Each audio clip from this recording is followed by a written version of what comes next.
It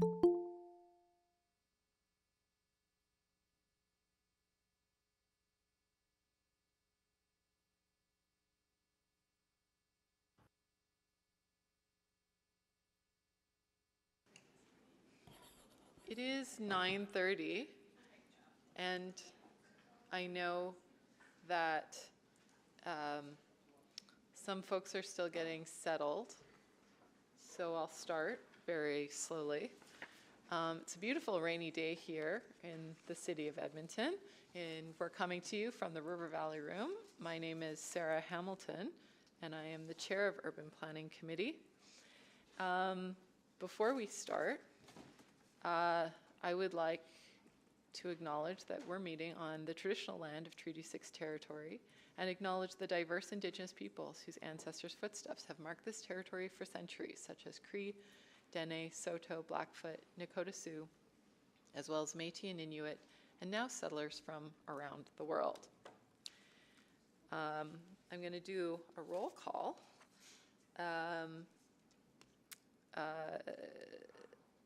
Councillor Paquette. Good morning.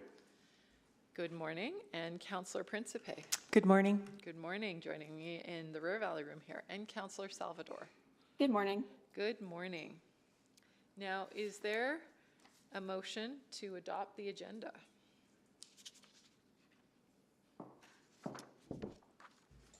So moved. Thank you. And that is just to make it clear that today's agenda be adopted with the following change. Request to reschedule report, and that's under item 5.1 and 5.2, which will be coming to committee in August and November, respectively. All right, any questions or comments on that? All those in favor? Yes, Madam Clerk.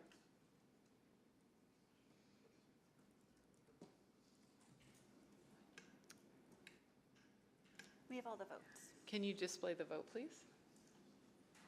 And that is carried. How about the minutes? Is there a motion to approve the minutes? I'll move that the Urban Planning Committee approve the minutes from the May 31st, 2022 Urban Planning Committee. Thank you. Any questions or comments on approval of the minutes? Please vote. Yes, Madam Clerk. We have all the votes. And please display the vote. And that is carried. Protocol items. I received no notice of protocol items today. So we'll go on to selection of items for debate.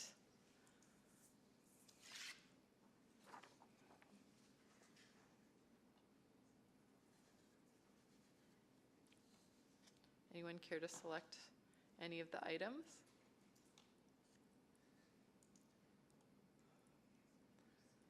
It's going to be a quick meeting. I will select item 6.1, Madam Chair. Oh, okay. 6.1? Yes, and I believe that some councillors had some questions on item 6.2. Okay, and we also have speakers on both. Councillor Salvador. Well, that's very handy then. Yeah. Councillor Salvador. I'll remove myself from the list. Those were my two. Okay. Councillor Principe. Those were my two as well. Okay. Did you have?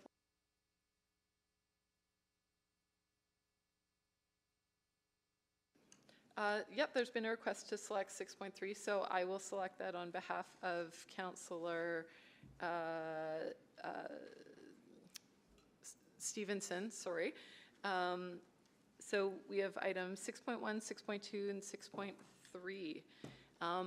All those, this is the last call. I'm not seeing anyone waving their hands wildly. All right. That takes us to vote on items not selected for debate. And that would be item 6.4. So please vote.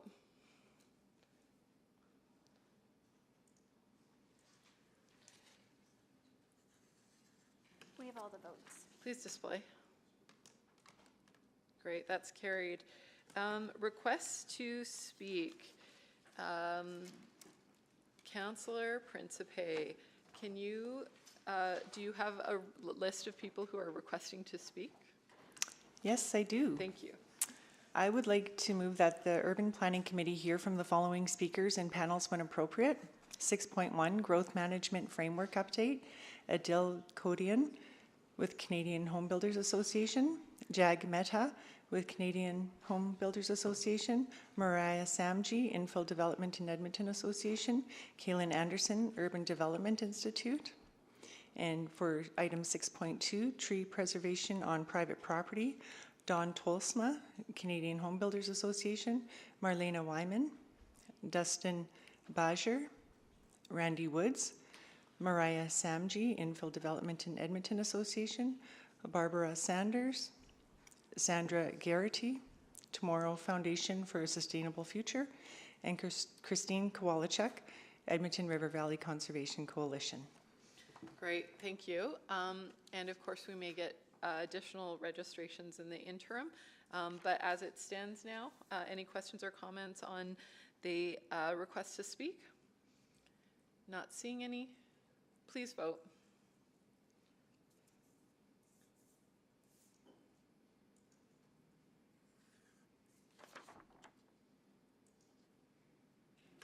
We have all the votes. Please display the vote. And that is carried. Request for time specific on the agenda. There was a request for item 6.1 to be first item of business, but it's also technically the first item of business. So I don't know if, I think that might be a touch redundant.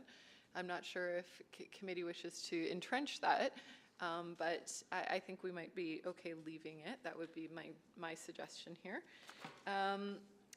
So with that, are there any councillor inquiries this morning?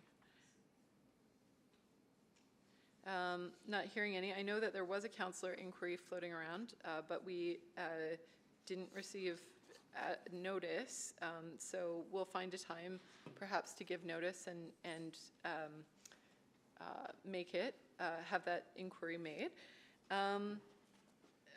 That takes us to item 6.1, and I understand there's a presentation available, so we'll hear from administration first. Good morning, members of committee. We're here today to provide an update on the work that's underway in the growth management framework. This is a really key implementation piece for the city plan for the population horizon of 1.25 million and for the full implementation of the city plan. Joining me today is Lindsay Butterfield, the Director of Urban Growth and Open Space, Kent Schneider, Branch Manager, Planning and Environment Services, Hueda Hassan, our General Supervisor of Urban Growth. We also have a number of staff present to respond to questions. This includes EPCOR representatives, Susan Ansell, Heather Zarski, and Andrew Lakelock. Sorry. I'm now going to pass it to the team to present. Thank you, Stephanie. Next slide, please. Growth management is a pillar of the city plan implementation.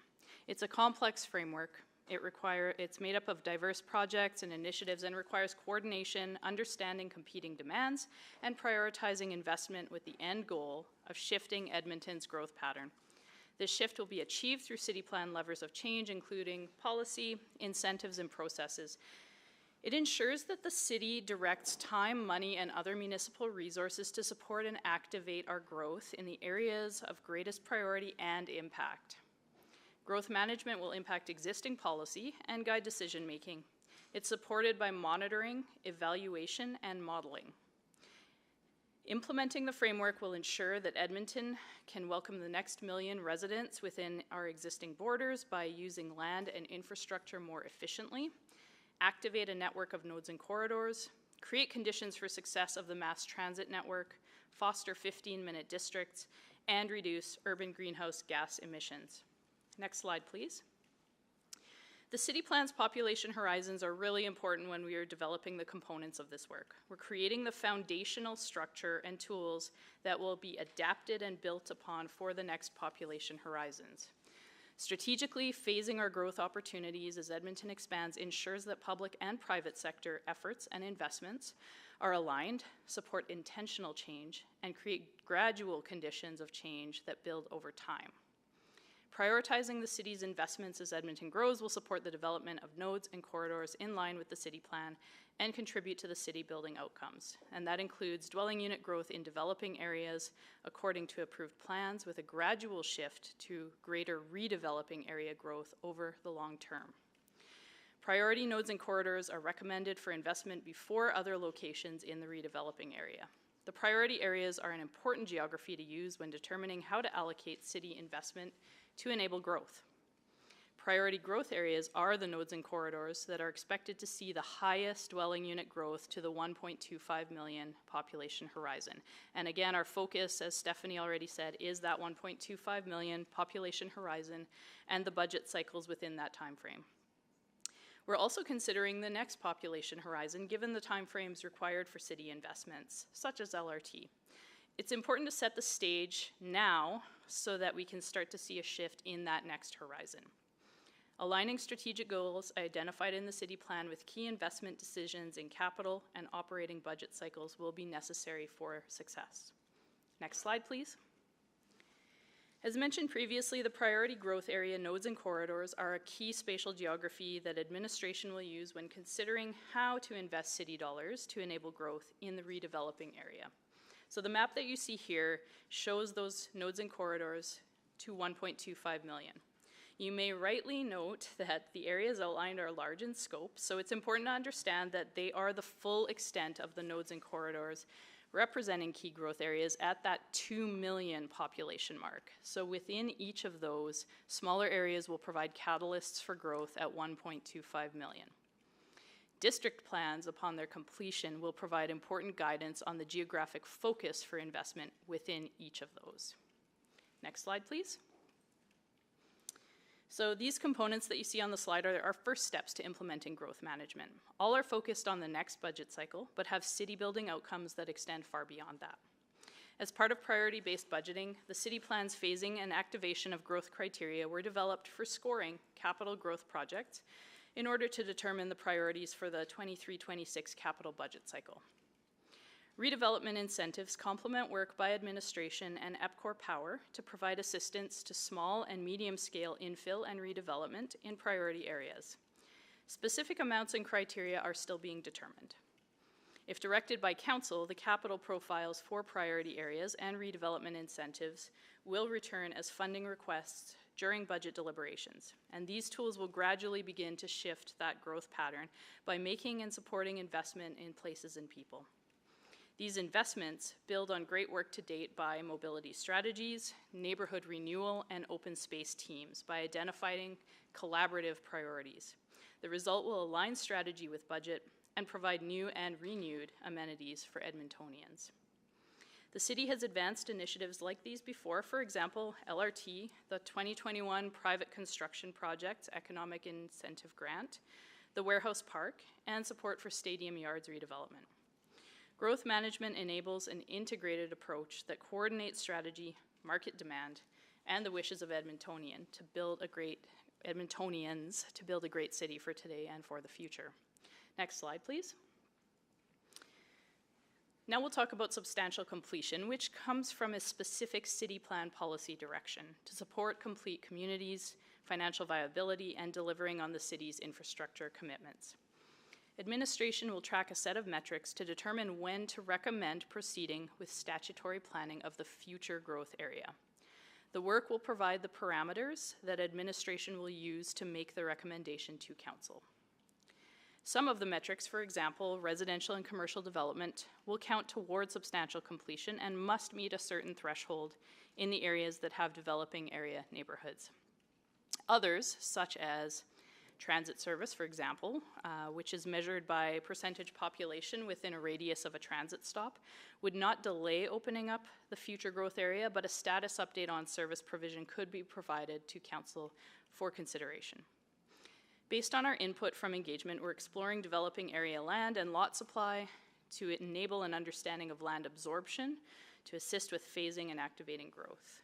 Other cities, such as Calgary and Ottawa, use a 15-year supply of planned land and a 3 to 5 year supply of service land as benchmarks. Numbers for Edmonton will be shared when they are ready and further consultation with industry has taken place. Next slide, please. Over the last 6 months, administration engaged the development industry with regard to specific growth management topics and components. Conversations included 17 individuals representing a range of diverse organizations. The final workshop featured presentations by EPCOR in response to early feedback and to demonstrate ongoing work that incorporates growth management from EPCOR. A wide variety of views was shared and informed the components of work presented here. Repeatedly, we heard the need to address unexpected and often major infrastructure upgrades that challenge and stop some redevelopment projects. We also clearly heard the need for incentives that can make the difference for small and medium scale infill projects. Finally, industry emphasized the importance of the lead time required to plan the future growth area, and I'm glad a number of the folks are here today to speak about their experience in our engagement. Ongoing discussion with EPCOR links the recently published review of infrastructure capacity report with growth management and our work on infrastructure investment. The infrastructure capacity report outlines the anticipated piped infrastructure requirements for 9 nodes and corridors when the city reaches 2 million people. And as presented by EPCOR at the, at the May 20th Utility Committee, EPCOR is exploring a new capital program in strategic nodes and corridors to catalyze redevelopment opportunities. Administration will continue to work closely with EPCOR to identify those potential nodes and corridors for investment, understanding that targeted upgrades in some locations could be jointly beneficial for developers, EPCOR, the city, and Edmontonians. Next slide. So administration will continue to develop the program components for launch in 2023. If directed by council, administration is prepared to advance the proposed capital profiles and operating service package as described, including the capital profiles and redevelopment incentives. Following that, another check-in with committee and council during 2023 is anticipated. We will also return to Urban Planning Committee on August 23rd to respond to 2 different council motions related to investment in new development and development costs and revenues. The August 26th Utility Committee is a further opportunity for EPCOR to provide more information about our collaboration and its implications for their analysis and potential investment. Lastly, district plans are being prepared and will be presented for approval in the second half of 2023. They will include a growth activation section aligned with the information presented today. So we're looking forward to each of these discussions as we further implement the city plan and help build a healthy, urban, climate resilient city of 2 million people in this prosperous region. Next slide. Thank you. That concludes the presentation. Thank you. I'm sure folks have a lot of questions for you, but but we can't get to those questions until we hear from our speakers. So I understand is Jag Mehta here? Great. You're registered in person, so I'll invite you forward. But we're going to start. I'm just going to test the sound with the speakers online. Mr. Codian, you there? Oh, you're speaking on his behalf, so Mr. Codian's not coming. Okay. All right. So we have 3 speakers on the item. And then Mariah Samji, are you with us? Yes, I am. Thank you. Great. And Kaylin Anderson. I'm here. Thank you. Great. Thank you. So I think a lot of people are familiar with the process of speaking at committee, but I'll run through it for the benefit of listeners. Administration just provided opening remarks, as we heard. You're now being invited to speak as a member of the public. Speakers are heard in panels, and each speaker has 5 minutes. And there's traffic lights right there on the podium. Green means go, yellow is a signal 1 minute remains, and red means your 5 minutes are up. And if you're participating virtually, you may wish to use a timer of your own, but the clerks have also been really good about putting a timer on the screen for all of our benefit. When everyone in the panel has had a chance to present, members of committee or the extended membership of council, which is also present today, may ask questions of you or other panel members. For this reason, you may wish to remain in the meeting until all the questions have been asked of your panel. If you're participating virtually, please remember to mute your microphone when you're not speaking. We've all been guilty of that infraction at some point. And if you're experiencing any technical difficulties, please reach out to the Office of the City Clerk, and I think you may have their correspondence in your records already, by which you can reach out to them if you have any issues. And if you're here with us in person, you will be guided to your seat. A great example, you just experienced it. As we transition on mask mandates, please be kind and respectful to each other about whatever their choices are. And in the event of an emergency, follow the clerk's directions to evacuate. We have a robust sort of emergency evacuation plan, and we've got you covered in terms of how to effectively evacuate this building very quickly. Anyway, with that, Mr. Mehta, please, you have 5 minutes. I think you found the one that doesn't work. Yeah. I know it's not your first time here, but that's an experience. It's actually my first time here. So Okay, well, there. good to go. Okay, well, good morning, members of the Urban Planning Committee.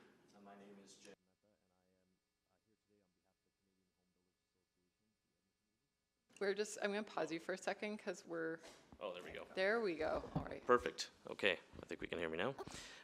Yeah, as I was saying, my name is Jag Mehta, and I am here today on behalf of the Canadian Home Builders Association Edmonton region, where I sit on the Government Relations Committee. I'm also the Vice President of Rohit Communities Edmonton for the Rohit Group of Companies. The CHBAER is a not-for-profit organization that represents more than 400 member companies in the Edmonton region, including builders, renovators, land developers, trades, suppliers, and more. I am here in response to item 6.1, the Growth Management Framework Update. The CHBAER has been actively involved in a number of projects which are critical to implementing the city plan. This includes the Growth Management Framework project, which we have provided feedback on behalf of the residential construction industry. This project is one of many which will lay the groundwork to achieve the strategic growth priorities outlined by the city. And we are eager to see this transformative work roll out. As city building partners, we take pride in collaborating with council and administration on a variety of initiatives that will impact the residential construction industry. The CHBAER members will ultimately achieve the goals of the city plan through the pursuit of new development. However, concerted support from the City of Edmonton is required to achieve the bold growth targets forecasted by the plan. The growth management framework is crucial in implementing the city plan and has the potential to significantly influence the feasibility of new development in priority growth areas. The city should be supporting new development areas in alignment with the city plan through various means, including financial incentives, non-financial incentives such as streamlining development approvals, and planned investment in infrastructure to address deficiencies. The CHBAER strongly supports the creation of direct incentives for redevelopment in priority growth areas and is committed to working alongside the administration to help create meaningful incentives for redevelopment. Predictable and stable financial incentives are necessary to reduce the barriers to redevelopment and send a strong signal to the residential construction industry that new growth is in alignment with the city plan and it will be supported. Tax incentives are also strongly supported by the industry as a preferred financial incentive for new growth due to their certainty relative to incentives such as grants, which may still provide value but are typically less stable sources of funding. The CHBAER also supports the implementing of non-financial incentives such as the streamlining of the development approval process, investments in infrastructure to support priority growth areas, and how infrastructure upgrades will be financed. They must be planned and clearly communicated to the industry partners to encourage business certainty and ensure congruency between the growth in new communities and neighborhood revitalization. Maintaining housing affordability and choice must be top of mind as the city continues to forge ahead with its work to develop tools to share the cost of infrastructure upgrades. As demonstrated in the CHBAER's cost of a home infographic, every new levy, fee, or tax on the cost of development and construction ultimately impacts the price of a new home, which is often borne by the homeowners. To meet the objectives of the city plan and maintain housing affordability, the city must demonstrate a commitment and leadership to financing infrastructure investments for new growth. the CHBA-ER also supports less stringent approach to substantial completion policy to ensure that builders can continue to provide a variety of housing choices throughout Edmonton in response to consumer demand. Finally, it is crucial that any future substantial completion policy does not negatively stifle new growth in established areas. The city plan sets a target of achieving balanced growth between infill and greenfield to a city of 2 million people. To achieve this goal, the growth in both existing and established areas must be supported by city administration and council. As your city building partners, the CHBA-ER is here to provide solutions to achieve the city plan's growth targets while maintaining a housing affordability. We look forward to continue to be involved with the growth management framework as it moves into the implementation stage. So on that, thank you for providing me with the opportunity to speak today. I would be happy to answer any questions you may have. Thank you. And I didn't know it was your first time, so welcome. Ms. Samji. Good morning, Urban Planning Committee, Mayor, and the rest of Council here today. Thank you so much for hearing from IDEA. The Infill Development in Edmonton Association is an educational and advocacy nonprofit, nonpartisan association that represents over 180 city builders and city shapers. Our purpose is to drive change toward people-centered communities within Edmonton's mature neighborhoods. And the majority of our members are small and local businesses that are passionate about executing Edmonton City Plan goals. In the letter I sent you all, I told you a success story of when we work together, we create targeted programs. The backstory of that was that the Infill Fire Protection Program, or the cost share program, came because IDEA members came to us, and we in turn started asking questions and brought the issue to Urban Planning Committee at the time. Urban Planning Committee brought together admin, EPCOR, and the industry to find a solution and funding options. As you know, there are shovels in the ground today because that program and the projects are moving forward and they are aligned with city plan because of the targets that we set together. At the same time as the cost share program was being created and rolled out, so was the Infill Fire Protection Assessment, a site-specific review for infrastructure upgrade requirements. Hats off to your fire rescue services team at the City of Edmonton who runs this program. I don't know where we would be without them. Both these programs were designed to tackle high water main and hydrant upgrade costs for missing middle development and has resulted in over $90 million of infrastructure savings over 3 years and over 650 multi-unit homes moving forward in 2022 alone. This multi-pronged solution shows that the success can be achieved by creating forward-thinking solutions and to facilitate redevelopment in our mature and core neighborhoods. IDEA members continue to experience challenges around infrastructure deficiencies and outdated policies and processes that were created for greenfield development, and more work needs to be done collaboratively on these fronts. The strategies and tools that we use are key to implementing City Plan and achieve our shared goals. We ask that Council use priority-based budgeting in our upcoming budget and support capital reinvestment into priority growth areas. We ask that Council support the set of infill and urban redevelopment incentives articulated in the administration's report, including tax-based grants, capital grants, and funding incentives to assist with the cost of reallocation for power poles and anchors, impacting the viability of small and medium-scale infill. We would also like to state our full support for the creation of a research plan to understand any GBA plus implications that the city plan implementation has and how we can address them together.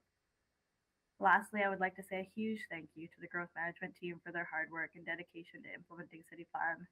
Their engagement process has been wholesome and they have been a pleasure to work with. Thank you so much for your time.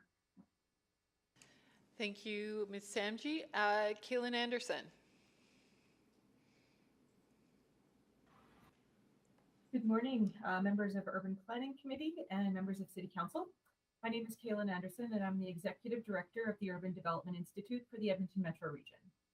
I'm here today to provide some preliminary feedback on the growth management framework as it moves forward and also some perspectives about why it matters.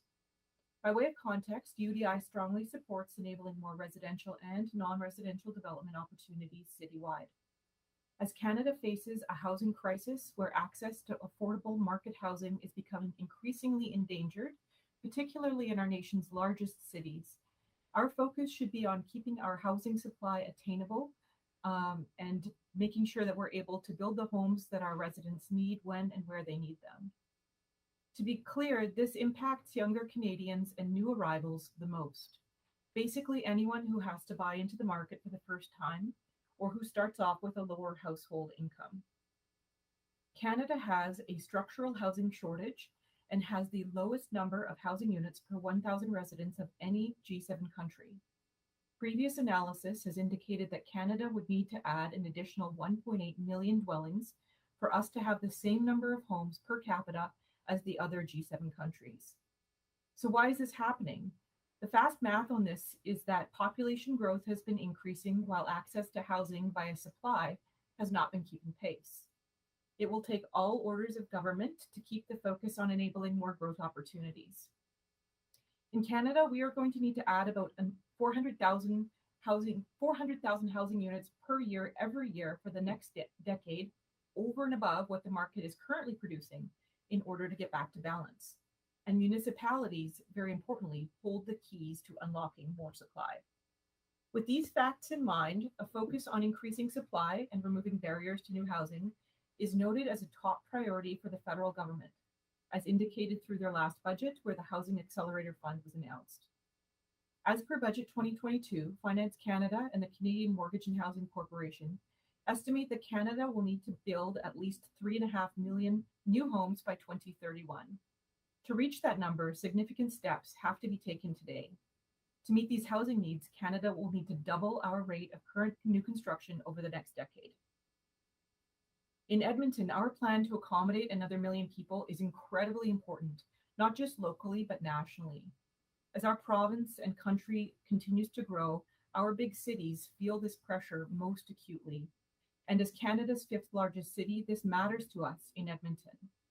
With this in mind, UDI would like to see the city's efforts to implement the city plan focused on enabling more development opportunities citywide and removing timeline delays and cost barriers for new housing. We would also like to see a renewed focus on economic development to support the commercial and industrial projects that will enable job growth and animate our public spaces like main streets. Setting priorities for how to encourage growth in strategic locations is laudable and important. What we do not support is introducing any new barriers to development that run contrary to the goal of building more market attainable housing for Edmontonians. Edmonton has a strategy, the room, and the ability to grow within its existing boundaries, and this is an advantage that should be leveraged, as outlined in the city plan.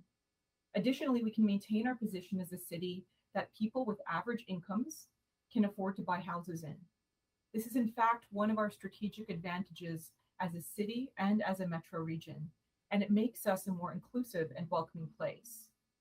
With this in mind, we encourage council and administration to focus on speed to market and keeping our overall housing costs low for new buyers by increasing supply through regulatory amendments and enabling development through investment decisions.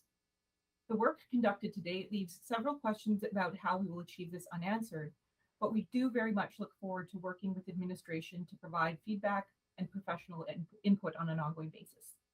Thank you very much for your time, and I'd be pleased to answer any questions that you might have. Thank you, Ms. Anderson. That concludes our hearing from our speakers. So Councillor Paquette, you had initially selected this. I'll go to you while we wait for the list to queue up in terms of questions to speakers. Councillor Paquette? Yeah, just looking for my mute button. So I had zoomed in on the presentation and then all my buttons disappeared. Okay, so yeah, thank you very much for coming in to speak. Very interesting perspectives, and I don't actually disagree with any of them. So as far as questions, I guess it would be more along the lines of Ms. Anderson, you referenced sort of the Canadian context, which I appreciated. So there are a lot of different sort of levers and moving pieces from federal policies to provincial policies, and then of course to city zoning.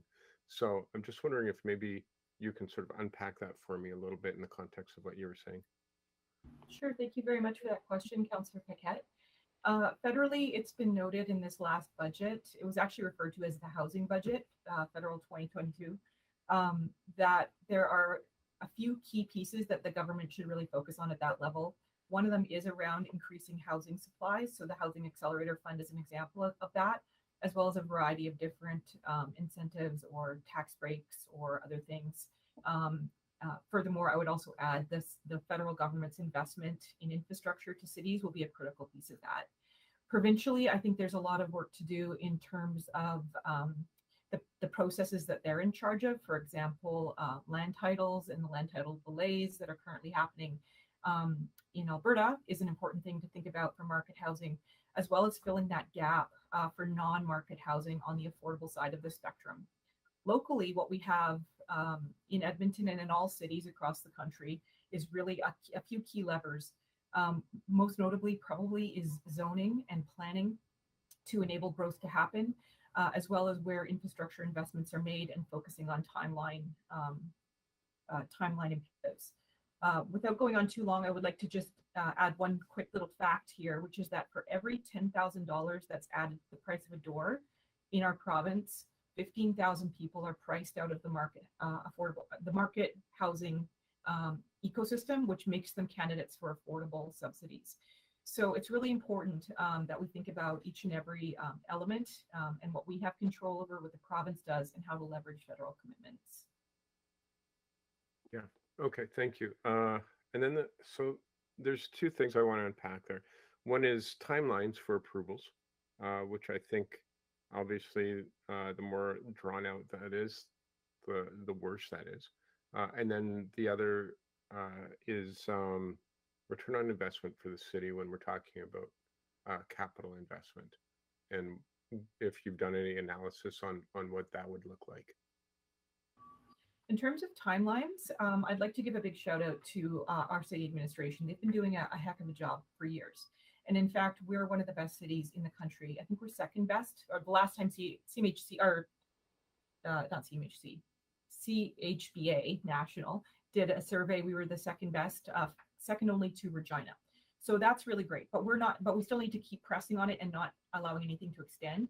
We are having a problem right now with the province. Service Alberta has not been processing land title delays or land titles in a timely manner. So instead of a 3-week processing time, we're up to about 3 months, and that's actually significantly impacting us. So, admin has been really helpful. This is not really the city of Edmonton's problem, nor is it the city of Calgary's, but in both cases, the cities have been super helpful to try to overcome that. So any additional help that you might want to provide along the way is great there too. In terms of return on investment, I would say that the cities are the economic engines of the province, and the economic generators within the cities are talent. So talent attraction is one of the main ones. And one of the ways that cities can attract talent is by having an affordable housing situation. I think that it's really disappointing and disheartening as a Canadian to note that 2 of the big cities in Canada are in the top 10 list in the entire world for least affordable places to live. So that's Toronto and Vancouver, and they're losing talent actively because of that situation. So, well, the good news is that we're not there. The canary in the coal mine is, like, let's not be too overly confident, and let's guard that very carefully. So the return on investment that I see for us, frankly, is that we attract the best and brightest from around the country and around the world to build a great city that will fuel our economy. And one of the levers, not the only one, but one of them, is to ensure that we have attainable housing for all. Yeah. Okay. Thank you. Important to note, those canaries, they're not just lazy. No, they're chirping. They're very chirpy. That's right. Thanks, Councillor Paquette. That's Mayor Sohi. Yeah, thank you. First of all, thank you everyone for your presentation. Ms. Anderson, I just want to let you know that we met with Minister Golubish a couple of weeks ago, and we raised this concern of land titles and the delays in that, right? So we are doing our part in advocating on behalf of the industry. And I agree with you and and Minister Mehta and Samji, Ms. Samji as well on the affordability aspect. We need to make sure that our city remains, our housing and city remains affordable and choice is available for people. But we are also trying to balance that with other city priorities and communities' priorities, such as environmental sustainability, reducing emissions in the housing stock, as well as encouraging more infill development, which is becoming unaffordable in my mind in many of the neighborhoods. So just going to get a sense from you what we need to do in order to maintain that affordability, at the same time achieve those environmental sustainability goals and city financial goals as well. I think the more we expand outside, we are becoming more and more unsustainable in a way, because it does add pressures on services and infrastructure. So what is the path forward that we achieve all these goals? Thank you, Councillor, or Mayor Sohi, I should say, sorry. Those are really good questions, and they're hard ones, which is why so many people in so many different offices are working hard to try to answer them in terms of how we become a sustainable city. I would say that in terms of achieving better buildings, in terms of their efficiency, that's well underway, and we're moving towards the goal of net zero and zero emissions. So that is underway for new construction. A major challenge, though, Your Worship, is that the majority of the housing stock, which is built, in the last 100 years, is nowhere near those efficiency standards. So while we might be adding new homes that are very efficient, it's the renovations that are going to be a major challenge in the future. In terms of meeting our sustainability goals, I would say that our density targets in our new suburban areas are great. The typical neighborhood now is about 4 times more dense than the one that I currently live in, which was built in the 1920s to 40s. So that's really positive. Thinking about the connection between transportation and housing is critical. So planning for transit in new areas will be a critical piece of that, as well as planning those complete communities, 15-minute districts, so that people don't have to drive all over the place to get what they need, but they can find what they want at home. Those are a few examples, Your Worship. No, I think I'm really glad to hear that, because that really aligns with where our administration is going on many of those aspects, right? But it's a matter of, what does that look like? For example, in suburban communities, if industry is already meeting or moving toward net zero new construction, and should we leave that to the industry to do that? Is everyone in the industry doing it? Or should there be some standards put in place that everyone is able to do, or everyone is required to do that?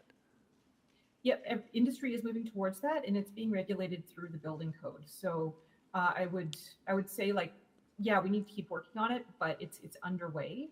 What's not as much underway, maybe this is where I'll pass the mic to Mariah, is to enable much more assertively and confidently infill development across the whole city.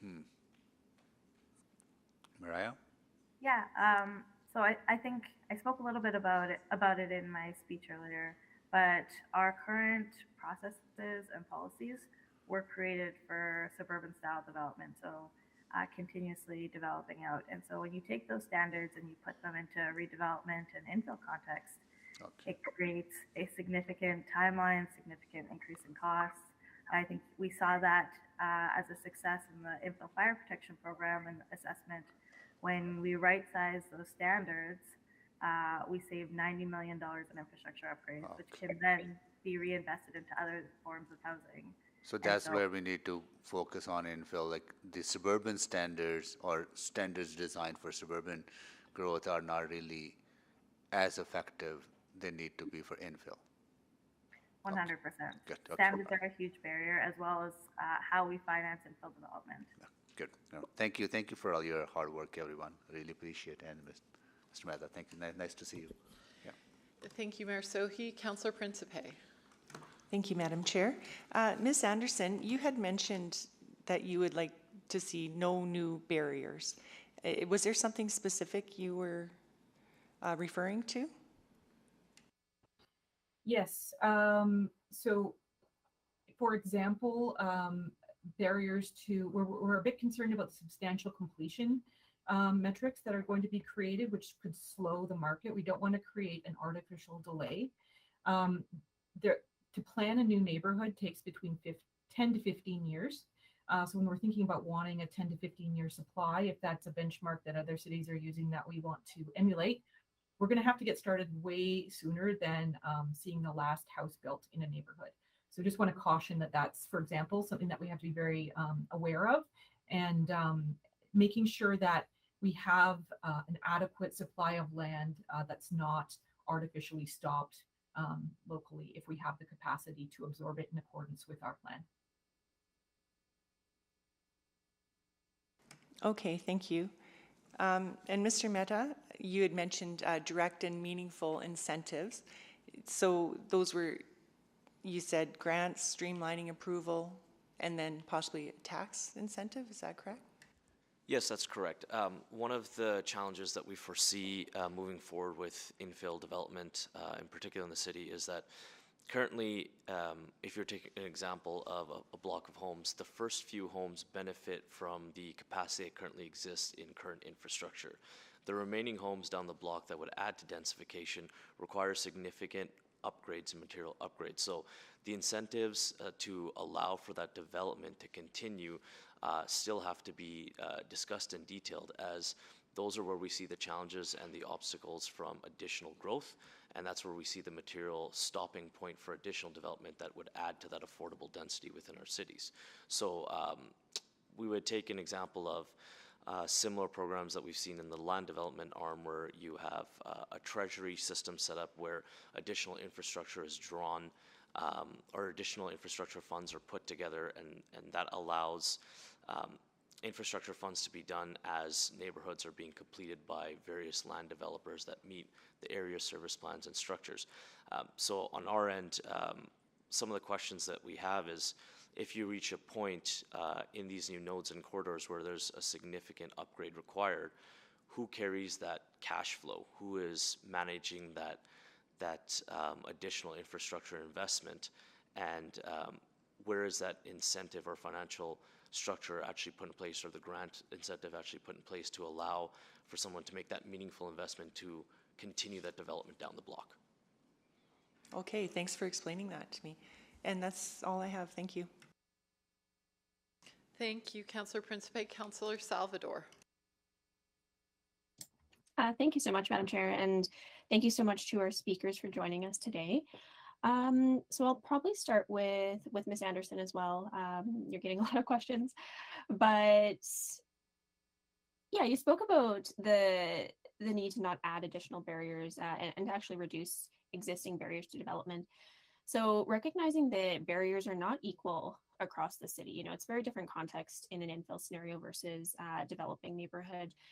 I guess how do we balance that playing field? I know that's sort of an ongoing process and an ongoing effort, but not only how do we balance it, but how do we eventually, I guess, shift that towards infill as per our city plan as we work towards a population of 2 million? What do you see as some of the existing barriers? And I guess you already mentioned what you're concerned about in terms of new barriers being placed on that. Sure. So one of the existing barriers, I would say, is that we have a very organized and sophisticated system for building out new neighborhoods and housing, cost sharing, creating infrastructure in suburban neighborhoods. We have nothing like that in our infill situation. So my counterparts have spoken to this already a little bit in this meeting, and we've mentioned it before. But it's really quite important to think about how it is that we can create and enable growth to happen in infill in a seamless, straightforward way as compared to the suburbs. That's currently not equivalent. It's not as straightforward, and we're seeing a lot of one-off zonings, one at a time, as well as one-off infrastructure upgrades. So if we actually do want to achieve 50% of our growth in terms of population, or in terms of new units, excuse me, in infill, we're going to have to get a much more robust and sophisticated system put in place. Based on what you've seen so far in what's presented for growth management, do you feel like we're moving in the right direction? I think there is the potential to move in the right direction. I think we're, from my point of view, where we're at now is really at the starting gate, so it's hard to give a prognosis on it. But I would say that the way that administration is actively working with members of industry who do have expertise in everything from trees to pavement to building setbacks is great, and I'd really like to see that continue. Okay, great. Yeah, and I did want to touch on the substantial completion piece as well.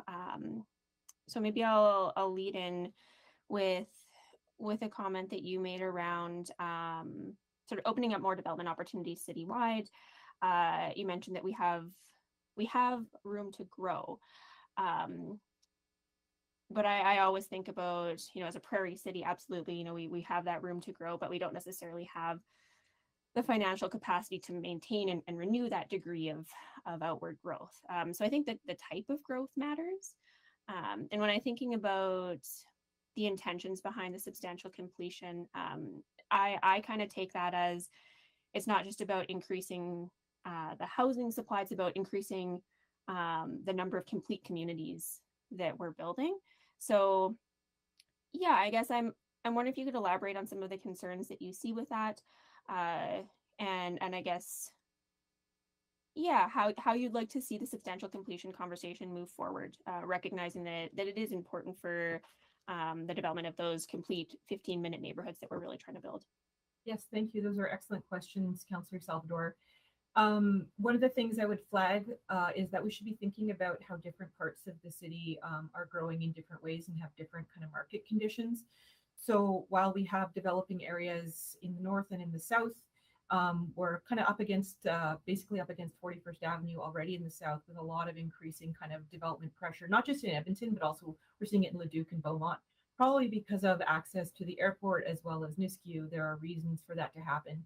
Whereas in Horse Hill, the development is proceeding more slowly.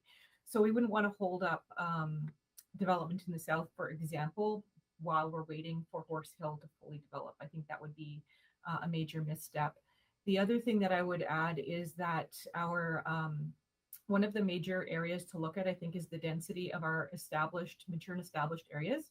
So without naming any names, the neighborhood that I live in currently has a net residential density of 19 units per hectare. The average new suburban neighborhood has 45, and some are trending up even towards 80. So when we're thinking structurally about where the problems are to handle or to resolve, there are, of course, increasing gains to be made in new communities. I'm not here to say that everything's perfect, but if we're really looking at the system of the city, we need to be looking at why about 100 neighborhoods in Edmonton have a density under 20. Great, thank you so much. Thank you, Councillor Salvador. I had a couple of questions. My first question is to Mr. Mehta, who talked a lot about incentives, and I actually think any of our speakers could speak to this, but I think one of the questions that comes up whenever we talk about incentives is that the base business case has to work for the home builders development industry in order to make these incentives functional. And is that your understanding? Like, a financial incentive doesn't help if the base business case doesn't work. Thank you for your question. Yes, I would agree that if the base business case doesn't work, an example I could think of is that if we are looking to add a 6-story wood frame construction to a particular neighborhood, if the requirements are to upgrade power a material amount that would go past any of the profit incentives so for example, if the power upgrade was for $1 million to make sure that every resident has access to AC, has access to electric charging for their vehicles, but the overall profitability of the project doesn't meet those goals, then it would be impossible to actually do that. The second question would be is that if the power incentive or if the power requirements for the city are not being used for the rest of the community in that block, would it really have been necessary to increase that much of the power management for the rest of the community? So there's definitely some technical challenges to work out. Right now, the requirements are taking a look at a piece of land and trying to make sure that we use highest and best use for what's required, but that might not always be required for all of the residents in that community, and it might not be able to tie into what they're actually able to afford and can spend on. That's helpful, thank you. One of the questions that I wrote down from administration's presentation, and I'm going to pose this to them, but it'd be helpful to get feedback, I think, from the industry, is that council is going to have to prioritize where we invest in growth. And it's going to be, I think, the question, there's going to be a number of questions posed to us. Do we want to invest in incentives? Do we want to invest in infrastructure upgrading costs? And I think it'd be helpful to hear from your perspective, as we're prioritizing those types of capital investments, where we would see the biggest benefit in terms of, I think, getting to that sort of building out our housing market. Yeah, excellent. Thank you for that question again. I'd say the city is definitely the best guide for selecting where to do our next round of investment, in particular if it goes to infrastructure, because that would be the principal area to drive future development and growth. Some of the areas that we would consider are, well, one of the challenges that we have in the city is that employment is not centralized, which means while we can have ambitious targets of building infrastructure in certain neighborhoods in the city, that might not be where many of our residents actually choose to live or are seeking to buy their homes. So part of the request from the industry would be to make note of where majority of our permits or where the majority of our employment factors or employment centers are and where that future development is needed for density. So for example, Kaylin made a good point about development in the southwest and the south quarters of the city in place of, not that we're saying not to develop in an area like Horse Hills, however, we're seeing a tremendous amount of growth in those areas, and currently we're at a position where there's no more land development left over the next horizon, the next 5 to 10 years. That is currently a preferred choice for many Edmontonians to live, and that's part of where has been a future driver of density and where we've reached a lot of those density targets in our communities as well.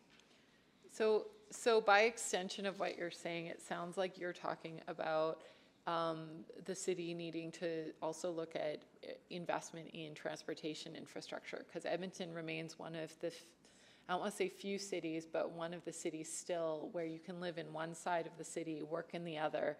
And while I think Ms. Anderson would probably agree that that horizon is closing, it still today is a reasonable expectation for an Edmontonian to live in Southwest Edmonton, work downtown, and play after school sports or after work sports in Northeast Edmonton, correct?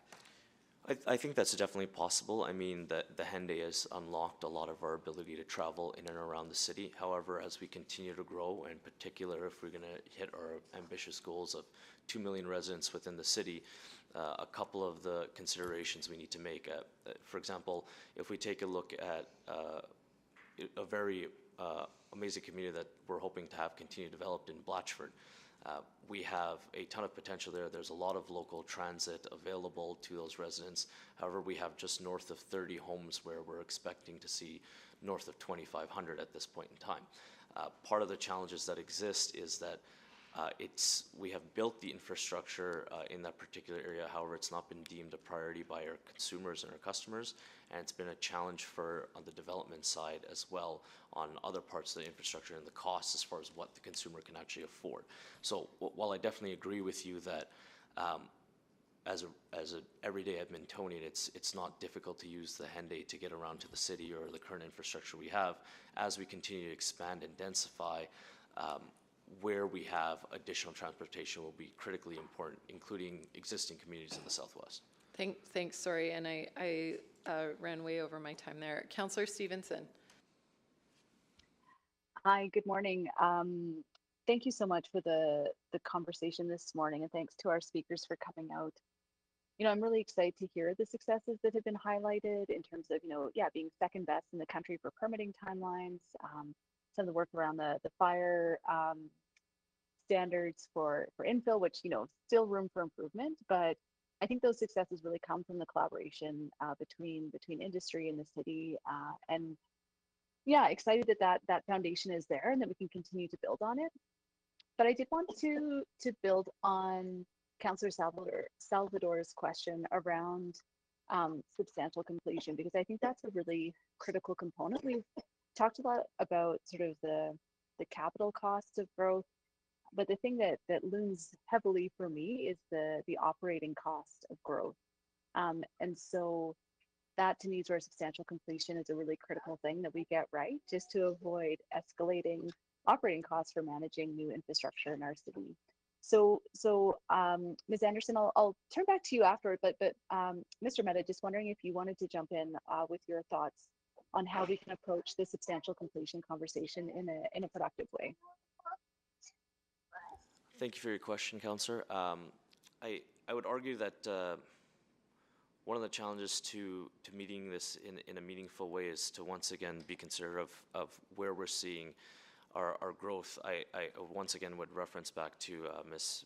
Anderson's point in where we're seeing a majority of our density and what from the builder group we've been able to, or from the industry group, what we've been able to achieve as far as density and making the most use of that infrastructure.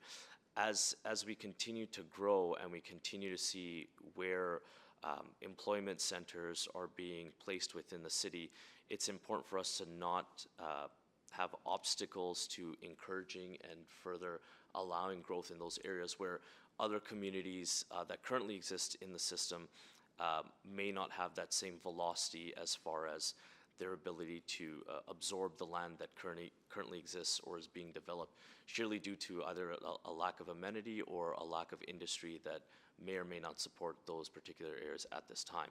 So yeah, and I just struggle with that though. Like I absolutely hear what you're saying in terms of constraints, but again, I'm just not sure how we manage that cost aspect. So again, I know that property tax is a huge concern and something that we want to be sure is managed appropriately to ensure ongoing affordability. And I just find that challenging when we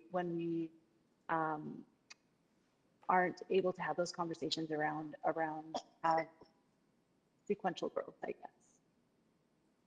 So the question being like, what are the other solutions? Is it about incentivizing those areas that are sluggish? Are there other solutions that industry can bring forward in terms of investing in certain components that allow those slower neighborhoods to become more substantially completed to unlock other neighborhoods? Just wanting to throw around some ideas because I think it's going to be really critical to land on a solution for that. I might add, Councillor, that there's something that we haven't talked about yet, which is public infrastructure requirements in terms of land, the width of roads, the size of pipes, our entire system kind of being built on an increasingly expanding what we used to build on even from the 50s, at the same time as private sites are becoming tighter and tighter and more land efficient. So we still have the same basic park sizes and designs that we did in the 1950s. No offense to any of the 10-year-old kids who do love to play the soccer on them, or the groups, but like we maybe don't need all of that space in all of the sites. We can start to think about maybe ways of being more efficient. And in terms of public cost, I think this is a really good opportunity as well for council to start thinking about the size of infrastructure or community amenities like rec centers and the ability to potentially disperse smaller, more manageable, less intensive sites rather than building mega facilities once every decade, so that cost can be handled in a more predictable and nimble way. Yeah, that's a really interesting point, just in terms of how we build flexibility into those communities, so it can be more incremental rather than having to be the whole shebang to get where we are. And again, I think we're still going to struggle, and I'll talk to administration just about how we reconcile, again, the operating costs, things like snow clearing, not even maintenance of the physical, pipes and things like that, but I'll follow through. Thank you so much for the answers. That was really helpful. Thank you, Councillor Stevenson. Councillor Rutherford. Yes, thanks to all three speakers for being here today. One question that hasn't been asked yet that I kind of wanted to to dig into a little bit is around the industrial development side, because you had mentioned, we need to do both, and I agree, because I think we forget that like a huge proportion of our tax base is actually the industrial engine. So I wanted to, and I'm gonna maybe put it to Kaylin right now, or Ms. Anderson, sorry. What kind of incentives do you think would spur industrial development as we think about incentives? Yeah, thank you for that. And thanks so much for bringing us back to that question, Councillor Rutherford, because it's one thing to talk about housing and to talk about the cost of growth if we're just thinking about residential, but in fact, cost and revenue is a package deal. And we need to grow our economy and our jobs, and then our workers follow, and our workers want to live somewhere. So it's all one connected ecosystem. When it comes to industrial and commercial, the basics around pipes and roads is something to think about. The really useful and very convenient thing about housing development is that you can forecast where it's going to grow and how it's going to happen, and it sort of sequentially does occur that way. Whereas in major commercial projects, it's more like a boa constrictor, a big meal at once and then waiting for a long time, which makes it really hard for the first developer in to actually be able to upfront those infrastructure costs. So I know the city has things in play for that, but I would encourage consistently thinking about how do we actually spur the economic development that we need that supports the tax base, which makes the whole system sustainable. Great, thank you for that. And I'm going to go to Mr. Jagmeta for a second. You had mentioned, about Greenfield, and one of the things that I'm really grappling with is this density and that tension between, consumer choice, but also densification. So when I look at one of our maps of kind of that to the 1.25 million target, there's only 7 greenfield neighborhoods that have a 45 hectare or higher density of, over 67 greenfield developments that I see in this map that I have in front of me. Thank you for your question. Is that sustainable? Is that in fact something that, or is there desire from industry to be more dense? Or how do we start to build out? Because I think it is important to have all choice, but to me, majority of these being really low density, which means single family homes, is not choice. Yes, so thank you for your question. I would argue from on our end, from industry, what we're seeing in more of our newer communities is we are starting to see much higher density coming in. One of the factors that has been driven more by consumer choice recently is the introduction of side entry doors on many of the dwellings, including single-family homes, your townhomes, your duplexes.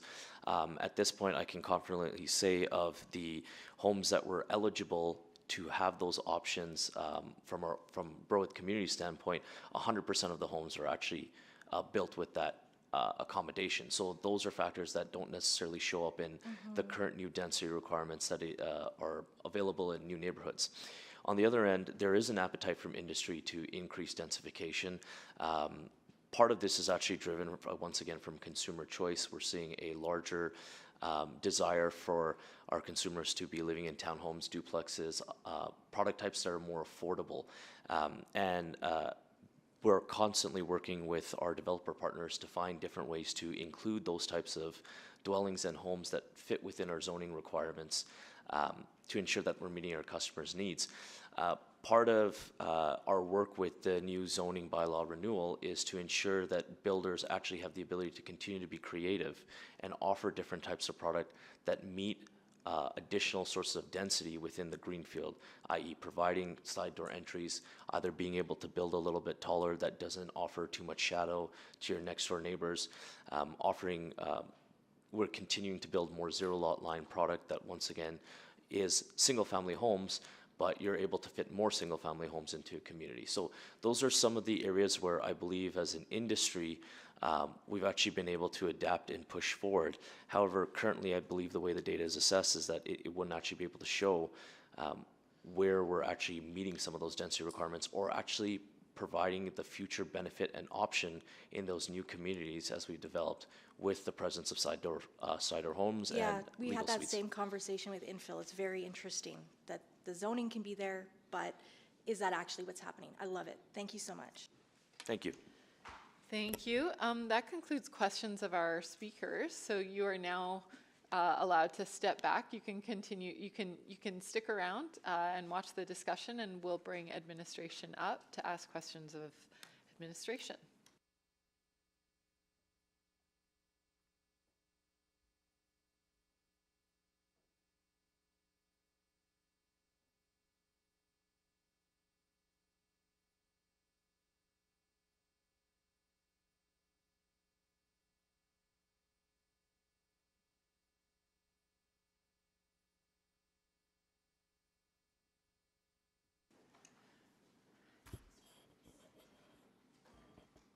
And Councillor Paquette, you had selected this item, so I'll go to you first. By default, but thank you. Yeah. So, to administration, we're hearing a lot of zoning bylaw talk in a growth management framework update. So I'm just wondering if you want to reconcile those. And I'll just throw in a little aside. One thing that I've been hearing a lot about lately is, and this will be a separate question for someone else, I'm sure, but because of these the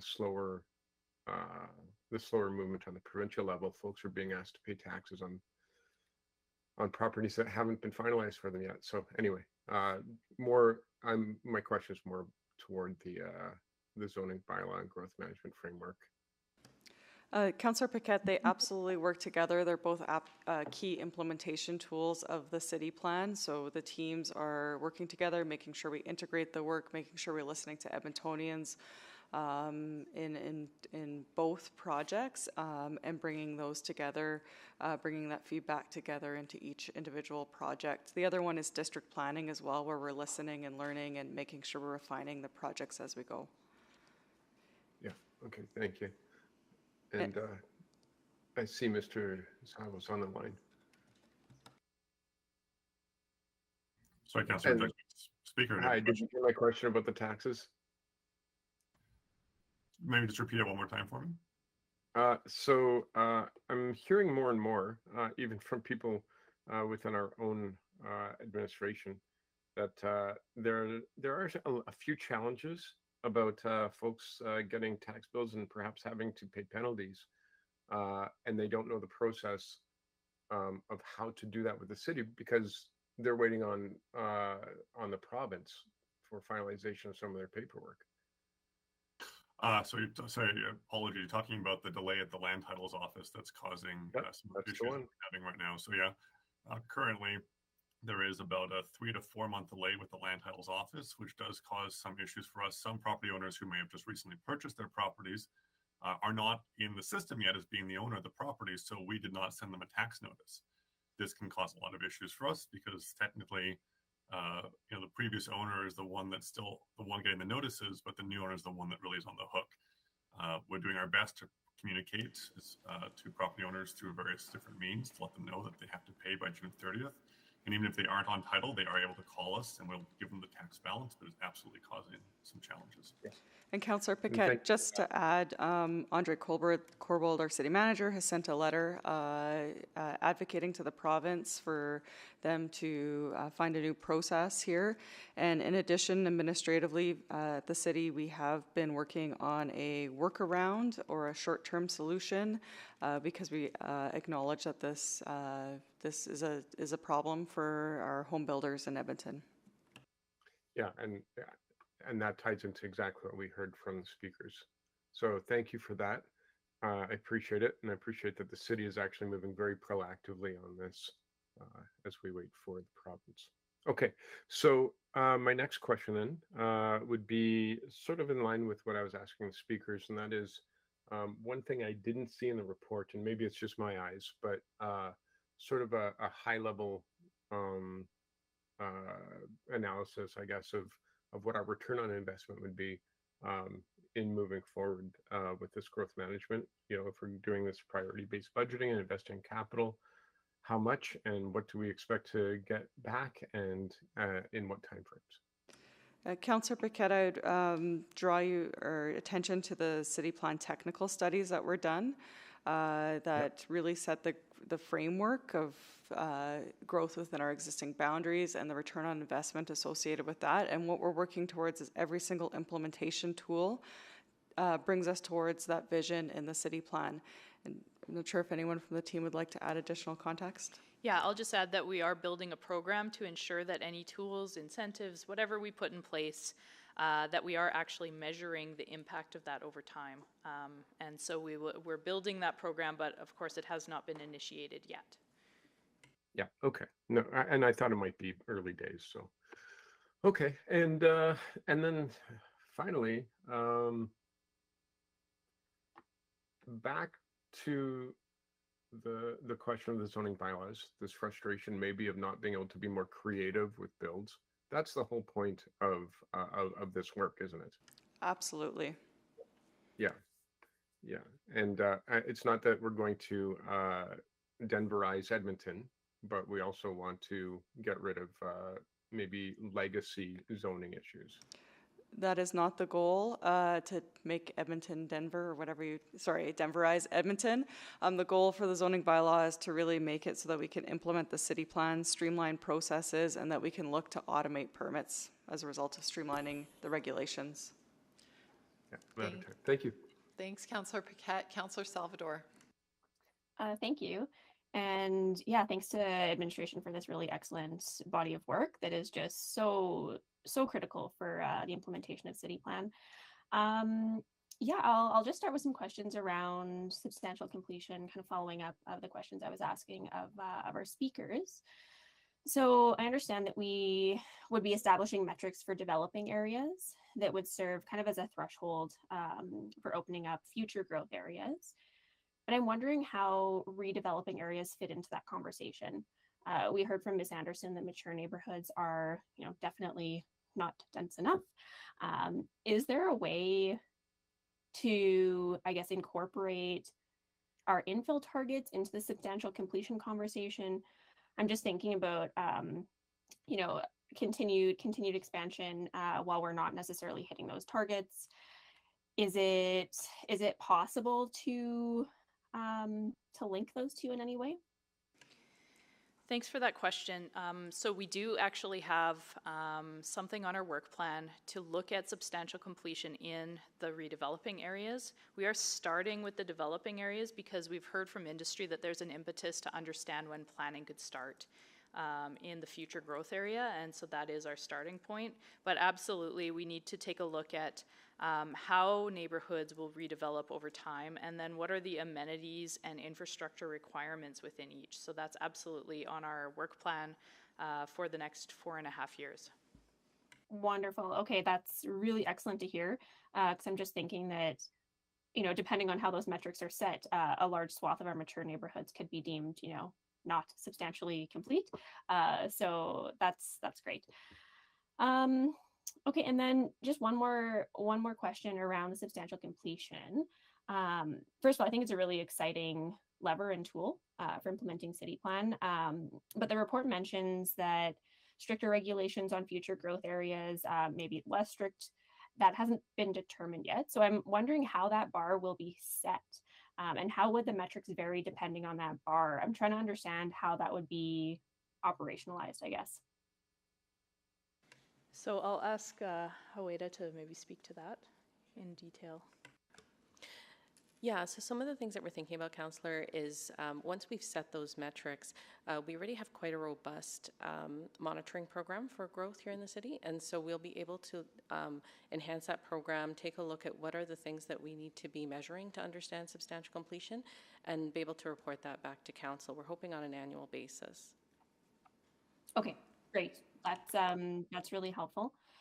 And then just with the remaining time here, I wanted to jump to a question about incentives, the non-financial redevelopment incentives in particular. So recognize we've done a fair amount of work with streamlining approvals. Mentioned earlier, we're actually leading the way on that, which is great. I guess I'm wondering, is there anything else that can be done on that front? Absolutely, we are not done streamlining our approval processes.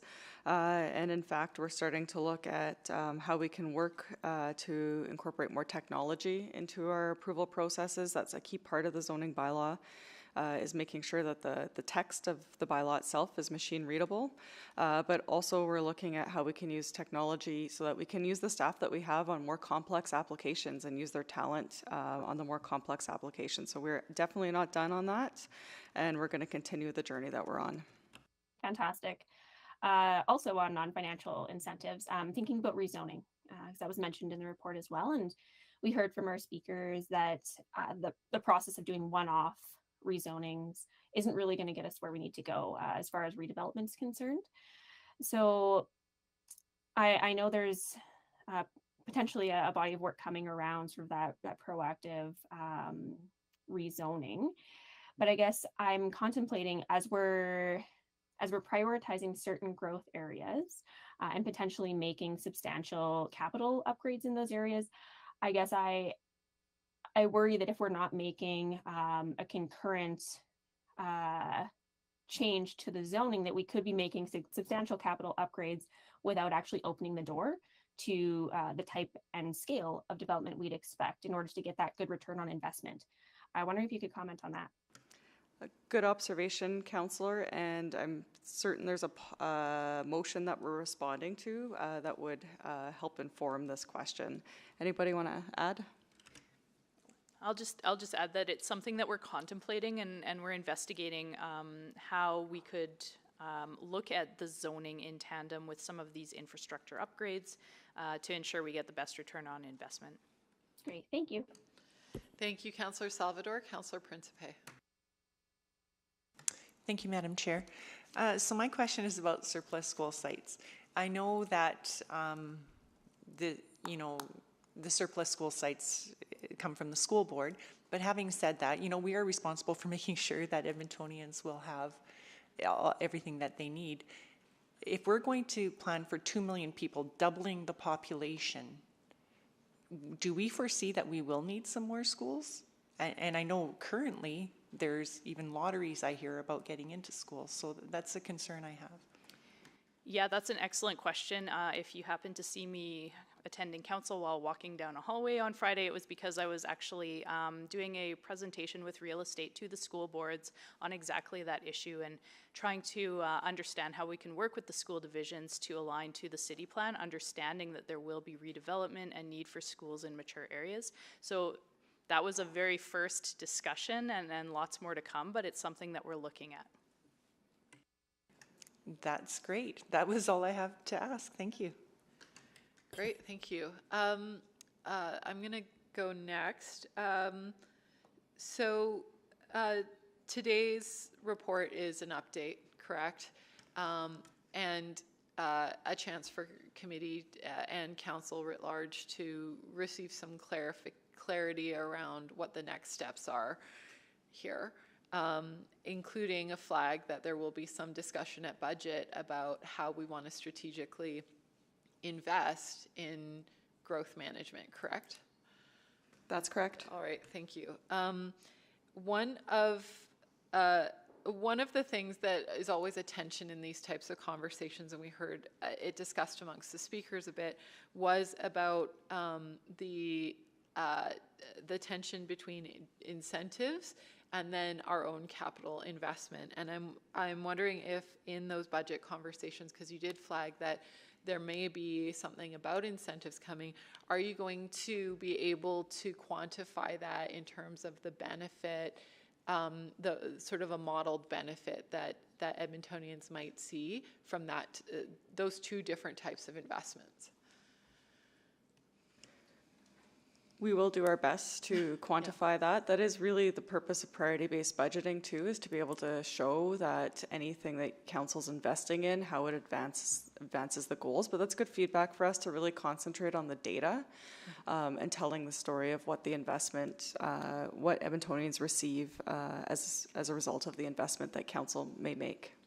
And that's helpful, I think, in terms of helping to align our priorities.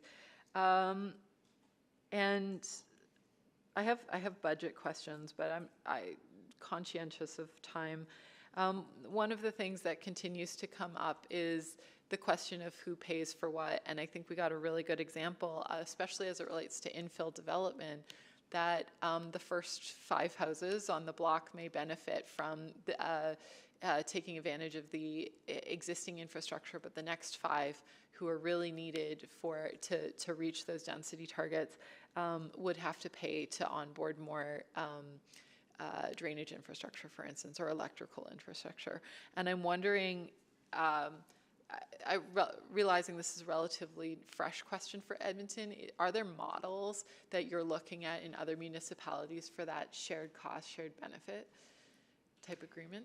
I know we have colleagues from EPCOR on the line, so perhaps one of them can speak to that question.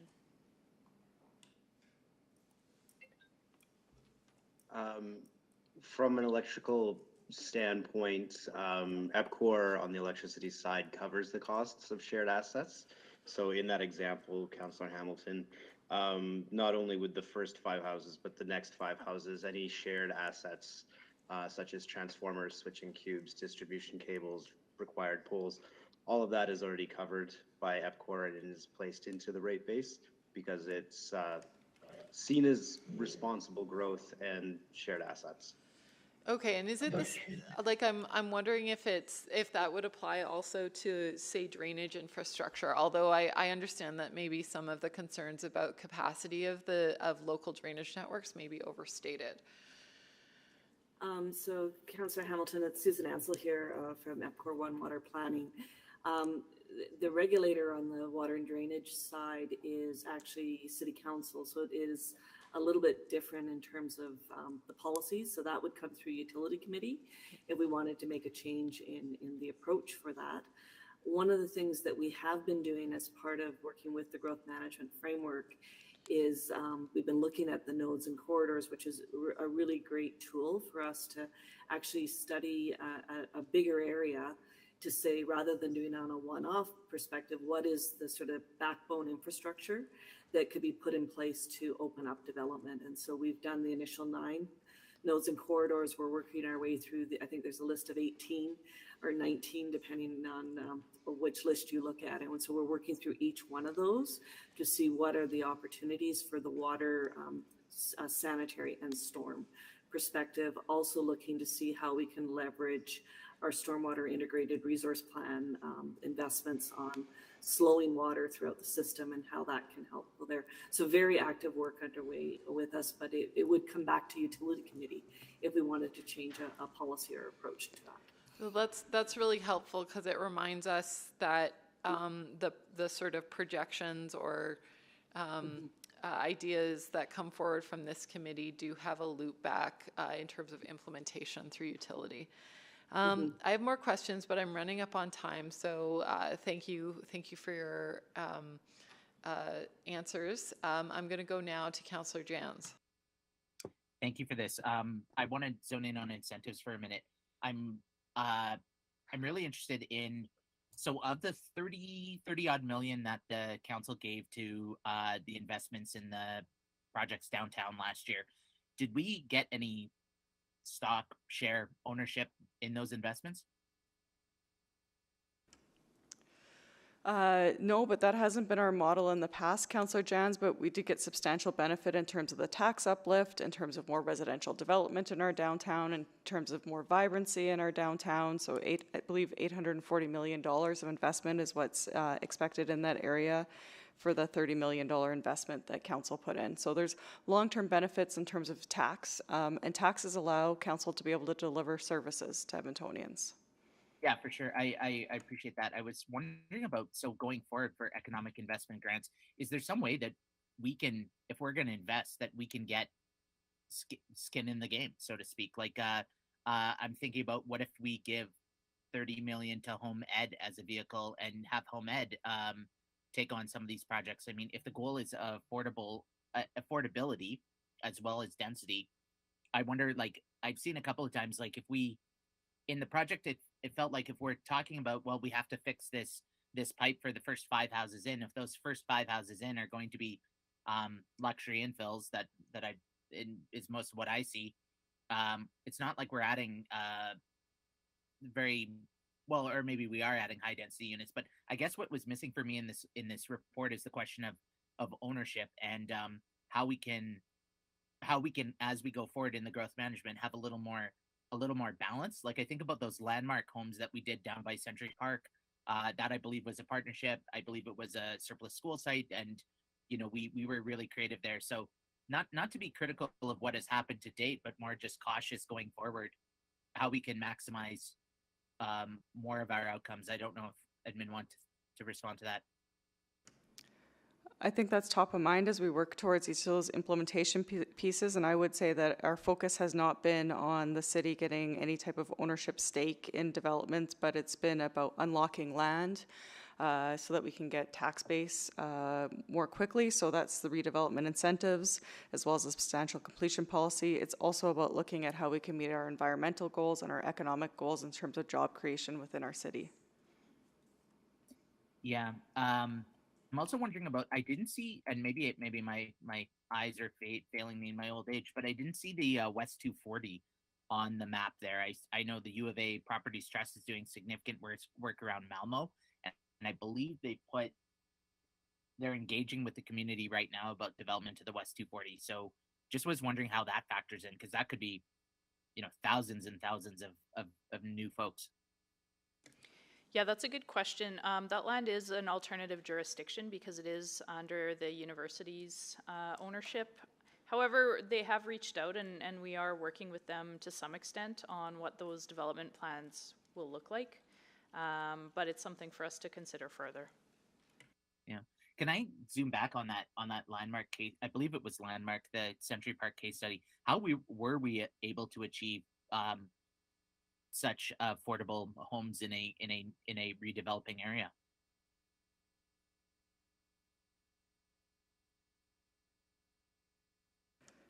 We don't have the details on that. Councillor Jans, I'd have to follow up with you offline on that. Yeah, well, all this to say, I really appreciate the report, and going forward when we contemplate in the capital budget, I'm interested in, as I know many are, seeing the maximal return on investment for our dollars, and if affordability is truly truly going to be a concern going forward, then too, I'm interested in how we can work with partners like Home Ed to preserve, especially at the lower end of the pendulum, how we can help preserve greater affordability on an ongoing basis. So thank you again to admin and everybody who brought this together. Really appreciate it. Thank you. Councillor Rutherford. Hi, thank you so much. Just a couple quick questions. When I look at the report and there's that attachment 4, it's the one that says the priority growth areas map. Sorry, my tongue twisting. Am I reading this correct, so that if you're directed to make growth service packages for capital, that these are the areas that you would be prioritizing? Yes, that's correct. So it's mainly infill, not greenfield. Then am I reading that correct? That's correct.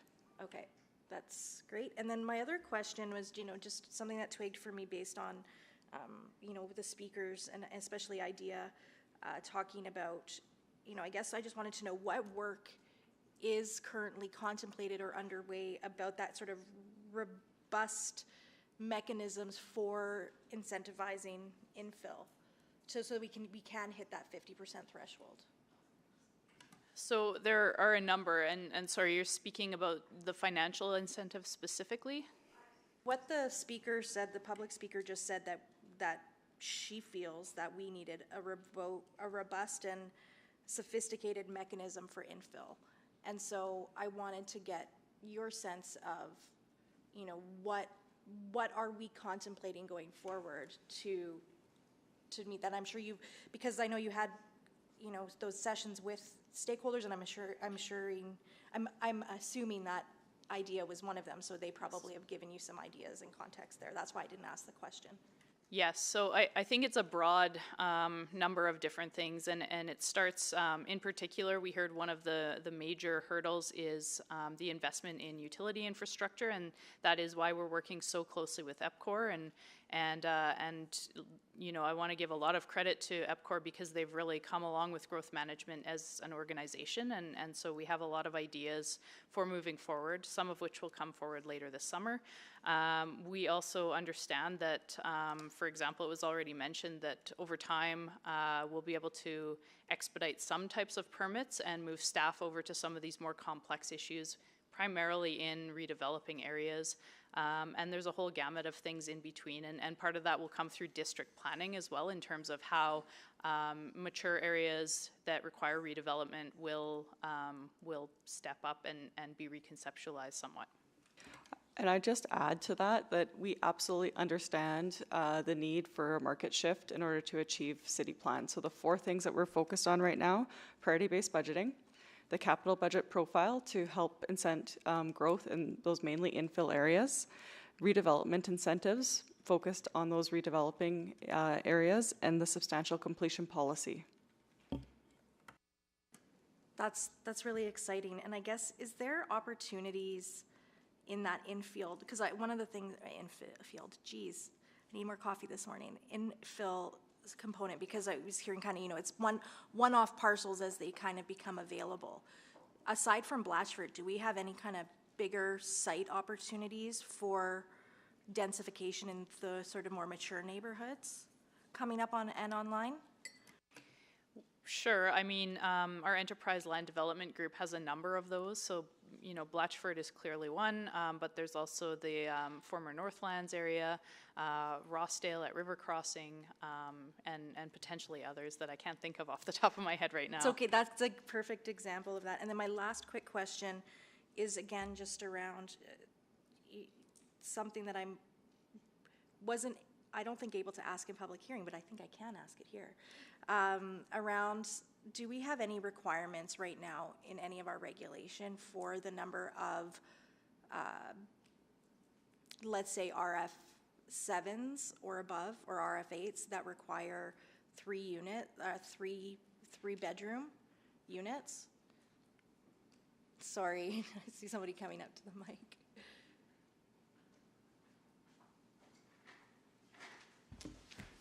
So the only requirements when the RE7 or a 4-story or even a 6-story zone requires 3-bedroom units is if they go for that extra incentive of FAR. So 3 FAR in the R8 zone, the 6-story zone, to a 3.3. They then have to apply for these bigger bedrooms or these bigger units. Bigger bedrooms or bigger units? I can't remember specifically, but it's on the larger unit size to accommodate families. That's just something that I would just flag as we're having this discussion, if like that could be a part of that growth in terms of, you know, something I think is a gap in our current market. Thank you. Thanks for that feedback. I'm flagging that for the team. Thank you, Councillor Rutherford. Councillor Stevenson. Yes, thanks so much. This was such an exciting report to read and such a critical piece of work to see our city plan implemented. So just want to give huge kudos to the team for the great work. And it's so exciting that it just gets me thinking about other linkages as well. So, really excited to hear about, incentive options that might come forward, and particularly the opportunity to integrate the social and environmental aspects with that.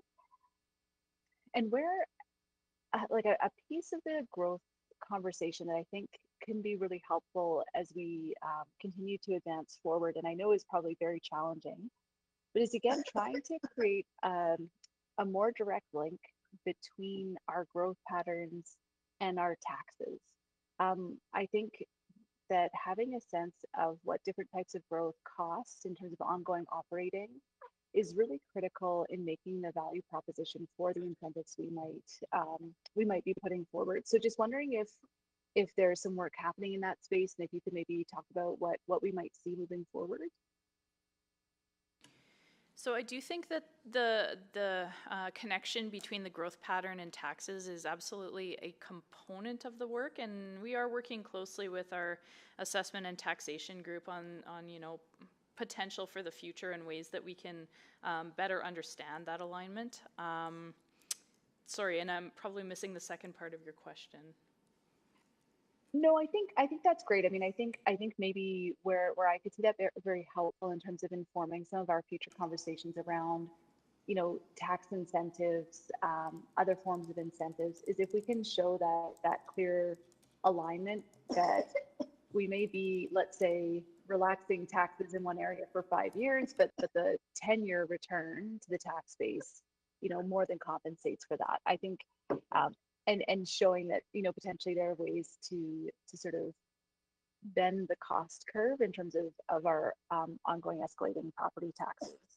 Again, I think that just helps to really make the case. I think it could also inform things. And again, this is probably too technical for the broader growth management framework, but just looking at informing design standards. So for example, if we look at different neighborhood layouts, the cost of, a grid network compared to a circulinear, I don't know that word. Anyway, like a more circuitous road network in new neighborhoods, and the cost implications that has for ongoing transit and, snow, waste removal impacts, I think could be really, really powerful for us to understand and for the public to understand as well.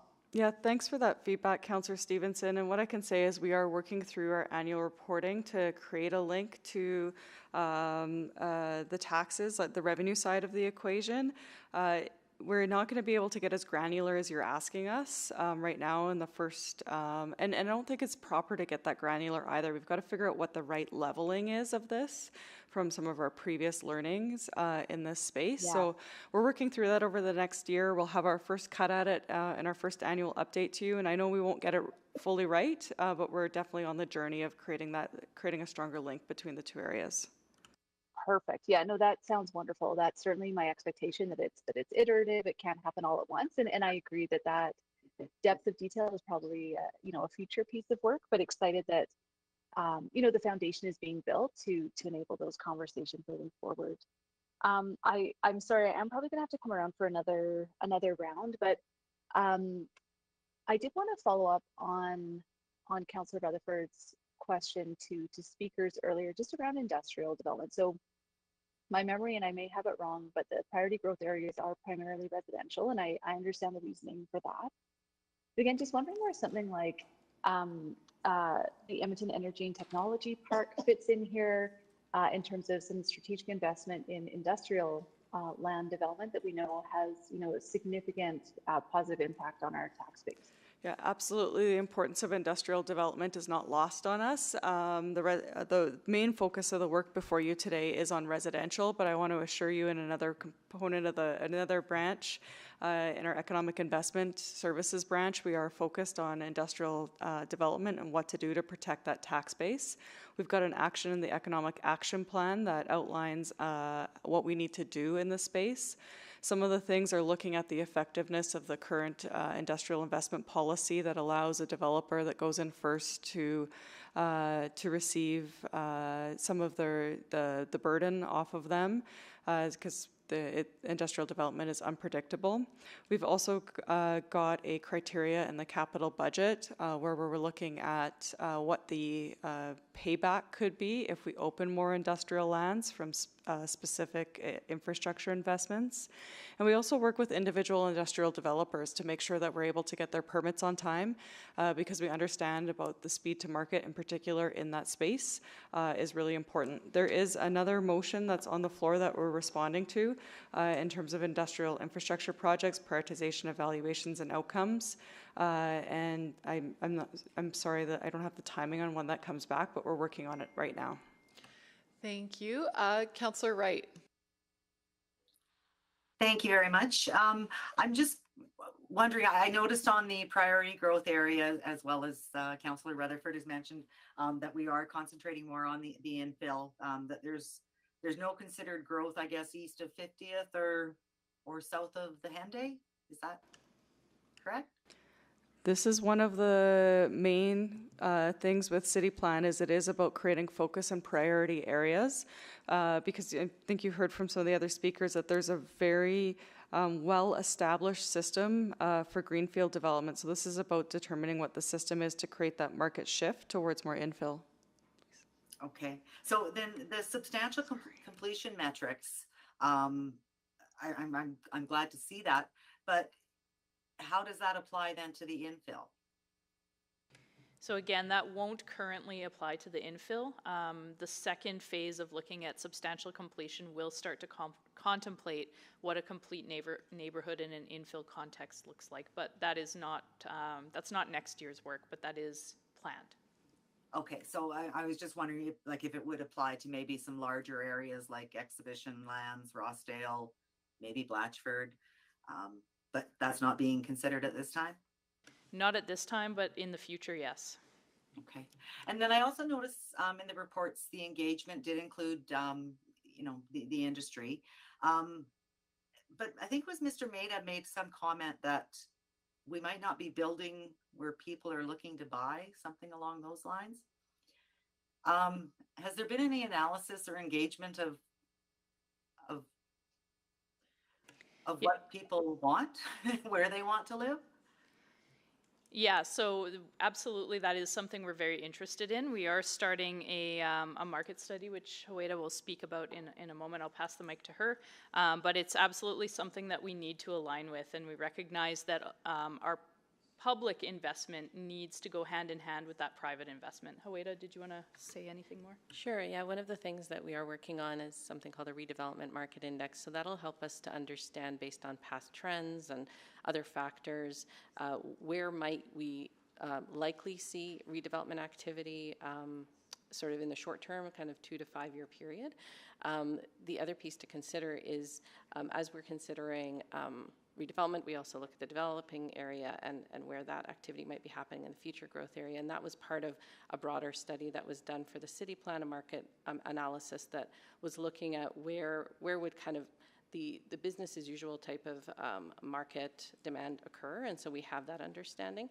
But I guess one gap I'm realizing now we might have is understanding better from Edmontonians' housing preferences and how those might change over time. And so that is something we can take away and think about, something to understand housing preferences of Edmontonians now and maybe into the future. Okay, thank you. That's great, because I also think, again, under that, when you talk about the substantial completion, that it might create barriers and challenges, especially for some vulnerable populations. What can we do to maybe encourage development to target those populations? Councillor Wright, we've got a very robust program out of our affordable housing team that looks at that. They've got a number of actions that are underway in terms of increasing the supply of permanent supportive housing, as an example, and we'll continue to be focused on that in community services. Okay. All right. Thank you very much. I'll yield the rest of my time.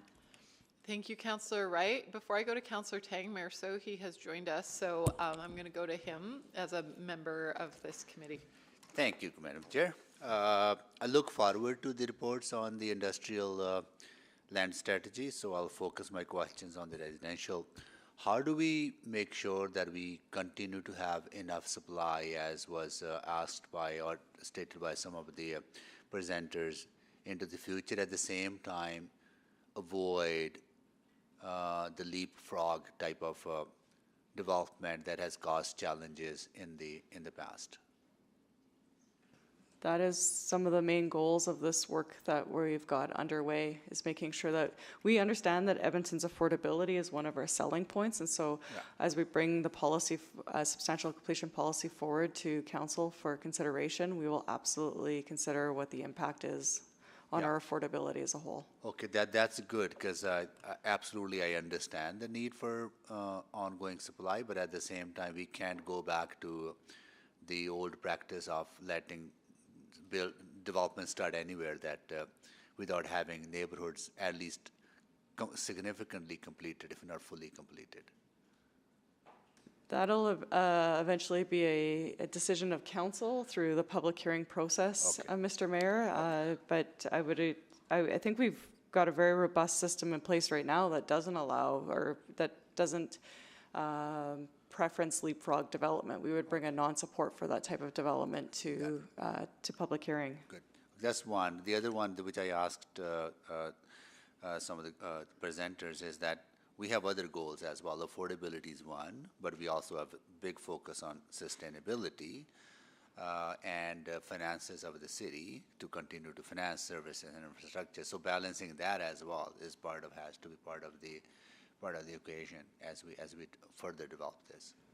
Absolutely agree, Mr. Mayor. It needs to be about our entire value proposition of Edmonton as a whole, which isn't just about affordability. It's So one of.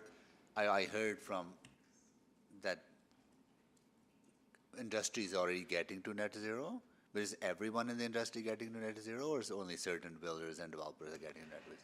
Only certain builders are working towards net zero right now, and I'm sure we'll hear more about that tomorrow at the annual energy transition update as well. Okay, because that's another, again, creating a level playing field that everyone has to abide by the same expectations, whether they're through regulations or whether they're through the community's expectations. That's correct. On the infill, I know we don't have robust data on this, right? But I'm interested in where is infill occurring, right? And how do we actually kind of segregate infill, not including downtown, because there's a high-rise going in downtown at number of units, but I'm more interested in mature neighborhoods. Is really infill taking place to the expected how we rates and targets, and what are some of the barriers that can be removed? I know Mariah talked about some of them, right? And what can we do? Because that's, if we want to accommodate more people in the mature neighborhood, we need to learn where are people, where the infill is taking place and where it's not taking place. Mr. Mayor, we actually have a number of reports that we produce annually that speak exactly to that. So we just produced our 2021 reports that speak to our infill composition, where it's happening throughout the city. We actually have that now by district as well, and so all that information is available publicly, and we can certainly provide that. So it does give you a really good understanding of exactly that. Where is that infill activity happening? So are we seeing certain areas that are more challenging than other areas? So the reports will tell you where the activity is happening, and I guess to your point, will also tell us where it's not. We might not have the intelligence on exactly why that activity is not happening there. There's probably a number of market factors. We know from our colleagues at IDEA that there is certain barriers in certain areas perhaps, and so that's what we're trying to understand and uncover and work towards through the growth management framework, through our work with EPCOR and so on. But understanding just where the infill is happening, that is information that's available on an annual basis. We've been I'll look forward to that information, right? So it's because it's so significantly important for our goals to be achieved. Good. All right. Thank you, Madam Chair. Thank you, Mayor Sohi. Councillor Tang. Thank you, Madam Chair, and thanks to the team for pulling this report together. I think my questions are mostly just to really clarify my own understanding. I want to first follow up on that attachment 4 question from Councillor Rutherford. I guess this whole time I maybe misinterpreted, what is meant by priority growth area, because I keep thinking about the series of maps, 10A, 10B, 10C, 10D in city plan, where the majority of the growth is, in the suburbs, in the greenfield. But what I'm understanding from attachment 4 is that, that's not where our focus is. Our focus is redevelopment, kind of within the Henday. Correct? Councillor Tang, I'm going to start at a higher level and pass it to the team. Really important in the city plan is it is about creating a market shift from primarily greenfield to infill. So the reason why priority growth areas are used is because that's where the city's investment and focus is needed. There's still going to be substantial greenfield growth throughout the life of the city plan, and that will continue. And we've got well-established processes. So that's why we need to focus on infill, is to create the processes to help that to be encouraged more. Yes. So I do understand that, and if I look at maps 11 A, B, C, D, some of those green, the shift from developing to redevelopment, like let's say outside of the Henday, it won't happen for another few decades, and towards our goal of, 1.75 and 2 million. But I guess I'm just wondering, I know of some of the parcels, especially those that were kind of there from the very beginning, that are now starting to make that shift towards redevelopment. But because they don't necessarily fall within the current, that time horizon towards 1.25 million, there's no, that they're just not part of this conversation. Am I interpreting that right? That's correct. And what you'll see there is information that was modeled through the city plan. We have had discussions about how and how often do we update that. Again, as part of that market redevelopment index, we're really interested in what the market is actually doing and how we adapt and are nimble, so that we understand where the market is and where we ourselves should be as a municipality. Okay, yeah, no. I guess that's kind of some of the areas that I was thinking about as I kind of read through the report. That I think there is a gap, but eventually we'll focus our attention to those areas, but just not now. And I don't have that much time, but I think some of these questions might be clarifying for me, maybe offline. That's okay too. But I guess one question about incentive is, heard a lot about, and there's a whole section about offsite levy that's not quite as appropriate for infill development. But I'm wondering, what other current incentives do we leverage to support redevelopment? So I'll just clarify that offsite levies are not an appropriate tool at this time, given the amount and level of redevelopment. However, it is something that we're putting an asterisk on that for ourselves in terms of our work plan, because at some point, and we think it may be around the 1.5 million mark, that could become a tool that is really effective, but we would need an adequate level of growth. So in terms of the incentives that we're looking at, we are working closely with EPCOR. The number one issue we heard is about that utility infrastructure, and so that's one of our key incentives. Sorry, I don't want to take all your time. No, that's okay. And I'm also just curious, beyond that, have you seen some other incentives that have been shown to be most effective in other markets and other cities and that kind of stuff? At Executive Committee tomorrow, we've got a report back on the Edmonton Economic Incentive Construction Grant Program, which was in our downtown, 10 projects. I think that's an example of a successful incentive based on taxes in form of a grant program. Yeah, okay, cool. No, those are, and I guess finally, just I'm curious about that attachment 6 around the social and environmental objectives that someone else also brought up. Yeah, I guess what might some of those examples kind of look like? Yeah.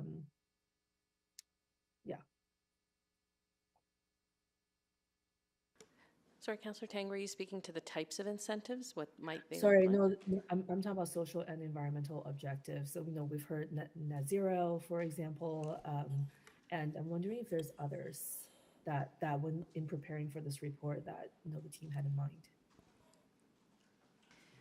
I think we're looking at what are the goals overall for the city, and certainly climate change adaptation, energy transition are very key. Our financial sustainability is key, and so we're looking at how does our interface with land use and infrastructure impact those broader goals, and that's ongoing work. So I don't have a crisp answer for you, but it's something that is a consideration for each of the components of work we're undertaking. Great, thank you. Thank you. Councillor Salvador, then Paquette, then Stevenson, and a reminder, we're now on 3-minute rounds. Great, thank you. So just one final question around substantial completion. A really excellent question from Councillor Wright around the completion of some larger infill sites like Rossdale, Blatchford, Exhibition Lands. So recognizing that substantial completion in an infill context is future work, I guess I'm just wondering, is there a risk in keeping developing and future growth work independent of the redeveloping areas? I'm just trying to see if there's a risk in not doing those concurrently. There's always risks with everything that we do. Is the risk managed yet? I'm not sure. I think that's good feedback for us to consider as we look at this next phase of the project. Okay, great. And then just one other question about, this might seem silly, but how do we prioritize the priority growth areas in priority-based budgeting? Recognizing that, you know, we can't be investing in all of them at once. How will we be scoring that? Yeah, good question, Councillor Salvador. So we've been grappling with that too. One thing that isn't clear on that map is that all of those priority growth areas are not exactly equal in terms of the amount of growth that we would anticipate seeing.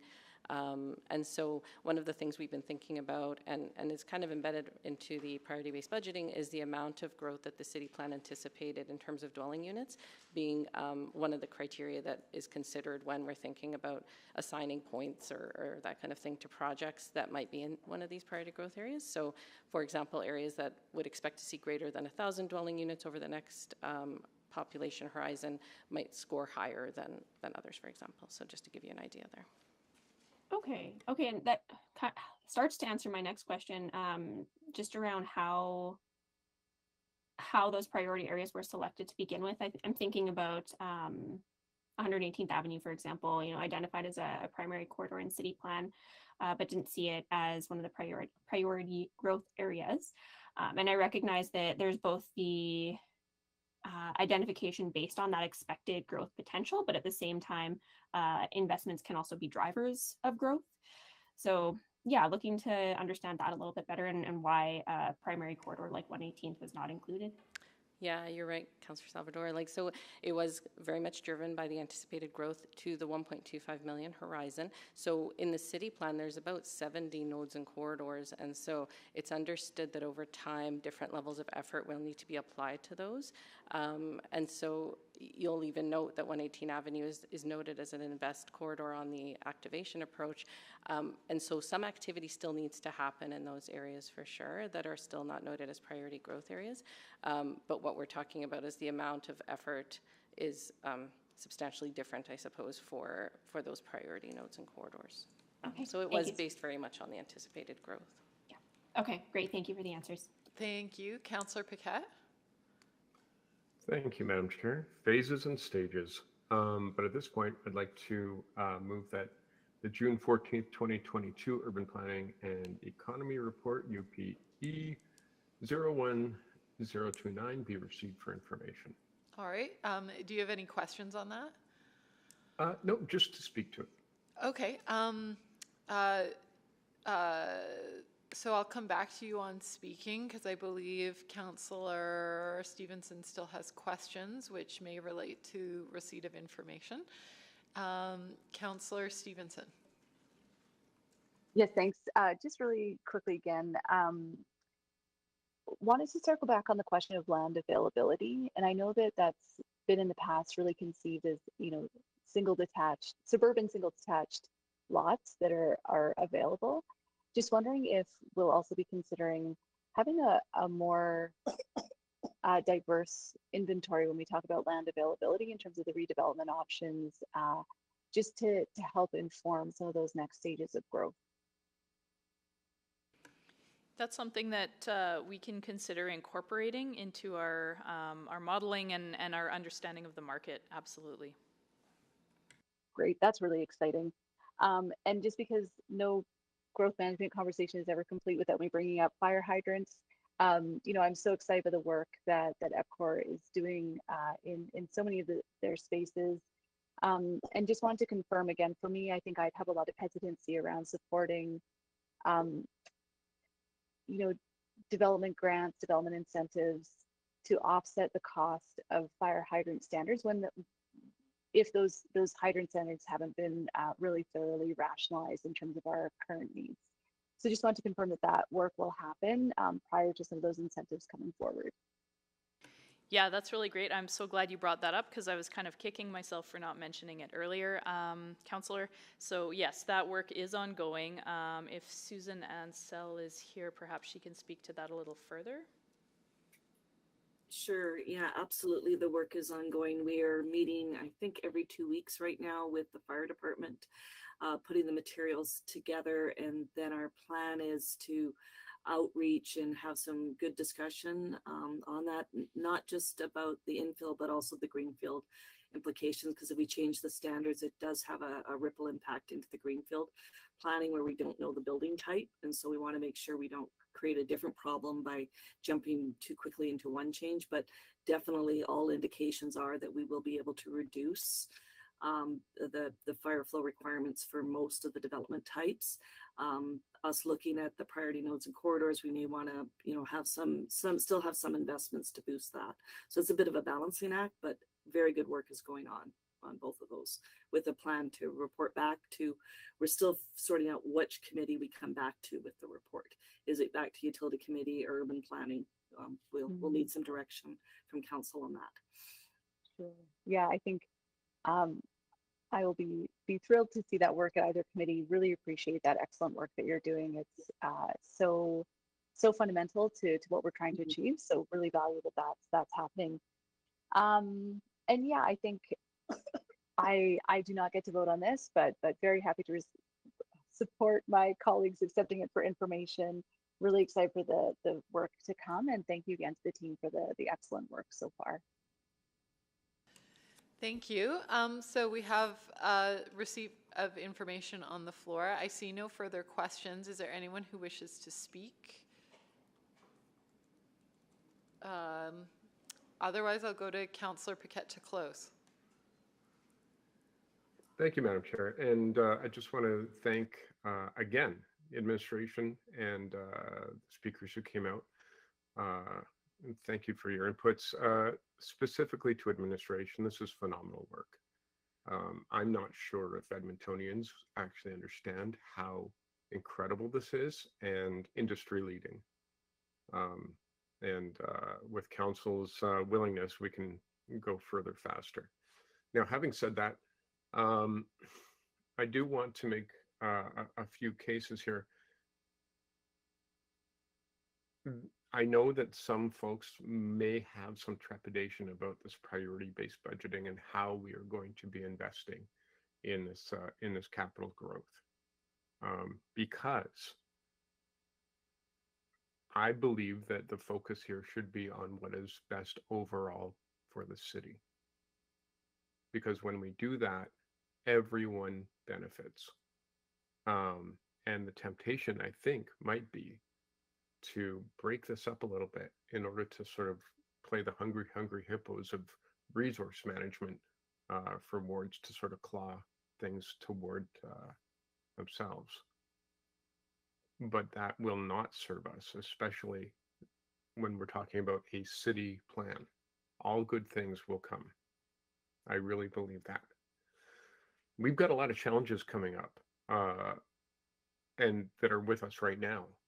And that has to do with sprawl and how that impacts our ability to provide services based on our tax base.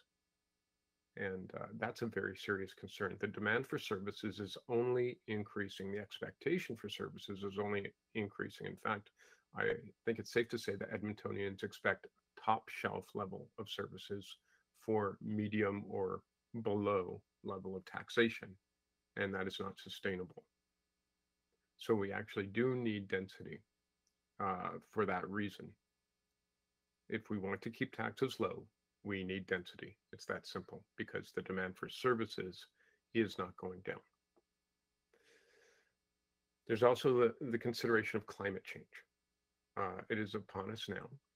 And some people throw up their hands and say, well, if only we're doing something, what impact could it have? But that's like saying that everyone in traffic thinks that everyone else is the problem in traffic. We are all part of it. And if we're all doing our part, then we can provide an example to everyone else. And maybe some people will never do their part. I don't know. But that doesn't mean that we shouldn't be doing the right thing. Climate change is also going to lead to climate refugees, and that will come in the form of agriculture drying up. It will come in the form of floods. It will come in the form of war based on climate change factors, and we already see that happening. And that means that our population will be increasing. And we have to be able to have a plan that will provide for that population increase without having our housing market skyrocket to a place of absolute unaffordability. And this is one of the ways we get there. So another aspect here is that I know a lot of communities don't want to see change. They want things to stay the same as they always have been. But that never works. What we've seen very clearly in front of us, and it was referenced today, a decrease in density in neighborhoods that don't change. Why? Because you've got a lot of empty nesters. You've got a lot of people growing old in place, and that's fantastic. But there's not room being made for what new and young families need in those neighborhoods. And so they are dying a slow death. That has to change. It's not sustainable. The other thing is that if we don't provide these new forms of builds, we price people right out of the market, and that makes Edmonton not as an attractive place to be to raise a family or to pursue a career. So the picture will become more clear as we go along. I've seen the progression of this approach over the past couple of years, and it's only getting better. And so I'm extremely hopeful and extremely positive about the work being done, and I applaud it because this really is phenomenal stuff. And without a doubt, and I mean this seriously, other cities will be following our lead, and people will be writing papers about this. So thank you to administration for all this work. Thank you, Madam Chair. Thank you. Please vote.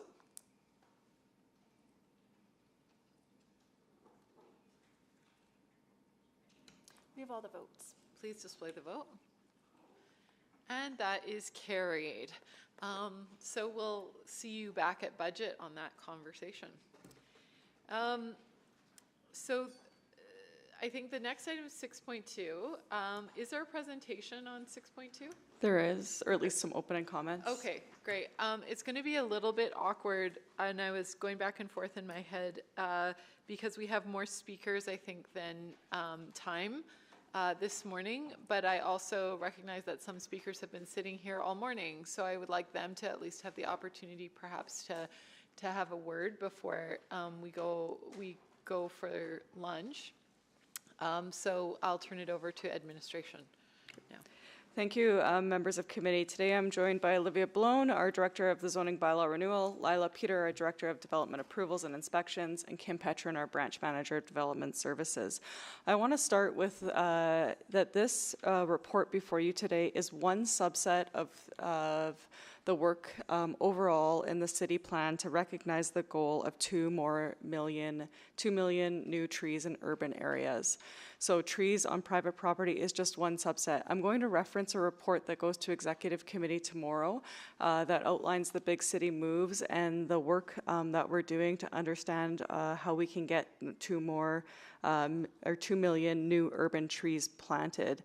And that work has a number of measures associated with it in terms of the percentage of trees covered, the percentage of city trees covered, green area per capita, greenhouse gas emissions per people, etc. So my point is that this trees on private property is just one subset of a larger body of work before you today.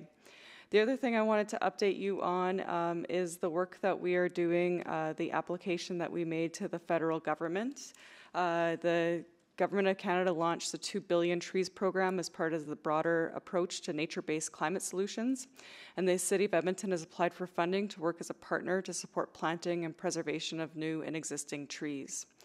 So we recognize the importance of our urban forest in our city, and we're continuing at that. Should the city be successful in the 2 billion tree grant, the city's initiative aims to transfer and share knowledge about Edmonton's urban forest with the intent that residents, community groups, and shareholders are better equipped to care for and preserve trees, as well as directly connecting with them in means of assisting with tree planting. That's why Mr. Seabrook-Gord is also, or somebody from operations will also be here, because they're the group that administers the Roots for Tree program and does a lot of our tree preservation work in our city as a whole. Over to you, Livia. Thanks, Stephanie. So over the past decade, administration has discussed and considered approaches to address tree protection on private properties, while also promoting tree plantings for new developments. Last August, we presented on the first part of this motion to Urban Planning Committee and provided an inventory of policy, programs, and processes that have been implemented, such as we introduced minimum tree and shrub planting requirements in Edmonton zoning bylaw. We also have in the bylaw incentives for preserving trees on residential properties.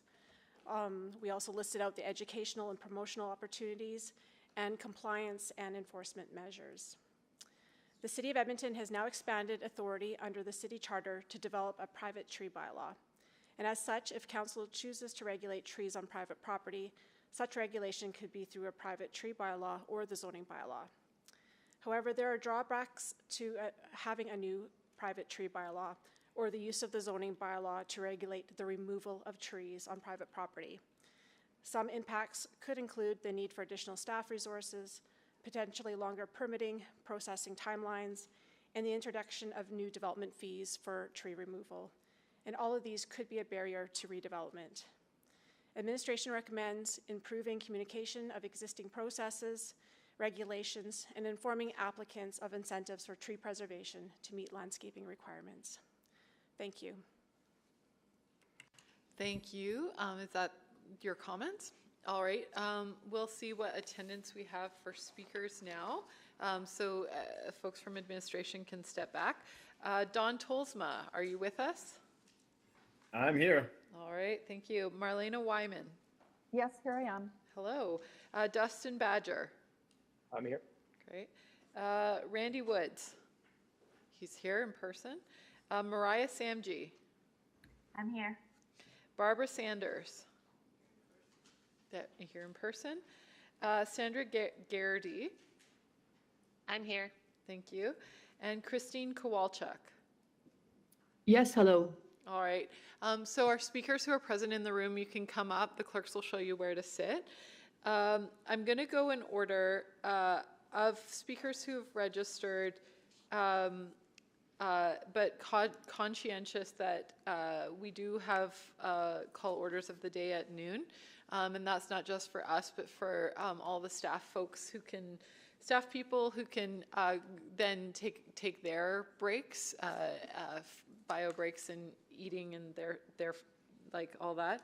So we will likely have to recommence speakers and at least questioning of speakers after 1:30.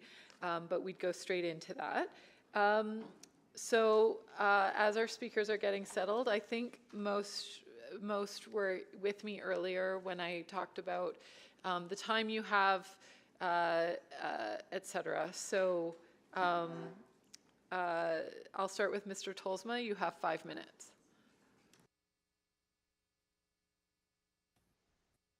All right. Yeah, thanks for having us here. Good discussion this morning. And good morning to the members of the Urban Planning Committee. My name is Don Tolsma, and I'm the president of Timber House Developments. I also serve on the board of directors for the Canadian Home Builders Association, Edmonton region, and I'm proud to be a part of a network and community of builders here in Edmonton. I'm here to discuss item 6.2, tree preservation on private property, and wish to begin by thanking you for the opportunity to speak on behalf of the association today. The residential construction industry in Edmonton is a network of local businesses that represents more than 27,000 jobs, $2 billion in annual wages, and $4 billion in annual investment. As we prepare to welcome 1 million more people to Edmonton, as outlined in the city plan, our members have the ability and expertise to provide housing that meets the needs of current and future residents. As we recognize the environmental, ecological, economic, and social benefits of Edmonton's urban forest, and understand that trees are a valuable asset and that they should be preserved and protected during construction. At Timber House, We know that mature trees are often one of the features that our clients value about their neighborhood. And where feasible, we take every measure possible to protect and preserve existing trees on the site. However, retaining trees on private property is sometimes not feasible, including circumstances where the location of the tree or trees limits the buildable area of the site, represents access issues during construction, or if the tree is unhealthy and simply needs to be removed. While builders like myself often take great lengths to retain existing trees, regulating trees located on private property would present significant barriers to redevelopment and disincentivize densification, which does not align with the city plan. Tree preservation efforts must be balanced with the city's goals for increased densification to ensure that Edmonton continues to be a city that provides ample housing choice for our growing population. In addition, increased costs and lengthening timelines for development applications directly contradicts the city's efforts to create a supportive regulatory and business environment for customers. As such, the Home Builders Association in Edmonton strongly supports scenario 3, that administration focuses its efforts on communicating current landscaping requirements of the zoning bylaw. We support administration's recommendations to enhance communication with applicants and reinforce existing landscaping regulations, as well as incentivizing tree planting and preservation rather than regulating private trees. Scenarios 1 and 2, which outline options to regulate trees on private property, both present substantial drawbacks for the residential construction industry, as well as the average homeowner. Administration outlines substantial difficulties in the effective implementation and enforcement of permit processes to regulate private trees, and notes that municipalities which have implemented such an approach have seen mixed results. There are also several drawbacks associated with the tree protection and preservation on private property that are not contemplated within this report. A significant potential consequence of regulating trees on private property is that a redevelopment that aligns with the city plan may no longer be feasible due to the costs associated with removal of private trees. As a result, development may leapfrog over lots with multiple private trees that would be ideal for redevelopment, and in alignment with the city plan may inadvertently become nullified, threatening Edmonton's ability to achieve future growth. The full impacts of regulating the removal of trees on private property does not contemplate impacts for the development in establishing areas as new communities are developed. It is also worth noting that regulating trees on private property will impact all property owners. This includes Edmontonians who are simply maintaining their property, including instances in which a homeowner may need to remove a diseased or dying tree from their yard, or a tree that may be causing damage to their property. Requiring a permit for a private tree removal or limiting the ability to remove a tree on private property altogether will directly impede infill development, new growth, and ultimately the goals of the city plan. A number of great strides have been made in the past number of years to encourage the retention of trees on private property and protect city-owned trees, including the creation of the new public tree protection bylaw, which the Canadian Home Builders Association in Edmonton is proud to have collaborated with the city on. As your city building partners, we remain committed to supporting future work to explore incentives rather than regulation to protect and preserve trees on private property while furthering the city's plans, goals, and density objectives. Thank you for your time, and I am happy to answer any questions you may have. Thank you. Marlena Wyman. Yes, I have a slideshow that, there we are. Yes, thank you for the opportunity to speak. I'm Marlena Wyman, an artist and a historian and a citizen of Edmonton. This is a sketch I made after the sad cutting down of 2 majestic trees from the lot across the street from me. The tree clearing was in preparation for the demolition of yet another post-World War II bungalow in my mature neighborhood of Park Allen. The lot was denuded of trees, and the huge house and garage now fill the lot. 2 small trees have now been planted, but cannot replace the asset of healthy mature trees. And one of these small trees already looks to be dying. I've lived in this neighborhood for over 30 years in a 720 square foot bungalow built in 1950. These original homes and the trees on their lots are being destroyed and replaced with huge, ubiquitous houses. The identity, character, and modest livability of my neighborhood is suffering as a result. Next slide, please. Whoops, back one. There we are. This is a Google Street View photo of another bungalow on our street that was recently demolished. Next, please. This is what is being built there now. And this photo does not yet show the house at its full height. The trees in the photo are only the boulevard trees, neighbors' trees, and trees on the property across the back alley. Next, please. To fully comprehend the size of this house, here's the side view from our yard and across our neighbor's yard. So the brown fence is ours, and the gray fence that you see above it is actually beyond it, the far side of our neighbor's property. You can see the back edge of her house on the far right side of the photo. This new build is not only a visual and privacy concern, it is also impeding the ability for our neighbor to grow food in her garden. And she tells me that a 3-car garage is also yet to be added. The trees in this photo are on our property and on our neighbor's property only. Now, these new huge houses in our neighborhood are not contributing to densification. They are all single-family homes. They are replacing affordable housing, eliminating trees and green space, and condemning viable construction materials and trees to landfill. I spoke to the builder about my concerns, and he said the bylaws allow it. Next, please. In contrast, this is our backyard, large and treed because our house is small.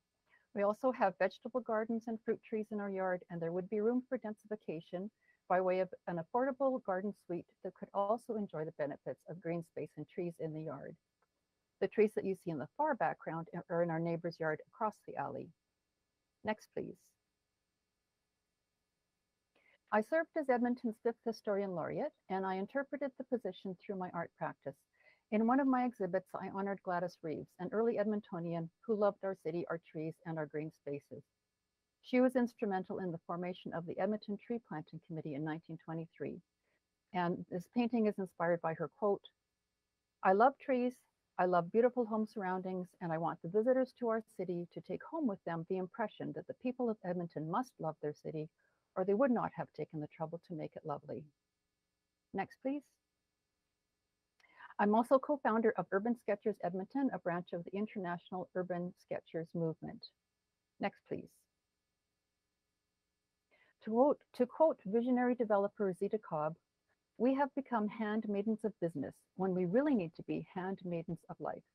Place is not a commodity and should not be treated as such. We humans have lost track of the most important thing, and the hero of that story is the little thing called community." Next, please. The natural beauty of our city and our own backyards is a subject that always inspires the sketchers in our group and has kept us feeling hopeful through difficult times. Next.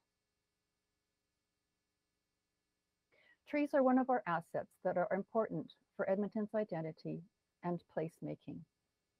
Next, please. I am not personally against development. What I am against is poorly considered development.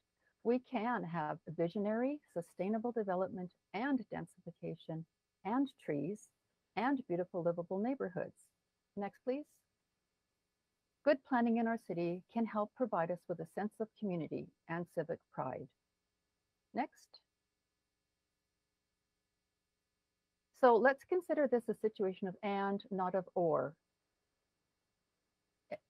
And I do believe that we can have, although a little less of all, we can have the and situation. Next. I appreciate your time and attention to this important concern. Thank you very much. Thank you, Ms. Wyman. I think we have time to hear from one more speaker before lunch. That would be Dustin Badger.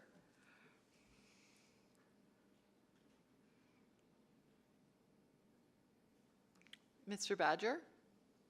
Are you? Hello, I'm here. Sorry about that. All right.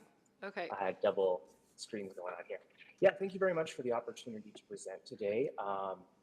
I have been very fortunate over the last few years with the support of the Edmonton Heritage Council.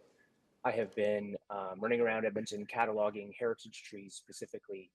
Heritage trees are often big trees, old trees, but mostly they have some kind of story behind them. One of my favorite ones is the Hollowash horse chestnut, which is actually in a back alley in downtown Edmonton. And so this tree was planted by Sam Hollowash, who, while traveling and practicing violin in Vienna, picked up some horse chestnut seeds from the streets, brought them back and planted them in the Edmonton backyard, where this now 100-plus-year-old tree still lives and exists. Let's go to the next slide here. And so that's just kind of one example, I think, of some of the trees that we see in this city.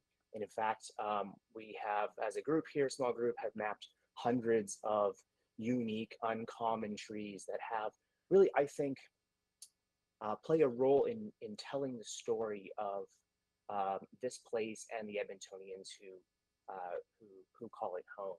And so, yes, they're trees and they provide all kinds of ecological and social value, but they really are also a reflection of the occupants of Edmonton. Let's go to the next slide. And so I actually want to lean today on a couple of City of Edmonton documents. First is the urban forest management practice. And I think there's one of the things about our city is we have these really great planning documents. And I think that there's some good info in here that would suggest that a bylaw protecting private trees might be a good idea and might actually be in alignment with things like this document here and like city plan. Let's go to the next slide. And so this is directly ripping off from the document. These are screenshots, but these are some of the benefits of trees in Edmonton, all of our trees in Edmonton. So we talk a lot about the environmental benefits. Maybe I'll take a look. Let's kind of linger on the economic benefits here, but reducing energy costs by up to 25%, increasing land and property value up to 20%, attracts and maintains businesses, extends the life of hard surfaces, sidewalks, roadways, provides aesthetic value, creates a sense of privacy, reduces crime, reduces recovery time for people who have are recuperating from surgery. There are a lot of different reasons why we actually want to maintain and grow the urban forest. Next slide. Oh, we lost it. Yeah, we'll pause your time for a second because she's not a problem. Yeah, we just lost the slides. Oh, Am I still going? Yeah, sorry, there's a lag, but just stand by.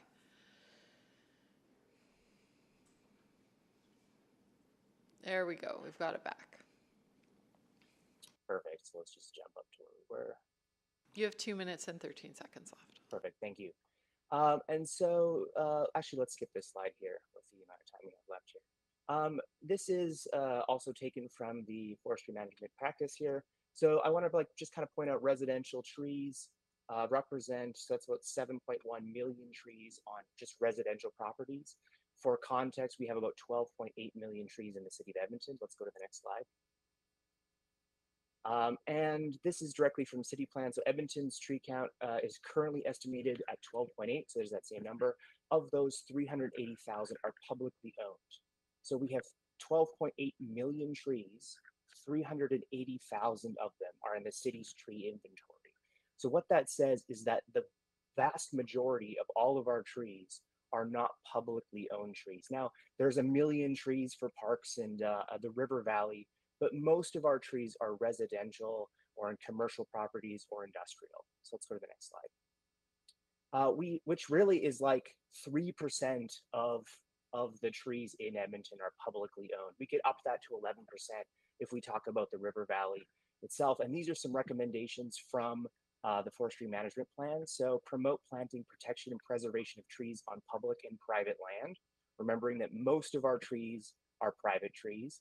Maintain tree protection through policy, standards, and bylaws. And so there's some suggestions here that maybe like these kinds of conversations that we're having now are important because most of our trees, in fact, are private trees. So let's go to the next slide. We also have this goal of having 20% forest canopy. By far, the largest percentage of like sort of zoning, I guess, that is treed is our residential. Lose that residential forest canopy, and we lose a lot of gains towards that goal. We want to plant 2 million trees. Well, we have 380,000 in our inventory. We're not going to add 2 million trees to the city's inventory of trees. Most of those are going to go into naturalization, which is great, and we need to do it. And a lot of those are going to go into private spaces. And so one is if we're planting these 2 million trees on private land without the ability to protect them, are we able to protect that investment? And two, if we're planting 2 million trees while we're losing, 7 million trees or slowly picking away at that number, are we actually making any gains? And so I think we have to be careful when we say plant 2 million trees. That's really great, but we can't be losing millions of trees at the same time. Let's go to the next slide. Oh, Thank you. Yeah. Thank you so much for the opportunity. Yeah. So we're going to recess now until 1:30, and if you can come back after lunch, we'll continue with speakers there and questions of speakers. Thank you.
but we're not.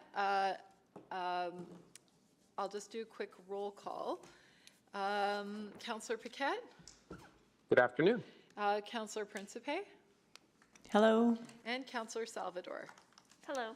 And I've got company now in chambers. I'm always really bad at this. So in addition to members of committee, I'm joined in chambers here with Councillor Rutherford. You can say hi if you want. You don't have Hello. to. You can also, yeah. And then online by Councillor Wright and Councillor Cartmel. And we have had other councillors popping in and out of the meeting throughout the morning. So welcome. We were in the middle of hearing from speakers. We had just heard from Mr. Badger, and now we go to our first in-person speaker, Randy Woods. So you have 5 minutes, Mr. Woods, and the traffic lights to your left will green, yellow, red. So you got that. Thanks. Oh, well, now we're tricking you because that's the microphone that doesn't work, I believe. So yeah, you just to the one to your left there. Yeah. There we go. Thank you very, very much. I'm very pleased to be here.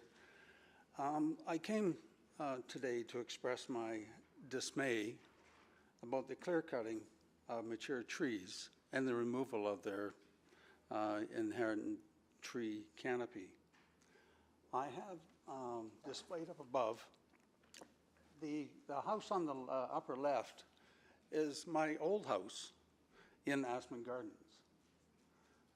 In the middle one illustrates my backyard. And the one on the right on the top illustrates another view of my house that I used to own. Below the house on the upper left is what's being constructed now. What I am very annoyed at, that's a brand new house with maximum site coverage, and there was no, there's nothing to prevent the developer from removing the trees. If I could have the next slide. Oh. It's, I had a picture of a mature elm tree that was cut down in my yard, which I don't think should be allowed. That's the tree.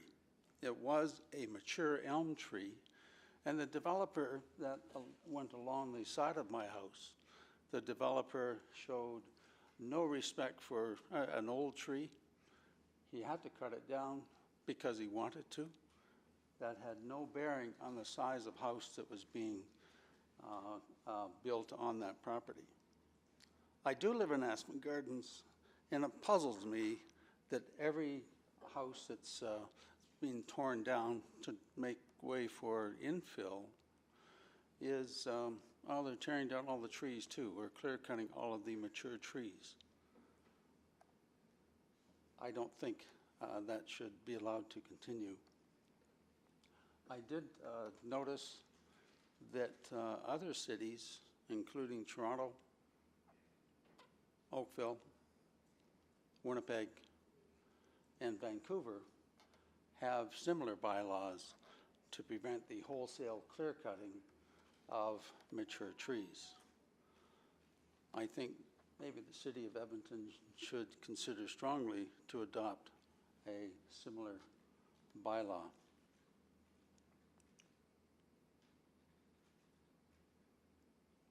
I think in addition to that, there's, with the removal of mature trees, it does really impact on the personal enjoyment of neighboring properties and their trees as well.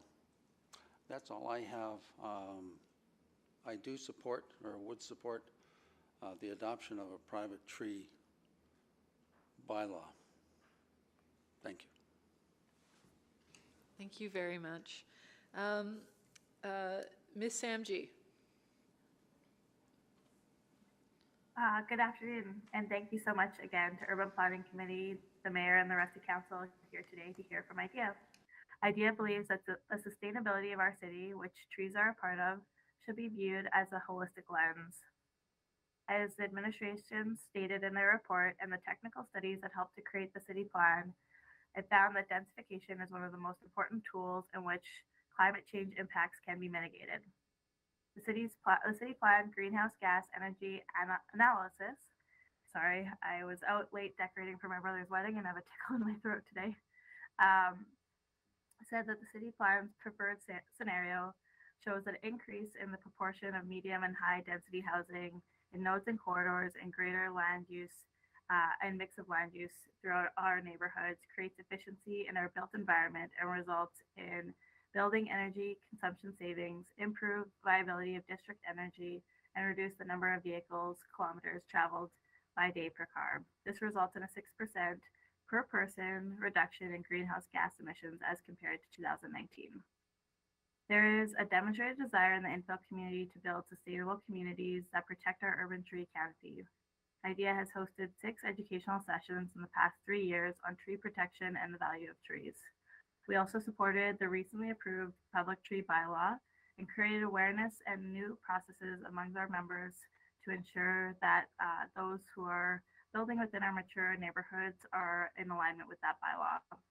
We believe that the sustainability should be approached viewed through multiple lenses, including the support of our densification of our redeveloping neighborhoods. Our urban tree canopy can be supported by increased planting on public property and continue to replant in new areas as our city continues to grow out.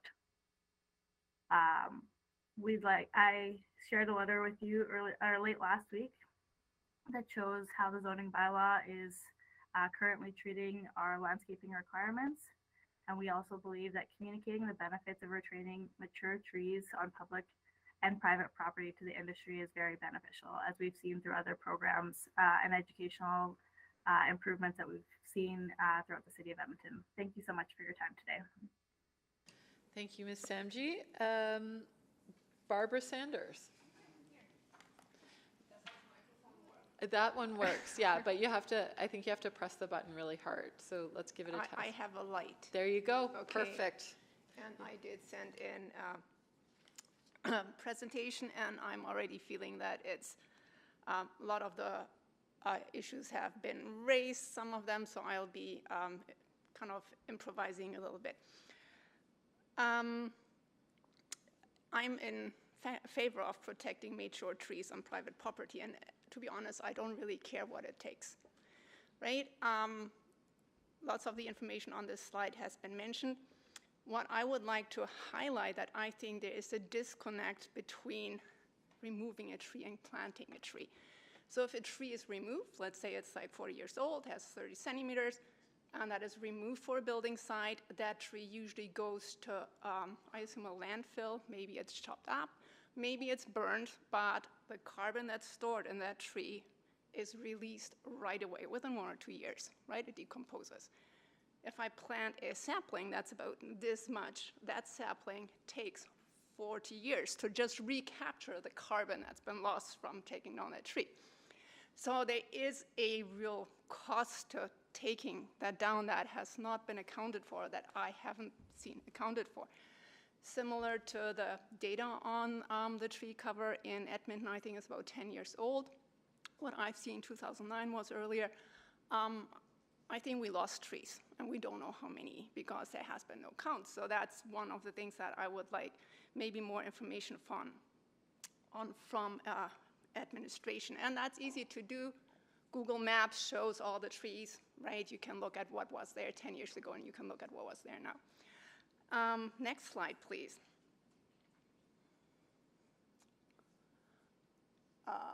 Yeah, the next slide. Yes, that is my block. On the right hand is a new development. I'm totally not against new developments, but 6 trees were lost on this, and 1 little pine tree is remaining. So those 6 trees that were lost, they were planted when that house was built, because that's usually when trees are being planted. So they were 6 years old, and they provided shade and apples, and it'll take, well, 40 years to grow them back if there is any replanting. Next slide.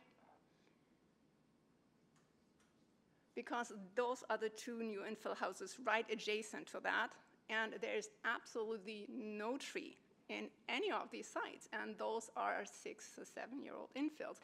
The little elm that you see in front was planted by the city last year in the neighborhood renewal. So that's a public tree. That's not a private tree that was replanted after the trees that were there before the infill were taken down. Next slide.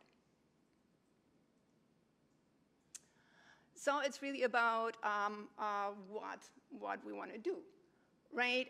Is this another communication campaign? I would want more information. Who would be the target audience? Is these the homeowners, or is this the developers, or both? Like, what's really the intent here?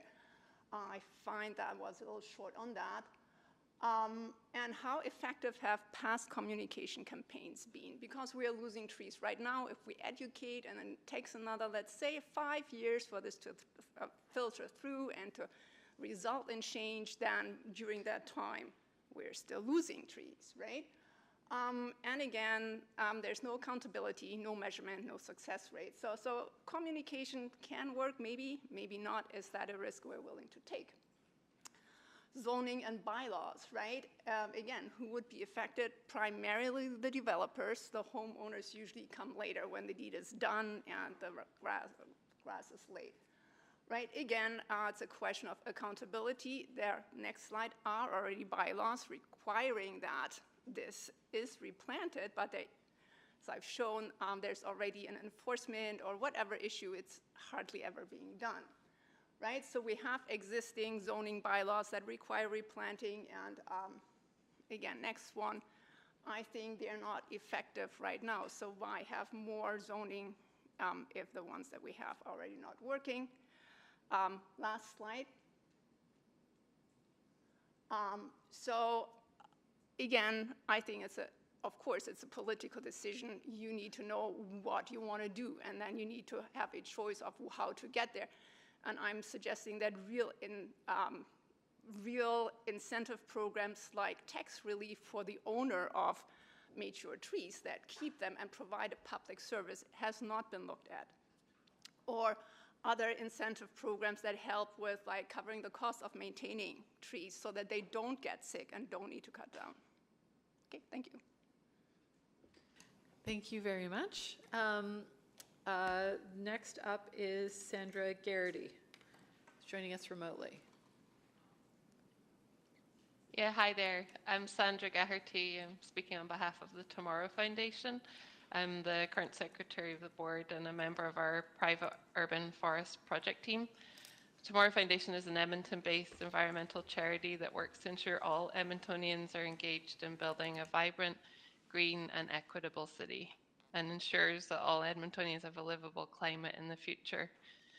We recently completed our private urban forest pilot project, which was funded by the Alberta Real Estate Foundation and Alberta Eco Trust. The project mapped trees on private property for 3 residential blocks in the Queen Alexandra neighbourhood, as well as some additional houses that volunteered information. Measuring and mapping the trees allowed us to quantify the ecosystem benefits they provide. And we chose the Queen Alexandra neighbourhood because it's one neighbourhood in Edmonton with a high number of infill developments currently in progress. We noted that the current landscaping requirements are not always observed and that mature trees are being removed with little consideration of the impact to the community as a whole. Our study determined a correlation between property value and the number of mature trees. Infill houses that preserved mature trees had higher values than those without mature trees.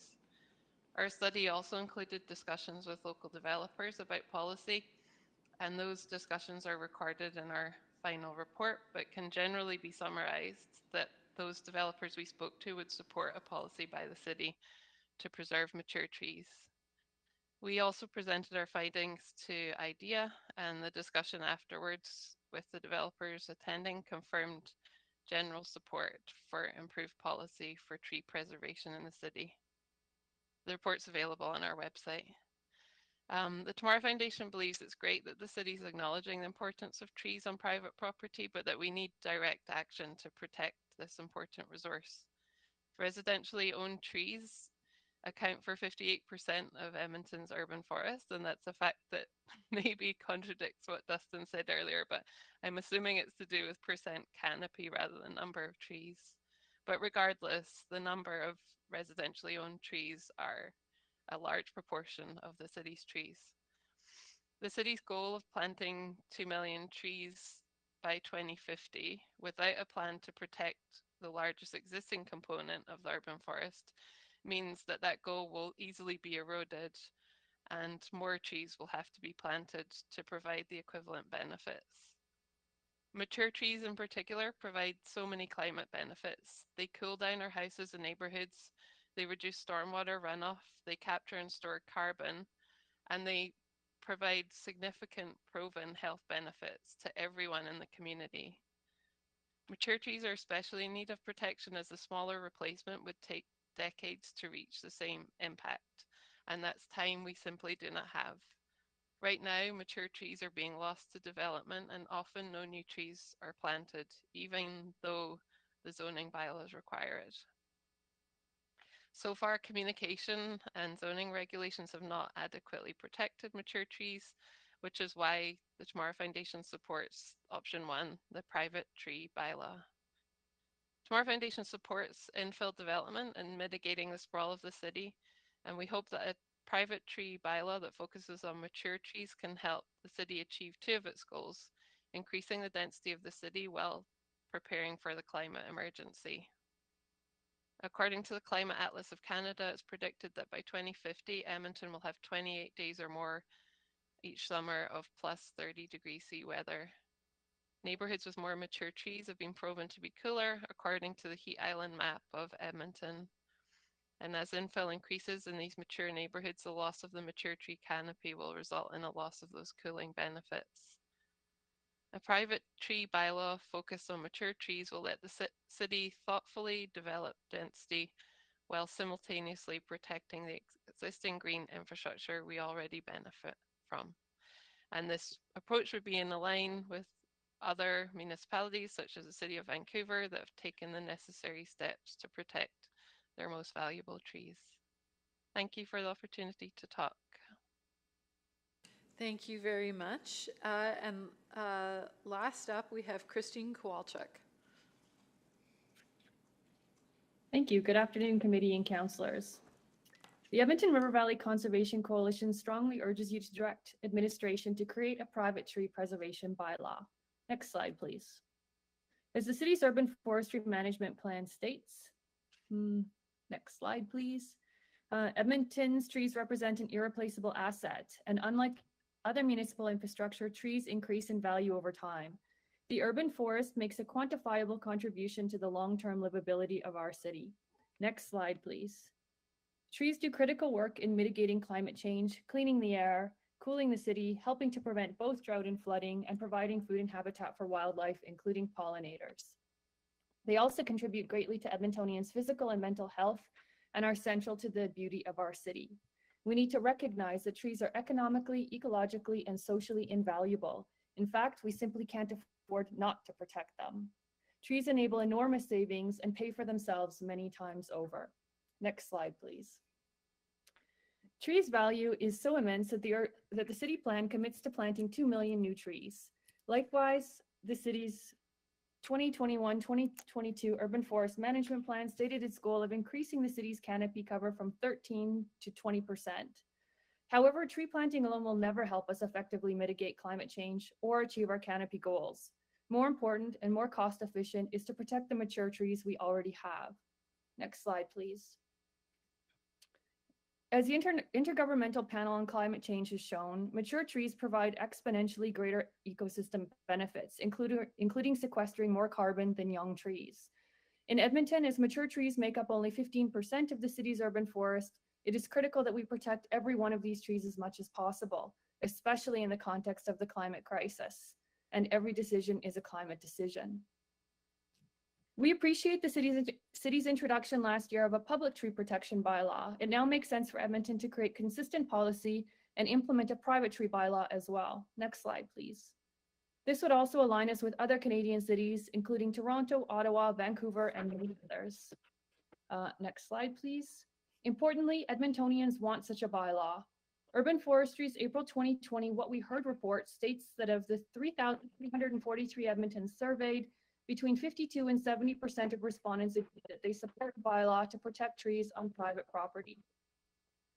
Next slide, please. As administration's report states, private tree preservation bylaws work by requiring permits with fees for tree cutting on private property.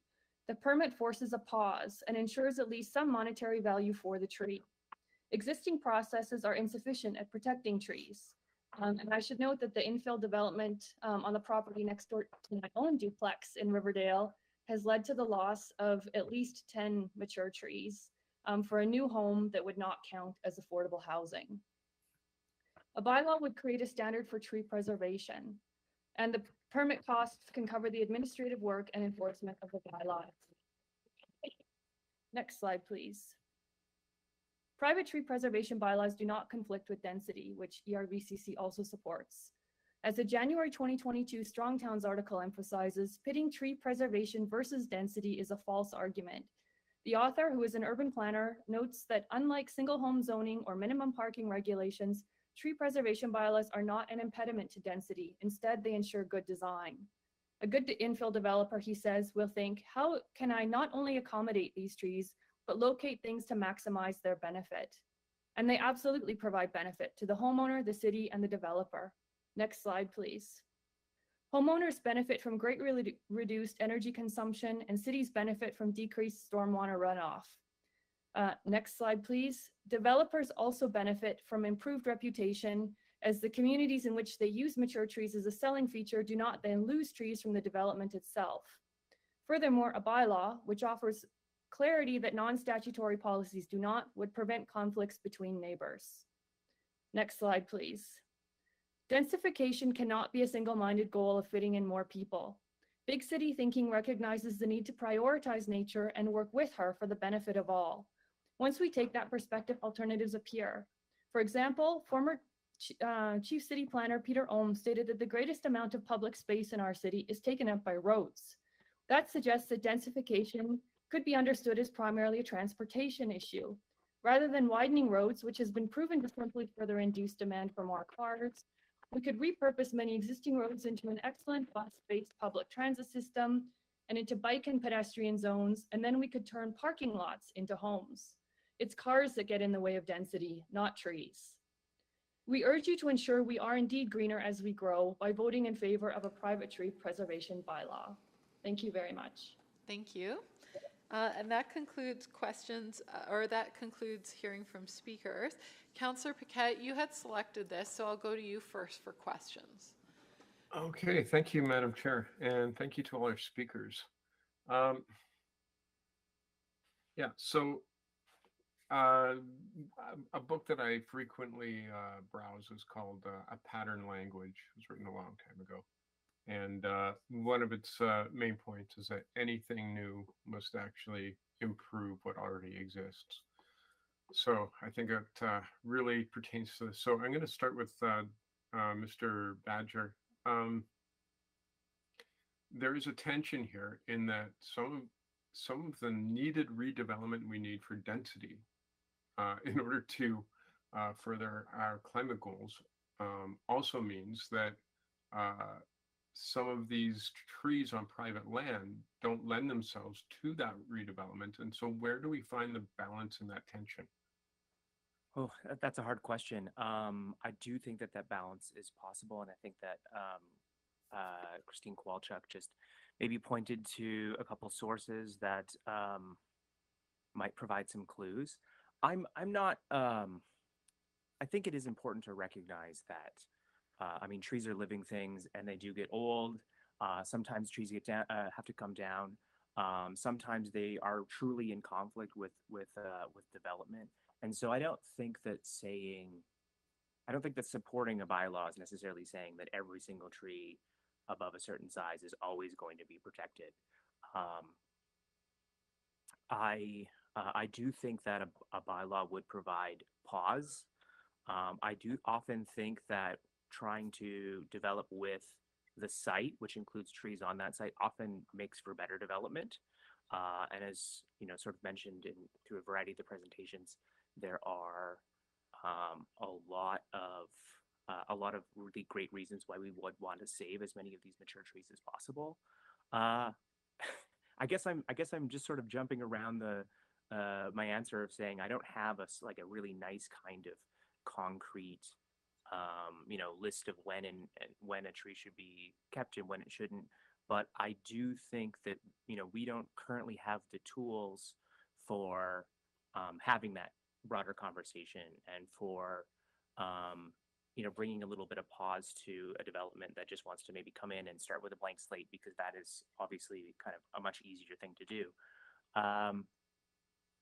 Maybe I'll leave it there or hand it over to Christine if we have time. Yeah, that would be fine. Yeah, I agree with Dustin. I would also say I don't think it's a question of either or, as Marlena Wyman pointed out. It's a question of and. We can absolutely use trees to ensure good design. And I've seen all kinds of interesting websites that show photos, for example, of areas in which buildings were specifically designed around trees. The mature trees were kept, and the houses and the other buildings were built around them. And I mean, that we're far from that kind of thinking right now in Edmonton. Like Dustin says, we don't have the tools to even enable that kind of conversation. But the trees then provide such enormous benefits for everyone in the community that's the kind of thinking that we have to shift towards, especially within the climate crisis. And it's just, it's too easy and too cheap to just go in right now and cut everything down first. I think we need that assurance of quality and tree protection that only a bylaw could enable. Okay, so your thinking is that maybe we should send this back to administration for maybe to take a look at what tools we can use and what parameters we would set that would make more sense, so we could develop with nature, not despite nature. Absolutely. And once we start looking at true cost accounting, then we see that there are savings for everyone, including infill developers, when we start going that way, and for the city overall, when we're thinking about budgets and all of the various costs that are coming our way. The best thing we can do is protect trees and to prevent further costs from coming up. But cutting down trees is sort of like killing the goose that lays the golden egg. The trees enable so many long-term savings. But I guess the tool that I think would be the one to do the job of preserving trees would be a bylaw. Okay. Thank you. And just really quickly to Ms. Wyman,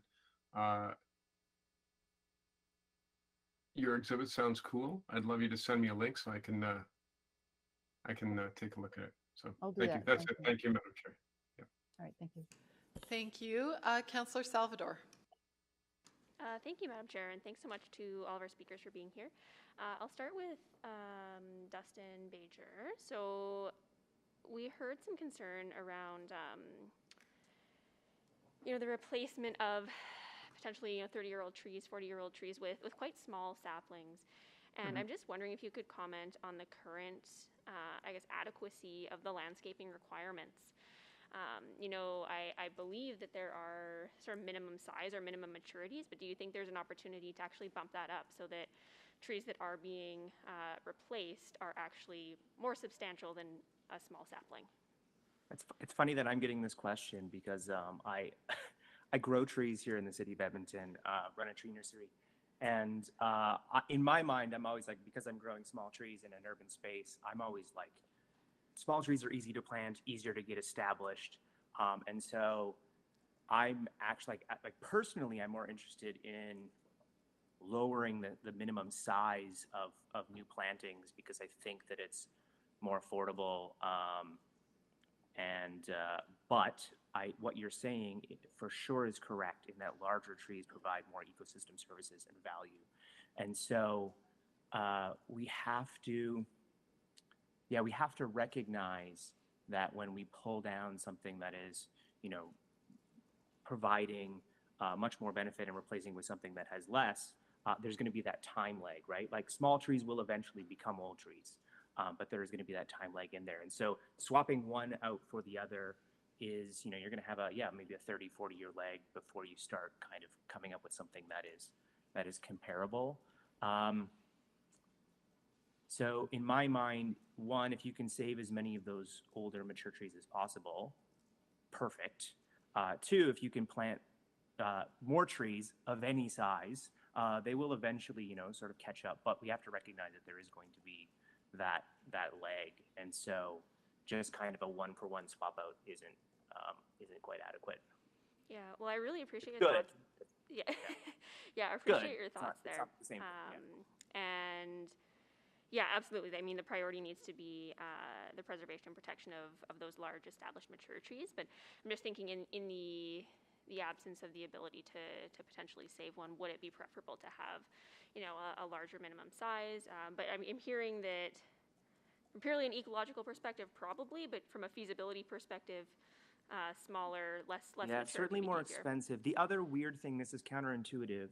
If you plant a small tree, right, smaller, but there's less transplant shock.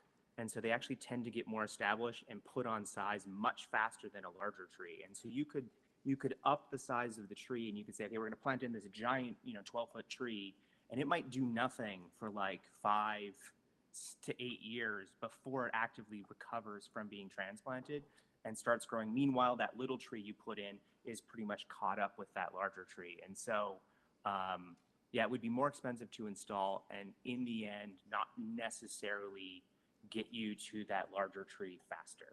Okay, well, that's really fascinating, and I'm grateful we have your expertise in the room to be able to ask these types of questions. I wonder if Mr. Tolsma is still on the line from before lunch. I'm here, Ashley. Wonderful. Yeah, so, you spoke about how Timberhouse in particular prioritizes the preservation of mature trees,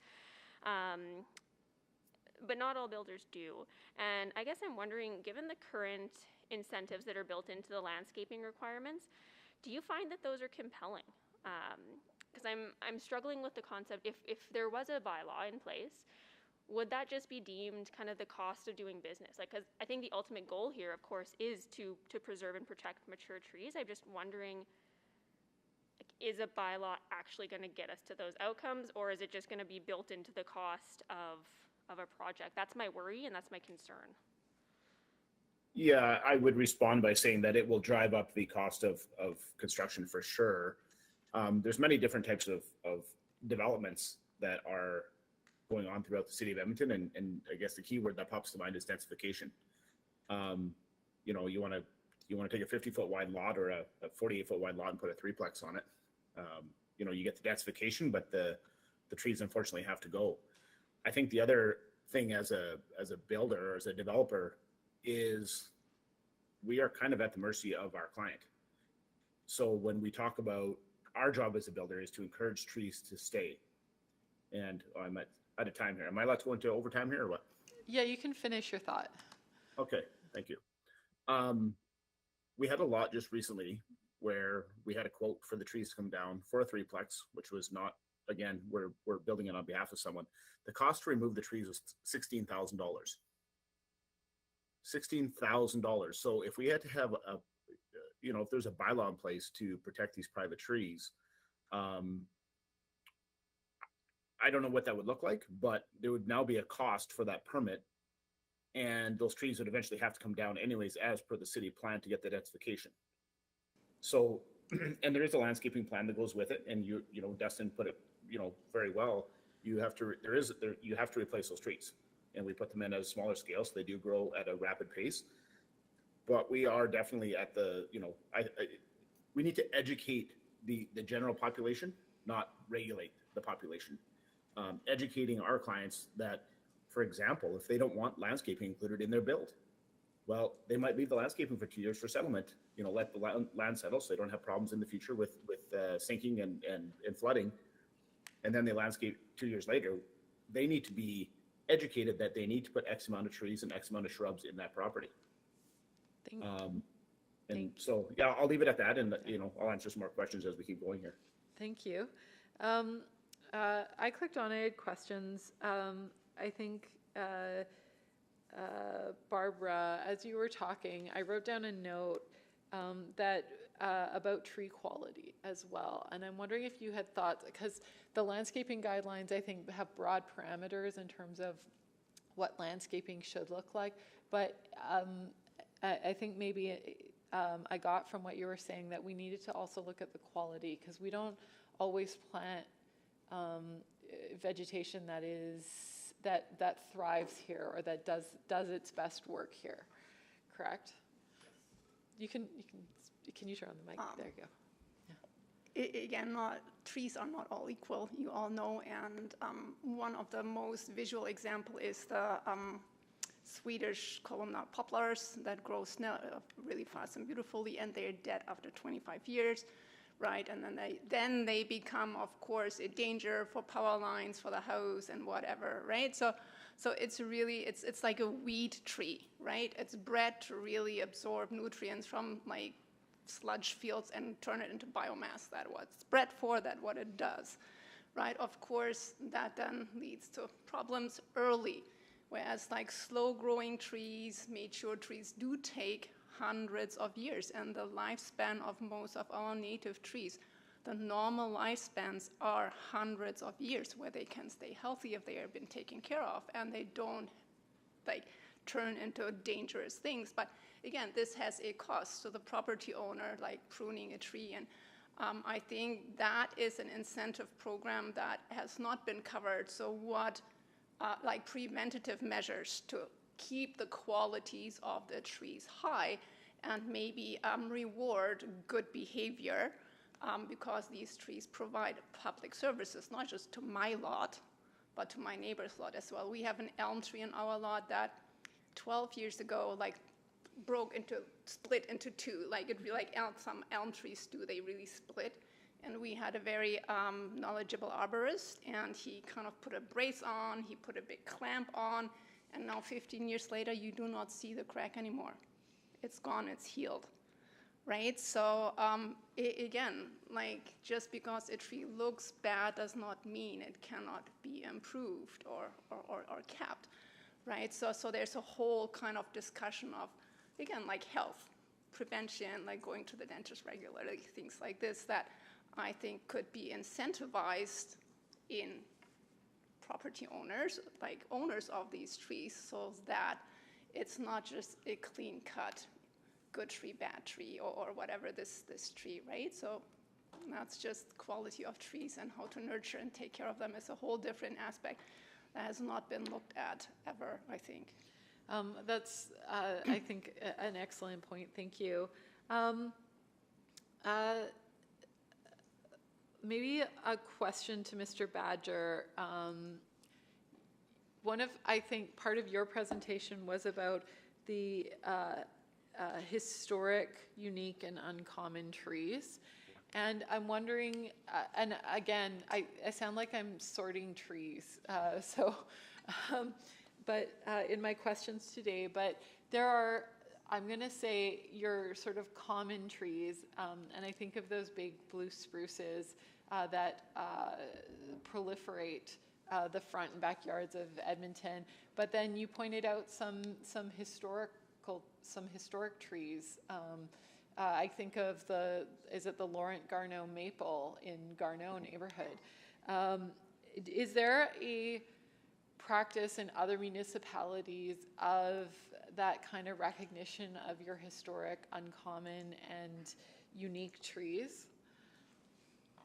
Yes, not so much in Alberta, but if you go to places like BC or Ontario, they have sort of provincially recognized heritage tree registries.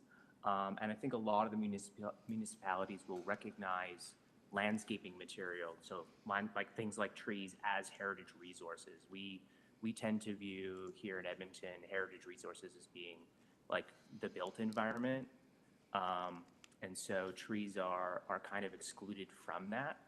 There has been some work in Alberta over the last decade and a half to create a provincial tree registry, and this is something that I have been working on right now. there was a bit of a hiccup about 10 years ago when a database crashed, and so we're kind of starting a little bit from scratch. But yeah, to answer your question, there absolutely is recognition from some municipalities. All right, thank you. I'm out of time, but I'll go to Councillor Principe. Thank you, Madam Chair. Ms. Wyman, I have a question for you. You had mentioned densification and maintaining trees, not an either or, but rather an and. How do you propose that?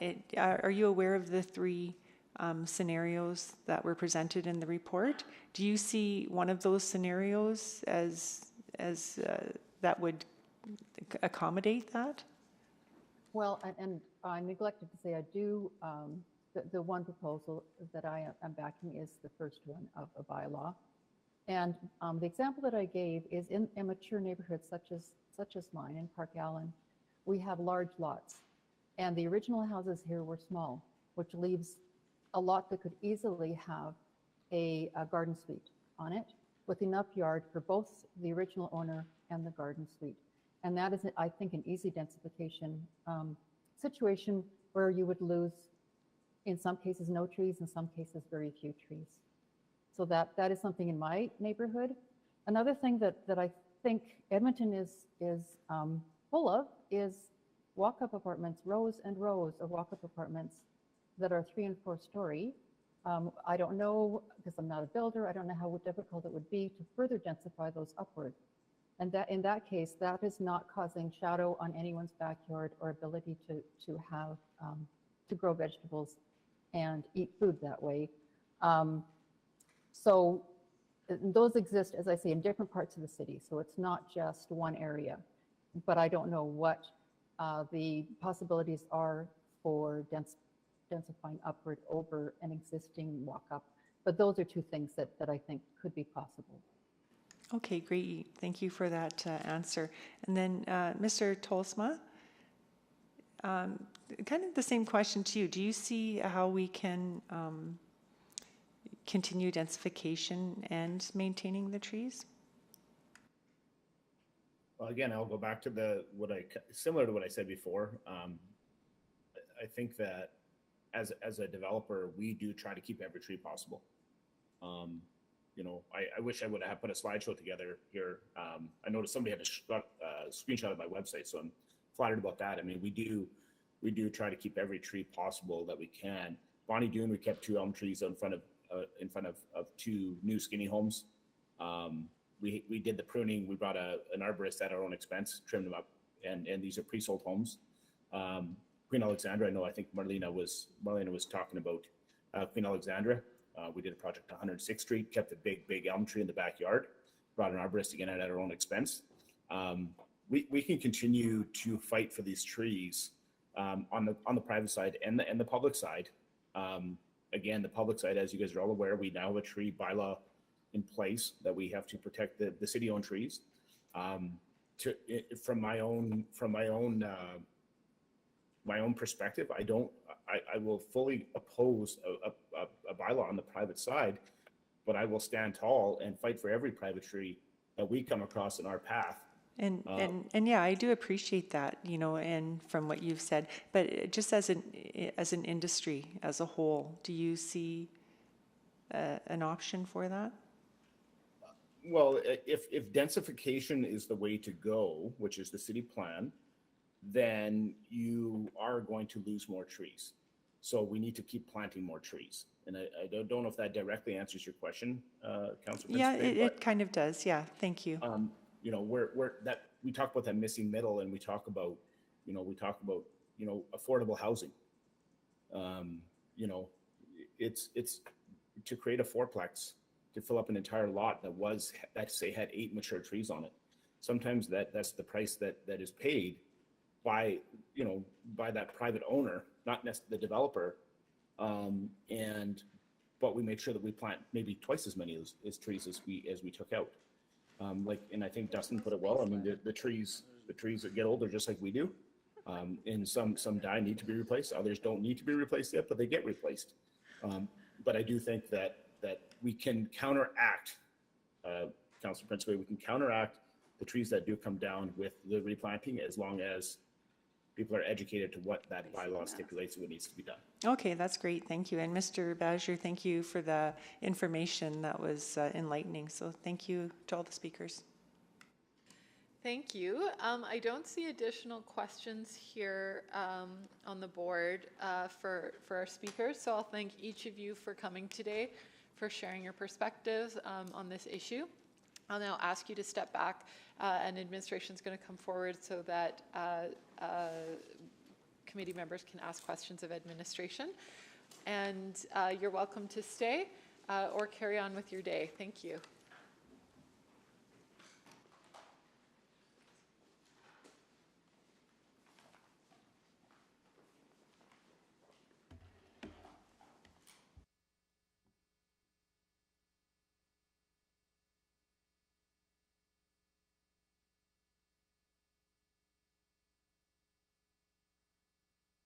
All right, Councillor Paquette, you selected this item, so I'll go to you first while the list populates. Okay, well, thank you, Madam Chair. I think that I might throw a motion up on the board for to focus our questions of administration, if that's okay with you. You can make a motion if you want. Yeah, we just I know I could received do it, but yeah, okay. All right, well, what I would propose is that administration return with a report that outlines actions to achieve the city plan goal of 2 million new urban trees, including but not limited to a private tree bylaw.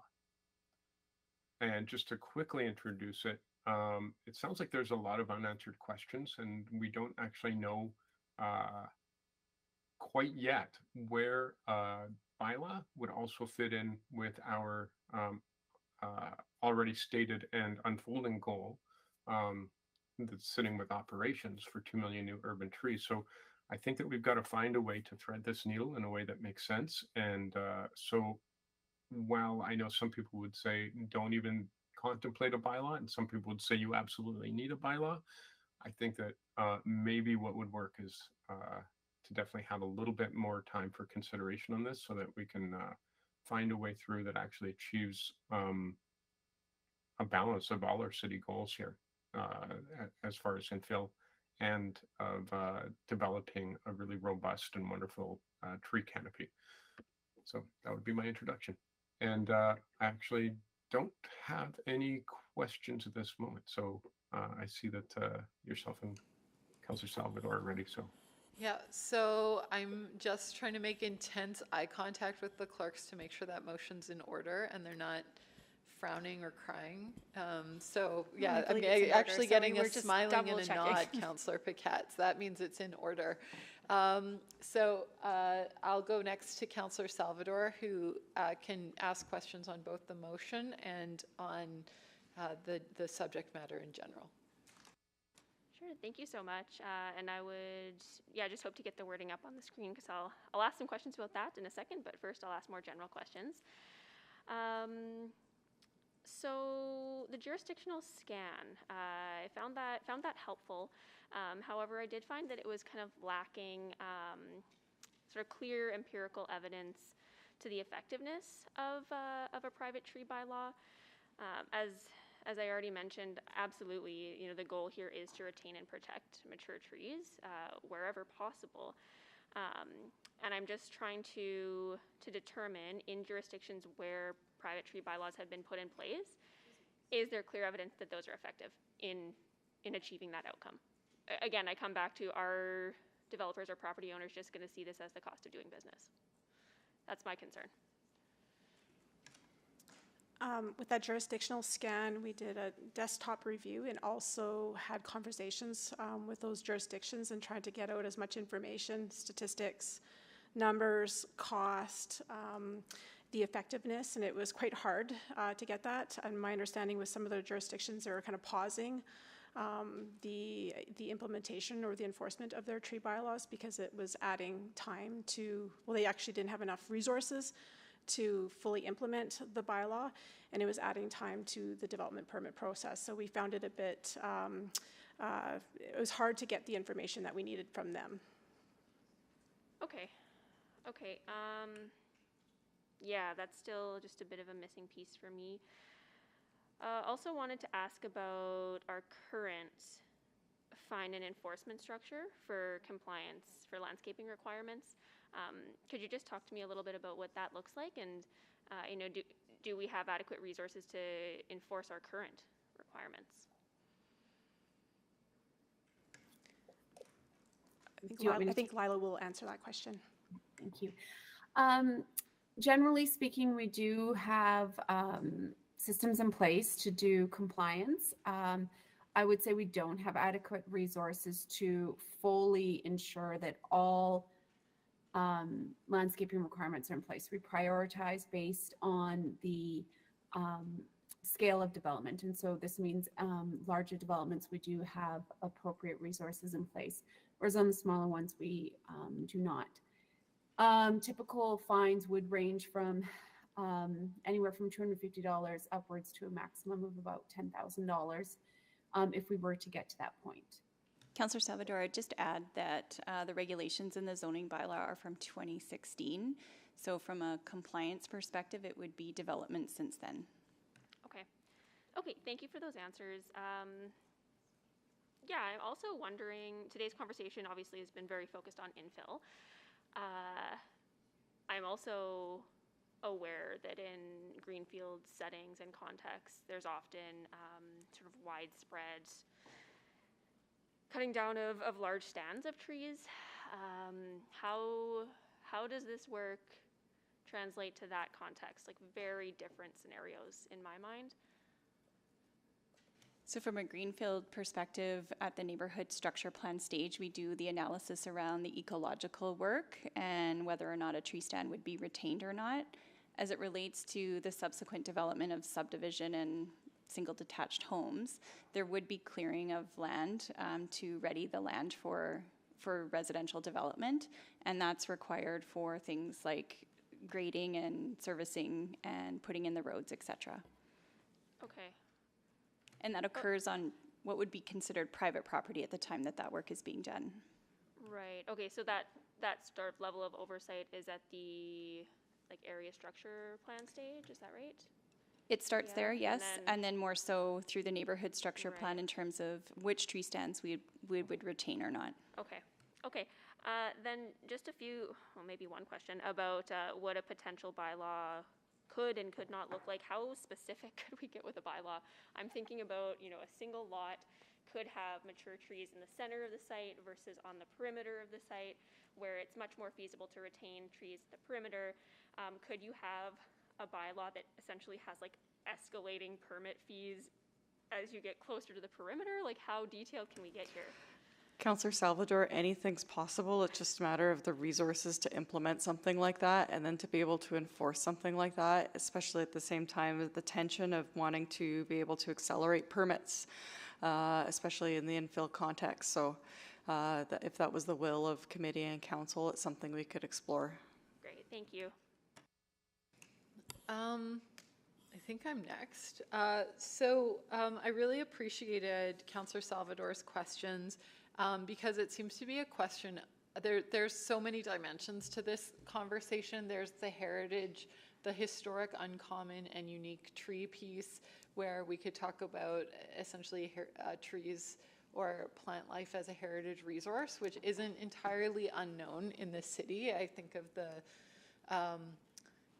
for instance, the peony gardens, that through Fort Edmonton Park, I think they've tried to preserve as a, not a direct, I'm going down a road here, but there's that dimension I'd like to talk about. I appreciate Councillor Salvador's points around, I think, the scale of development. I think we heard from folks who are concerned about it on a lot-by-lot basis, and then on that larger tree stand perspective.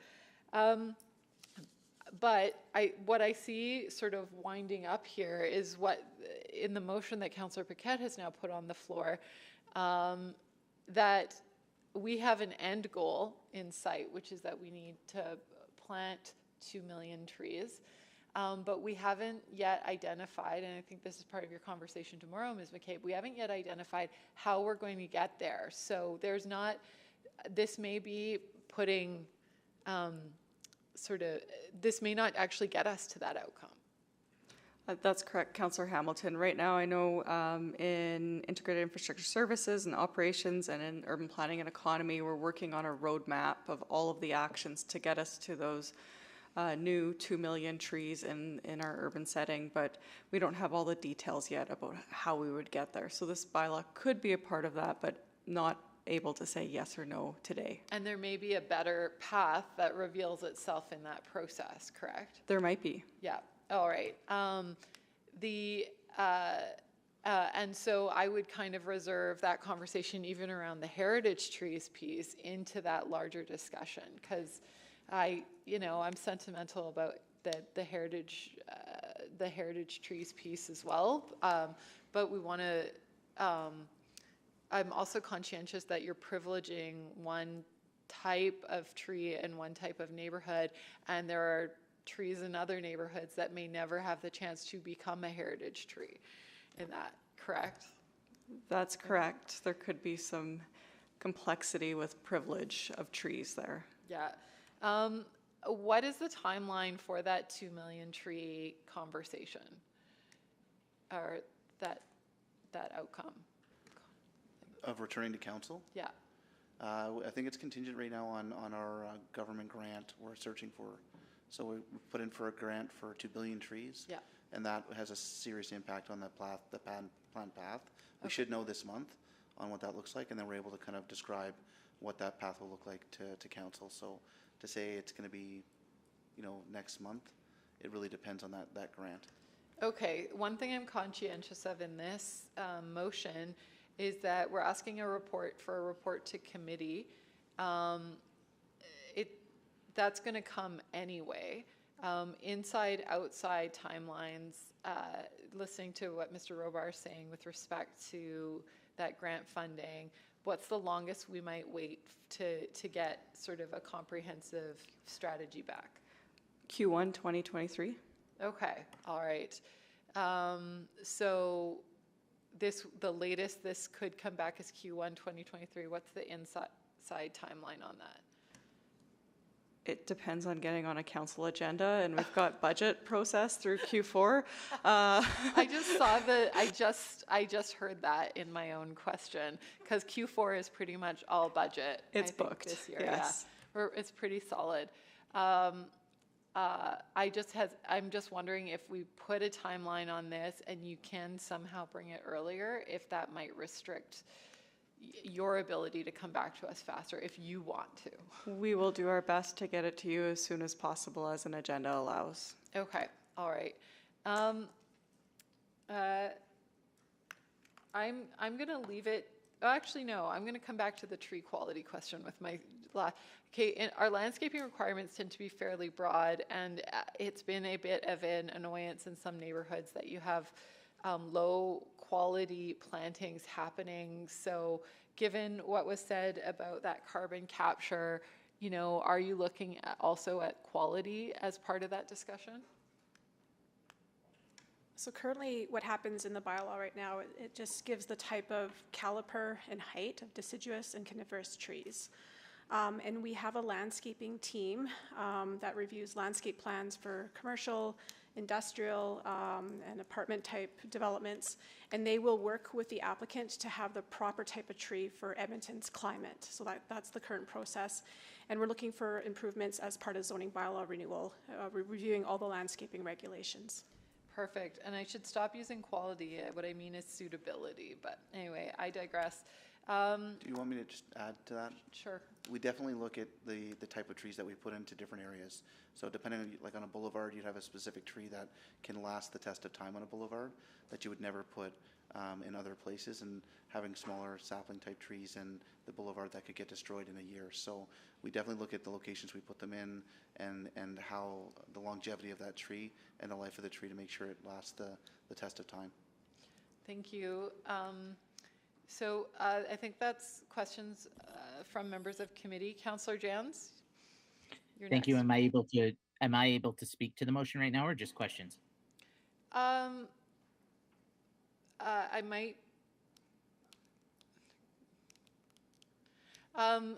Well, we're just doing questions now. There will be an opportunity to speak. But Okay. so if you want to hold May off. I hold to speak in support then? Yep. All right, Councillor Tang. Great, thank you so much. All very interesting speakers today. I've learned quite a bit more about trees. I think for some of the questions for administration, I was wondering, because we also heard from previous presentation that over the years we have really improved in our permitting process, much more streamlined, such that we're being rated as number 2 in the country. And I was thinking about some of the concerns and experiences heard in other jurisdictions about a private street bylaw slows down permit approval process. I'm wondering if administration feel that this is something that can be overcome over time, especially through zoning bylaw renewal and some permit automation that could happen. Councillor Tang, potentially, yes. It's about establishing what is needed in terms of implementation of the bylaw and then establishing how we deliver that service. And so definitely we can look at how we use automation, concurrent processes, and technology to support that. Yeah, certainly that was, I think it was like a big concern with that first scenario. And I was also wondering, just in terms of a budget for some of these scenarios too, like how much did the public tree bylaw cost in that development? And would this be sort of comparable to that? Councillor Tang, it was just under $600,000 to establish the public tree bylaw. And so to establish something like a private tree bylaw, it would be something similar, would you say? I would hazard to say, just given that we haven't really scoped the approach and the engagement and resources needed to deliver that. Okay, gotcha. And I guess I was also wondering, there's a lot of conversations about trade-off, which I anticipate is going to be dominating the conversation come fall. And I'm wondering, based on your research and analysis, and what would be the impact of some of these scenarios, most notably that private tree bylaw one, in achieving our goals for city plan? We don't know at this point. So we know that we need 2 million urban trees. We know that we've got an existing canopy that we want to protect on lots of the public property. And so that's the work that's currently underway. And to figure out all of the actions to get us to that 2 million, and a private tree bylaw may or may not be one of those actions. So we're not at a point today to be able to advise committee on what the right path forward is and what the impact of each of those actions would be. And this report will allow you to bring back some of those recommendations, hey? It would, but perhaps if I could make a suggestion, if it included something in the motion like impacts and benefits to capture that idea, or we can just capture it on our own here. Well, I think other committee members probably heard that. Hopefully, if there is an opportunity to amend, I'll leave that with the committee members. And I guess just one final question, just in terms of like how granular and flexible the bylaw can get. For example, we heard from Mr. Badger that it's true that there are some scenarios that doesn't always allow the trees to be saved. For example, dead trees and whatnot. And if we ever get to that point, would there be room in that bylaw development process to kind of address these nuances? Maybe, we don't know yet. Yeah, I did hear you say that anything is possible. So, okay. Yeah, no, I appreciate all of that. So thank you so much for this conversation. Thank you, Councillor Tang. Councillor Rutherford, then Councillor Stevenson. Thank you. One of the public speakers mentioned about the urban forest management plan. I see that it was published in 2012, 10 years ago. How have we done on the actions and the outcomes that are listed in that plan? Or is it an example of a plan that's maybe lofty and then we didn't actually bring it to life? Yeah, in 2012 we had about, I think it was 10% canopy cover, and we're up to about 13.2%. So we've grown about almost 3.5% since 2012. Our last Canopy analysis was in 2019, and we do it every 4 years. So we have another one due, we kind of do a flyover of the entire city with LiDAR and assess the canopy cover. And we will have another one in 2023. So we'll know where we stand after that. But I'm specifically talking about on page 19, it talks about specific actions. How did we achieve those actions? Yeah, I can have Travis answer some of that if you'd like. And I guess like this is a challenge I think we face a lot of times, is that there's these kind of guiding documents, and then I guess again lofty visions, they're not achieved for whatever reason, or they are achieved, which is great, but we don't have that circle back. But I also don't know how this connects with the city plan. Like, is this document? It's still on the city website. Is it still relevant today? So I think I can answer that. Oh. Yeah, I was just going to say, I think we did achieve a number of the targets and objectives in the plan. We didn't achieve all of them, but some of the key deliverables include expansion of our program teams. So the Root for Trees program that we've used to naturalize and expand canopy on boulevards, that's one example of it. And then Eddie was mentioning the other one where we've been focused on tree planting, working with the development industry and contractors to really increase awareness of the benefits of trees and making sure Edmontonians are on board and supportive of the city's goals. Is there some work to be done? For sure. But we've also been developing an urban forest asset management plan that speaks a little bit more to the bricks and mortar of how we step towards investing in the urban forest for the future. So work to be done, but yes, some well on the way. Yeah, I guess question to the mover. Councillor Paquette. Hello. That's right, I am the mover. Hi. Would you consider an amendment to this motion that also asks for a report that now that it's been 10 years since that plan was developed, a report back on the outcomes and what was achieved or not achieved in that plan? Well, I would actually have to know a little bit more about that. Maybe first pose the question to Ms. McCabe, so we can sort of fill that out a bit. Would that be okay? Sure. And then I guess my second question to you is, I see about there's kind of two things we're talking about. One is tree protection and one is new tree targets. And I see them kind of conflated in this motion, and I wanted to know, like, because today we're specifically talking about potential tree protection, as opposed to we already have policy in place for putting new trees on private property at new builds. Okay, well, all right. When I look at the wording of the motion, I do see two distinct things going on here. We've got a goal of 2 million new urban trees, and then it says including but not limited to a private tree bylaw. So, and it's talking about options, right? So I think that there's two distinct things there already, but if you want to clarify that, I'm not opposed. Okay. I guess to Ms. McCabe, just to follow up on that question that Councillor Paquette mentioned, like, has there been a report, or does there need to be a memo? Do I need to do an inquiry to find out about kind of where this is at, what we've achieved? Because I see outcomes include runoff and lots of things that I don't know if we necessarily have the data on what we've achieved with those.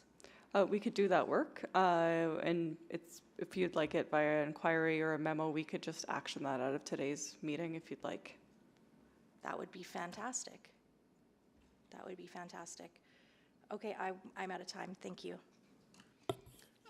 Thank you. Councillor Salvador.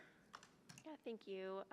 So just wanted to follow up on Ms. McCabe's comment around some specific language in the motion. And if it's friendly, after 2 million new urban trees, I'd like to add including benefits, risks, and costs of each action, if that's friendly.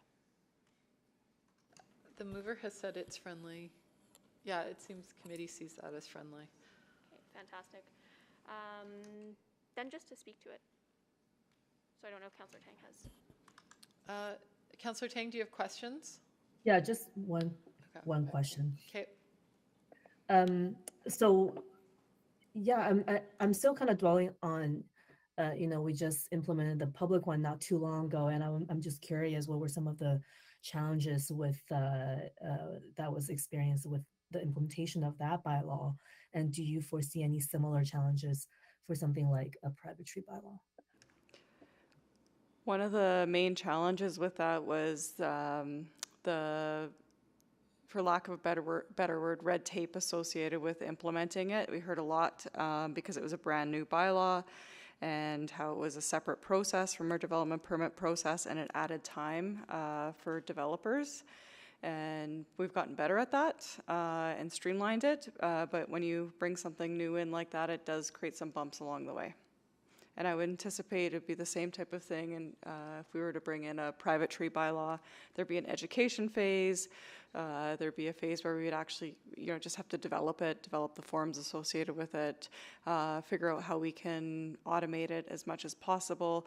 But we'd also need to really involve our forestry team in this, in terms of, do we have the right resources to go out and assess a tree, assess the health of a tree? So this one would be much more involved, would be my guess, because they're trees on private property, which we don't assess their health right now, whereas we take care of our own assets. Great, thank you so much. That's it for me, but also I think second round is only 3 minutes. Thank you. Well, you only took 2, so you're good. I popped on just because, and I'm probably repeating the question that Councillor Rutherford was going to ask. I was going to add, maybe, do you need a part 2 to the motion that asks for a memo on the urban forestry piece? Or can you do that without? Operation says they're just going to do it. Okay, great. Yeah. All right. So we'll get a memo back on the urban forestry piece. And I am conscientious of, I think, a really good point that was made, in that we have a goal, an outcome of 2 million new urban trees. But then I'm guessing that this will also hopefully capture some of the points brought up by speakers today with respect to the carbon capture, with respect to time lost. When you cut down an old tree, you don't immediately regain that carbon capture in the planting of new trees, and it does get expelled back into the environment, so to speak. So you will sort of cover that as part of this. Yes, we will. As part of that benefit assessment is where I was thinking it could be covered off. Okay, wonderful. Okay, that sums up my questions, and I'll go to Councillor Rutherford to finish up her final questions. Thank you. Yeah, I just had a few more quick questions.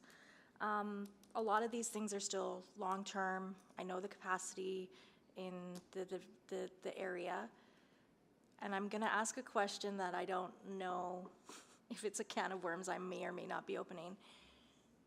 But do we have any immediate levers, like in terms of DC1s and DC2s, to be doing tree protection where there is, let's say, a high concentration of mature trees on a lot zone? Or is this something that we've explored in the past and it's a really terrible idea, which I'm totally open to being told it's a terrible idea? We have used that in the past because the site plan associated with a direct control is specific, and it identifies where buildings and parkings and landscaping might be, and then it's further articulated through the regulations of a direct control. So I guess the question is, in our current practice, when we have a DC1 or a DC2 application, what are we kind of discussing with regards to trees?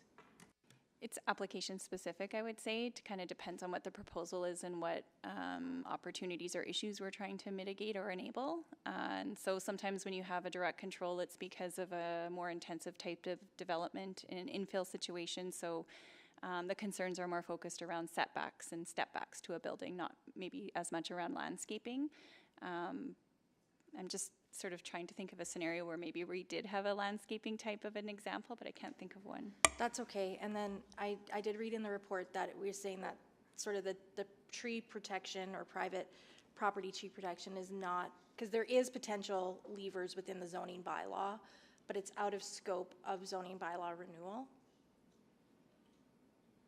So we have regulations now for minimum tree planting and shrub planting. We have some incentive-based type regulations, and all of those will be reviewed as part of renewal. But in terms of enhancing those, that's what's out of scope? Because in the report it says that it's out of scope. That's correct. That's correct. Is there any council direction that would get that in scope? Or would it need an unfunded service package to add?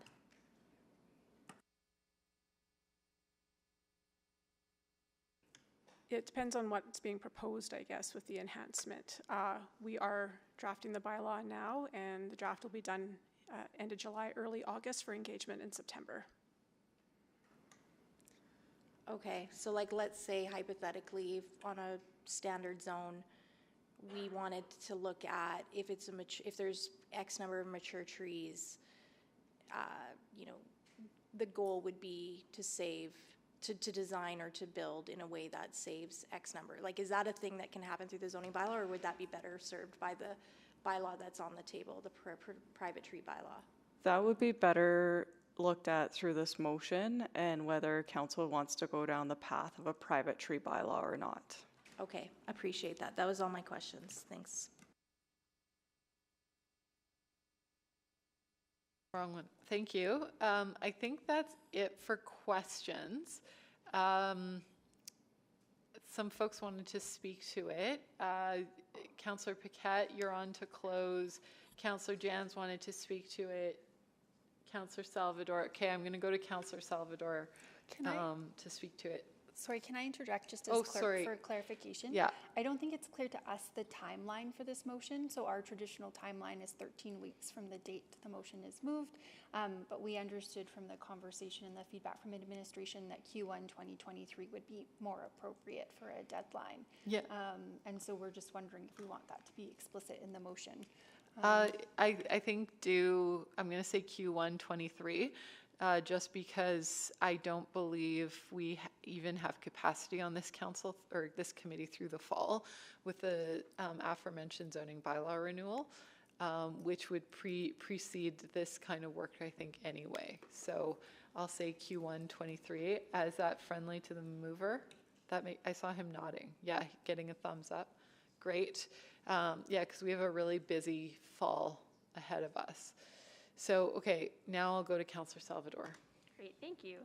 So I appreciate the discussion today, and I will be supporting this. Thanks to Councillor Paquette for putting it on the floor.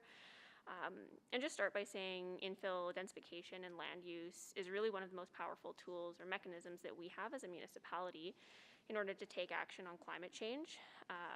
As it relates to tree bylaw, I think I still have some lingering questions about how effective a bylaw would actually be in protecting private trees. I think we all want that as an end goal and an outcome, but I'm just still looking for evidence that a bylaw would actually do that. And yeah, as it relates to our city plan goals, of course, protecting and retaining and increasing the number of trees we have in our communities is a critical part of building a city that is greener as we grow. I think that the ecological function as well as the health and well-being benefits of private trees is really massive, and that this motion sets us up nicely to have a conversation about the best tool and mechanism to ultimately achieve that. So I'll just leave it there. Thanks again to Councillor Paquette. Thank you, Councillor Salvador. Councillor Jans. I have nothing to add to the very eloquent comments by my colleagues today. This is excellent, and I'm really glad to see it being supported, so thank you. More brevity. Thank you for that. That actually might get the record for the shortest speaking to. So thank you for that. I'll now go to Councillor Paquette to close. Yeah, please vote for this. Thank you. I've turned it into a competition. Come on. All right, please vote.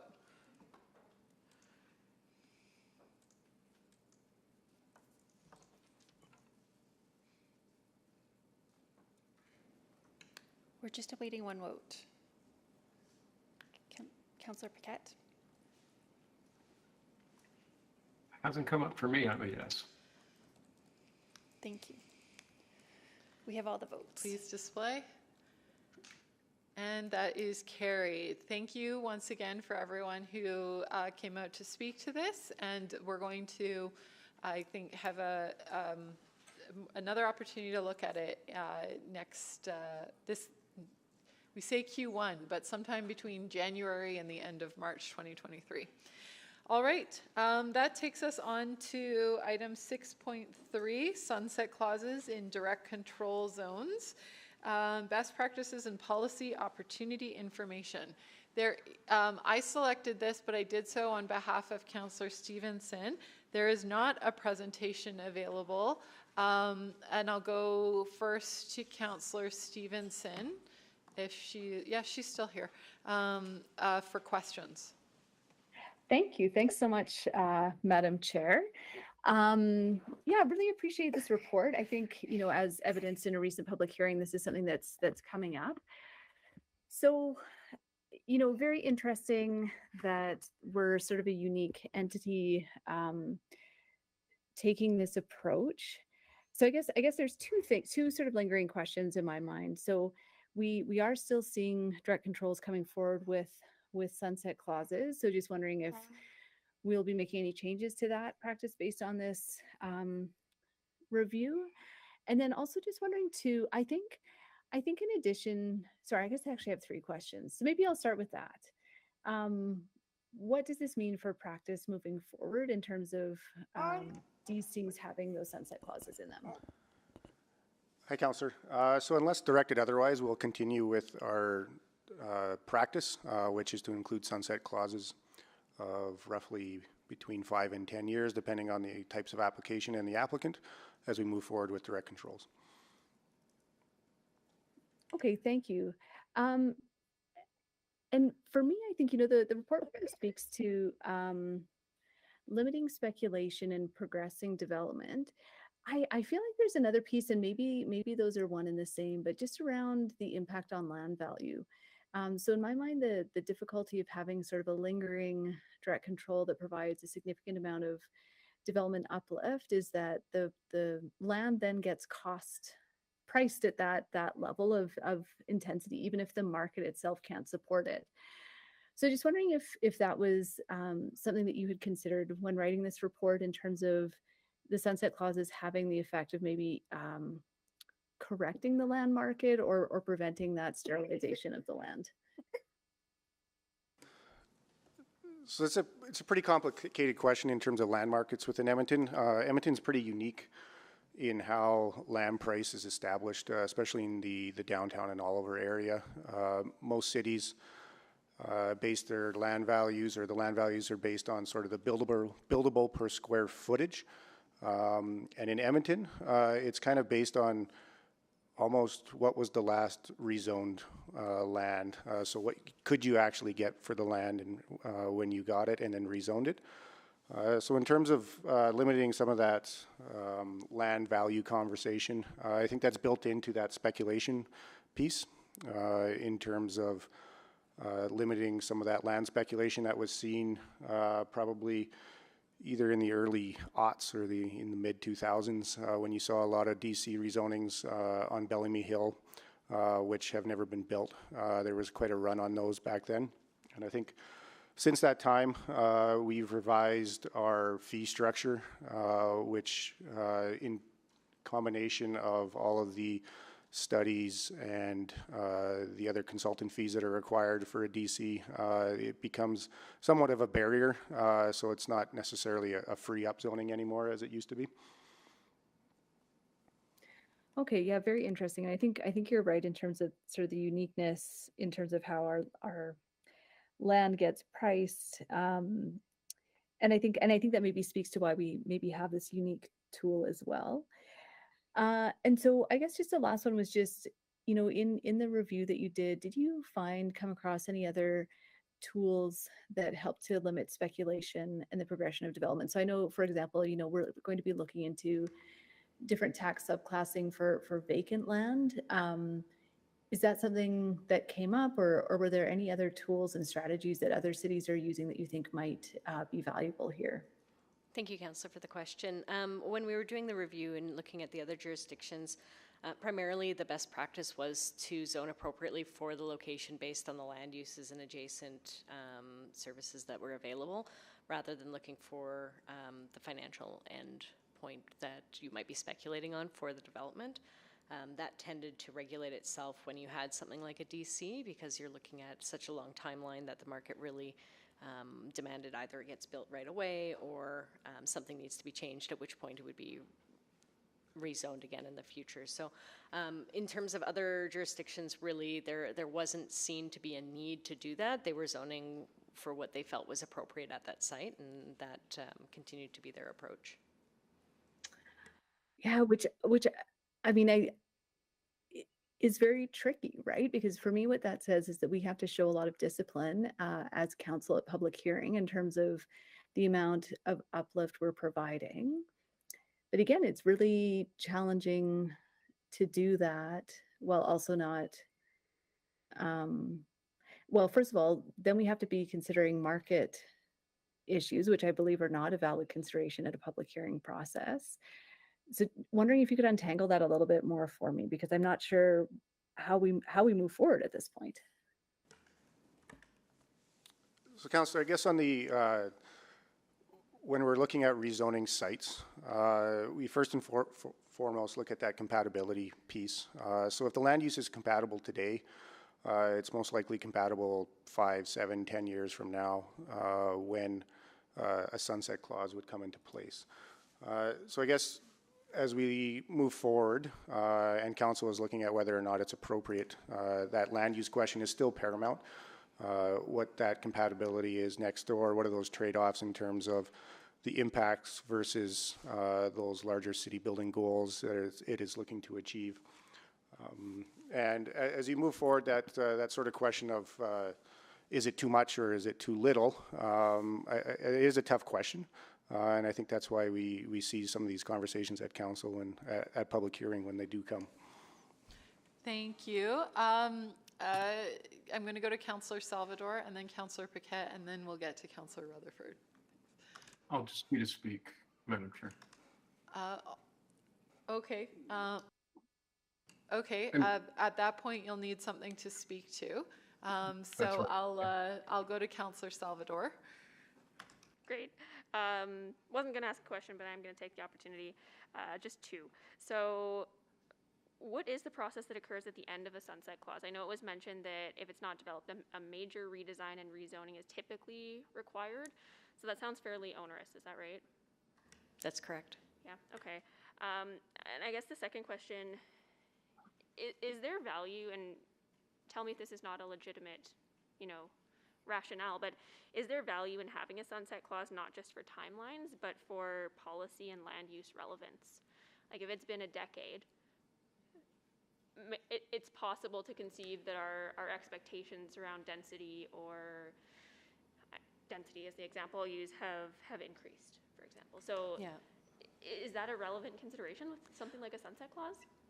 I think it actually shows the irrelevance or the lack of necessity for it, because if you're looking at a DC, it's being designed for the market at that specific time, and 10 years later our density expectations have changed, our principles on planning may have shifted, what we're looking to achieve through our MDP may have shifted by then, and so it really actually is only relevant if it's shorter than that period of time. So within the time period where you would expect to see similar market conditions, and they can change quite quickly. And so I think that is that part of that built-in systematic approach to using a DC. Right. Okay. That's all. Thank you. Thank you. Councillor Paquette? Just to speak, or do you have any questions? Oh, you're on mute.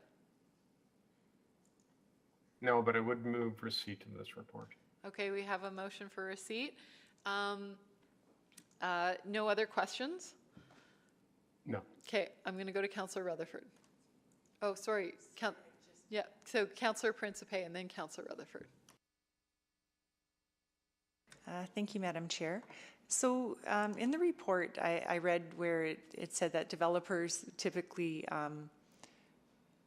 don't really rely on the sunset clause or really taken into consideration in their development.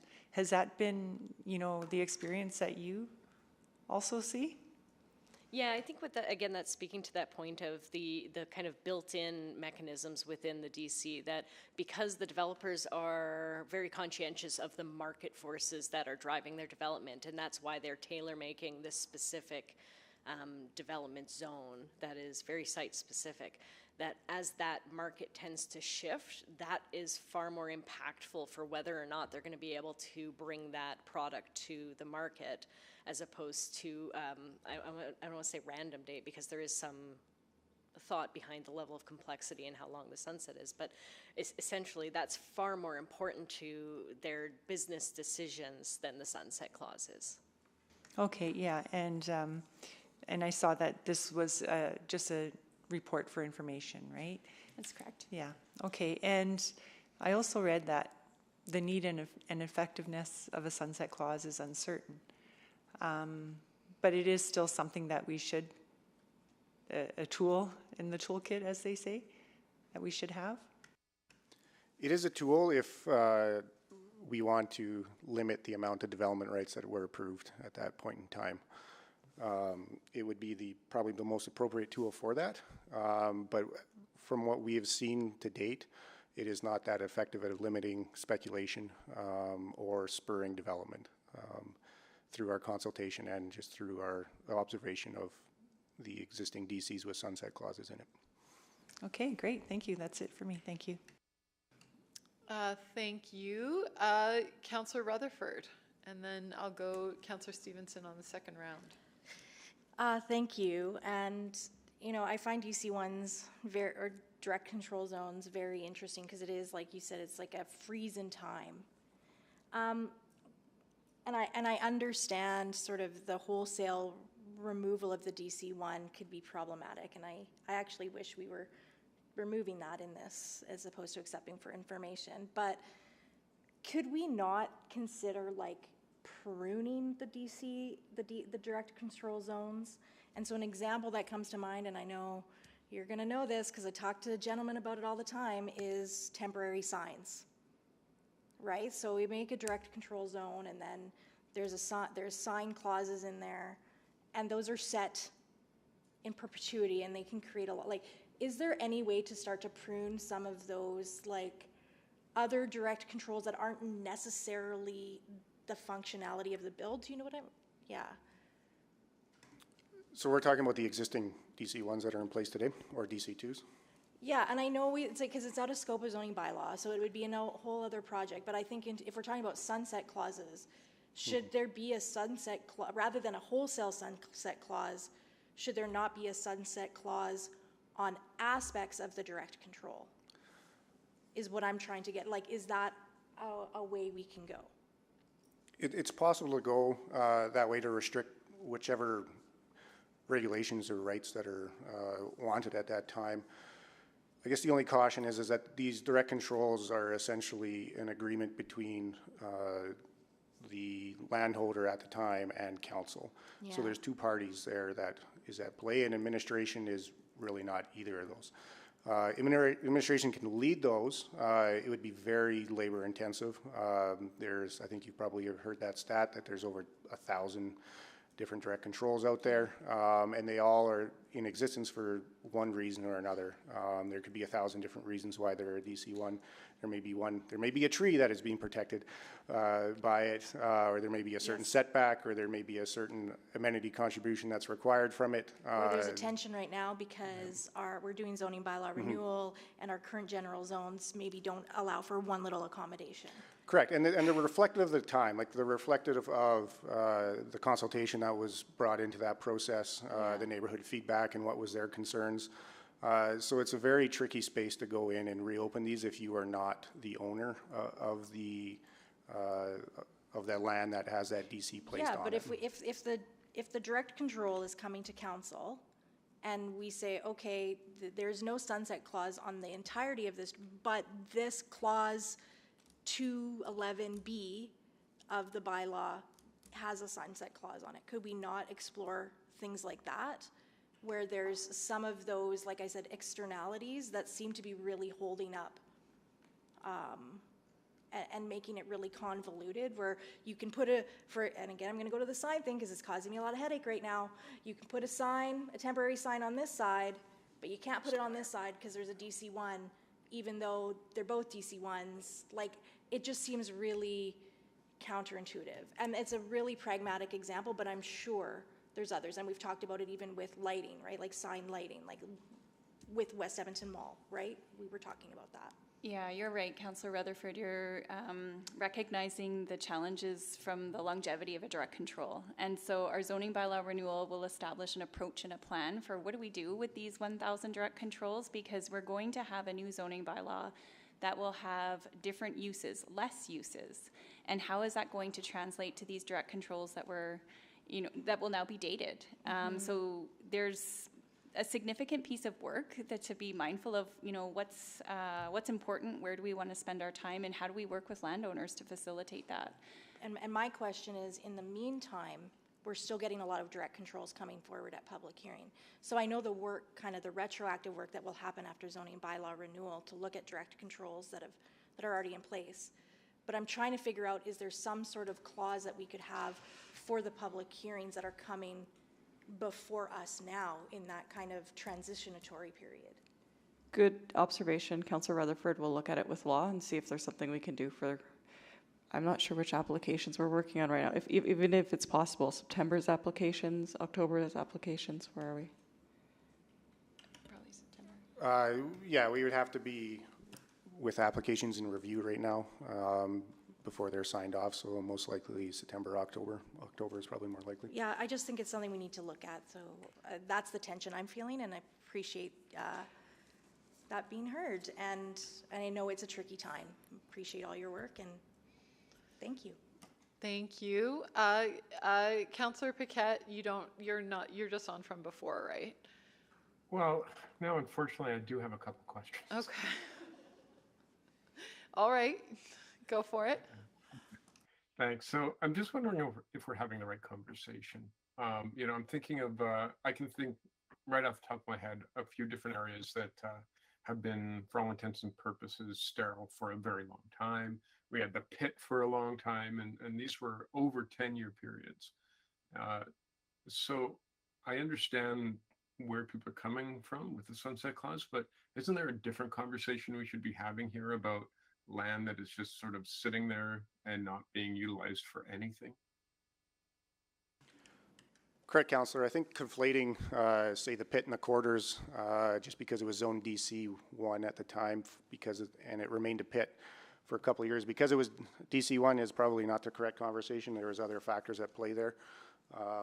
And same with, say, derelict or unsightly sites that may be zone DC1 today or DC2. There is two different conversations on that one. Today is about the use and the effectiveness of that sunset clause, which restricts development rights. Just for example, so the most high-profile one, or the first one that came into place was in 2016 when the Healy Ford lands were rezoned to what was then quite a large density bump. That sunset clause is coming into effect this September. Those lands have been on sale pretty much, I wouldn't say since it was rezoned, but a few years afterwards. And regardless of the zoning in place, that sale hasn't taken place because of larger economic factors within the area and not necessarily because of the zone. The zone does play a factor in it and its complications, but it's not the main driving factor. Yeah, and that's the thing. I don't think people are rezoning and then sitting on something for some sort of future fiscal benefit. I don't think that happens. Isn't it more likely that either a partnership fell through, or there was suddenly fiscal issues, and so they just couldn't make a go of it? And then what they find out is, because it's this DC1 or DC2 or whatever it is, it's actually harder to sell the land at that point. In many cases. Correct. As Mrs. Inga pointed out previously, the DCs are created with a vision in mind from that applicant, and the visions will change from landowner to landowner. So it makes it a little bit more difficult to sell.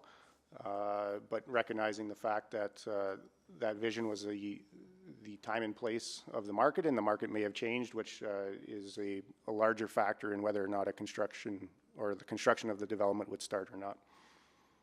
Yeah, so I mean, and that's, so I think we need to sort of separate these conversations, right? So I don't have a solution right now, but is there something that we're working on as far as these sort of, and I don't know how else to put it, sterilized places, like, you know, where the fire was up, I can't even remember what that building was called anymore. And then just even going up like 105th Street, you'll see that there's this big portion of land on the hill that's just been sitting there for a very long time.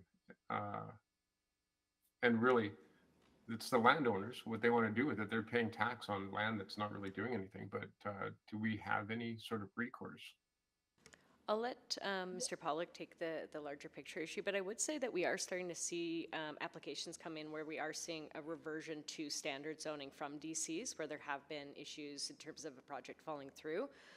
There was one recently along the 109 Street corridor that went from a DC2 to an RF3 and an RA8. So, I mean, this is something that the developers are also interested in doing. They would also like to see, I think, the land and have something happen on it. So, yeah, I'll turn it over to Mr. Pollock. Yeah, just to add, I think our administrative practices around DCs have evolved over time. They're used less frequently and really truly in those unique circumstances or exceptional circumstances instead of, say, a standard zone that would fit 90% of it, but you needed to control that extra 10%. I think there's more of a comfortability around that risk-taking that we need to allow some of that flexibility as a city if we want to meet our density goals, and we can't straitjacket a lot of these sites with the use of a DC.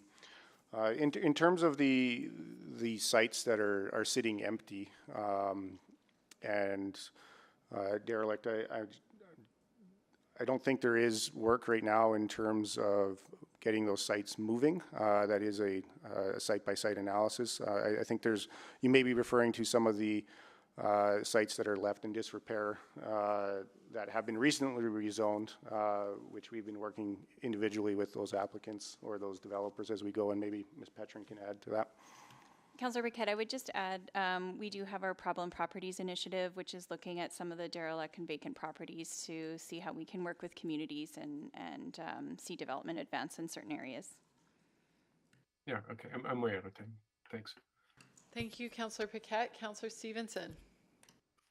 Yeah, thanks so much. This conversation has actually made me reinforce some of the reasons that I think sunset clauses are really good and important in terms of not keeping sort of those legacy DCs in place for a long time that limit some of our ability to adapt and change as we can through standard zones.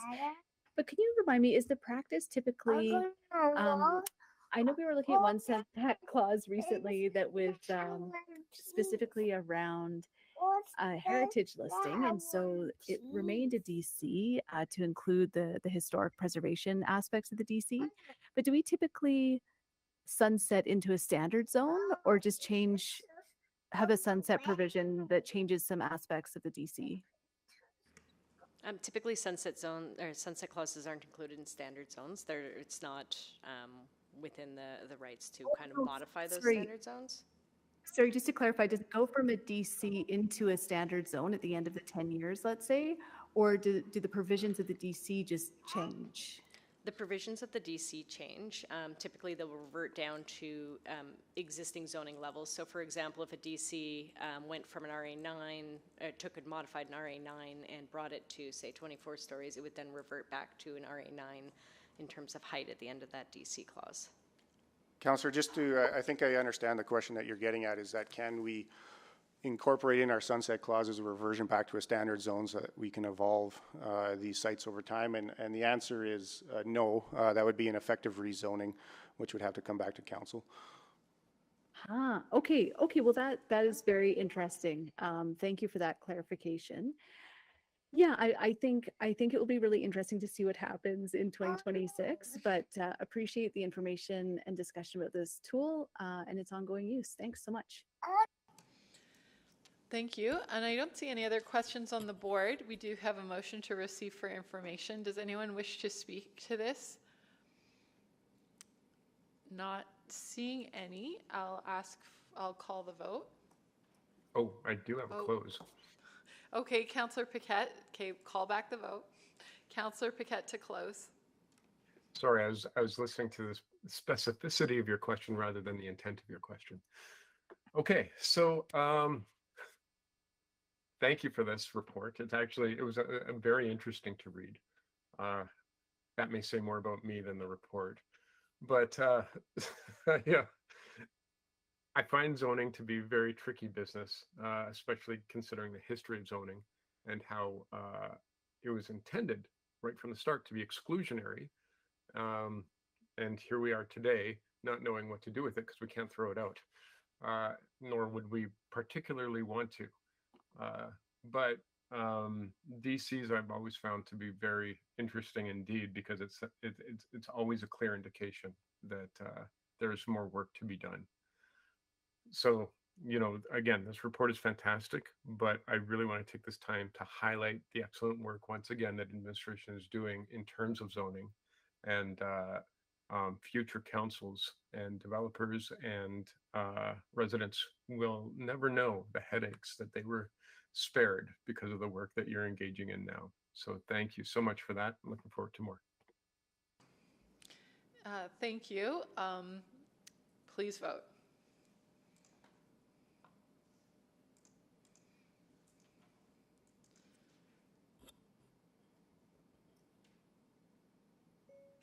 We're just waiting for your vote, Madam Chair. Yeah, I submitted it. I'll try again. No? Okay, I'm a yes. Okay. Please display the vote. And that is carried. Thank you. That takes care of item 6.3. There's no responses to councillor inquiries. We have no motions pending, no private reports, but are there any notices of motion or motions without customary notice? Hearing none, we are adjourned.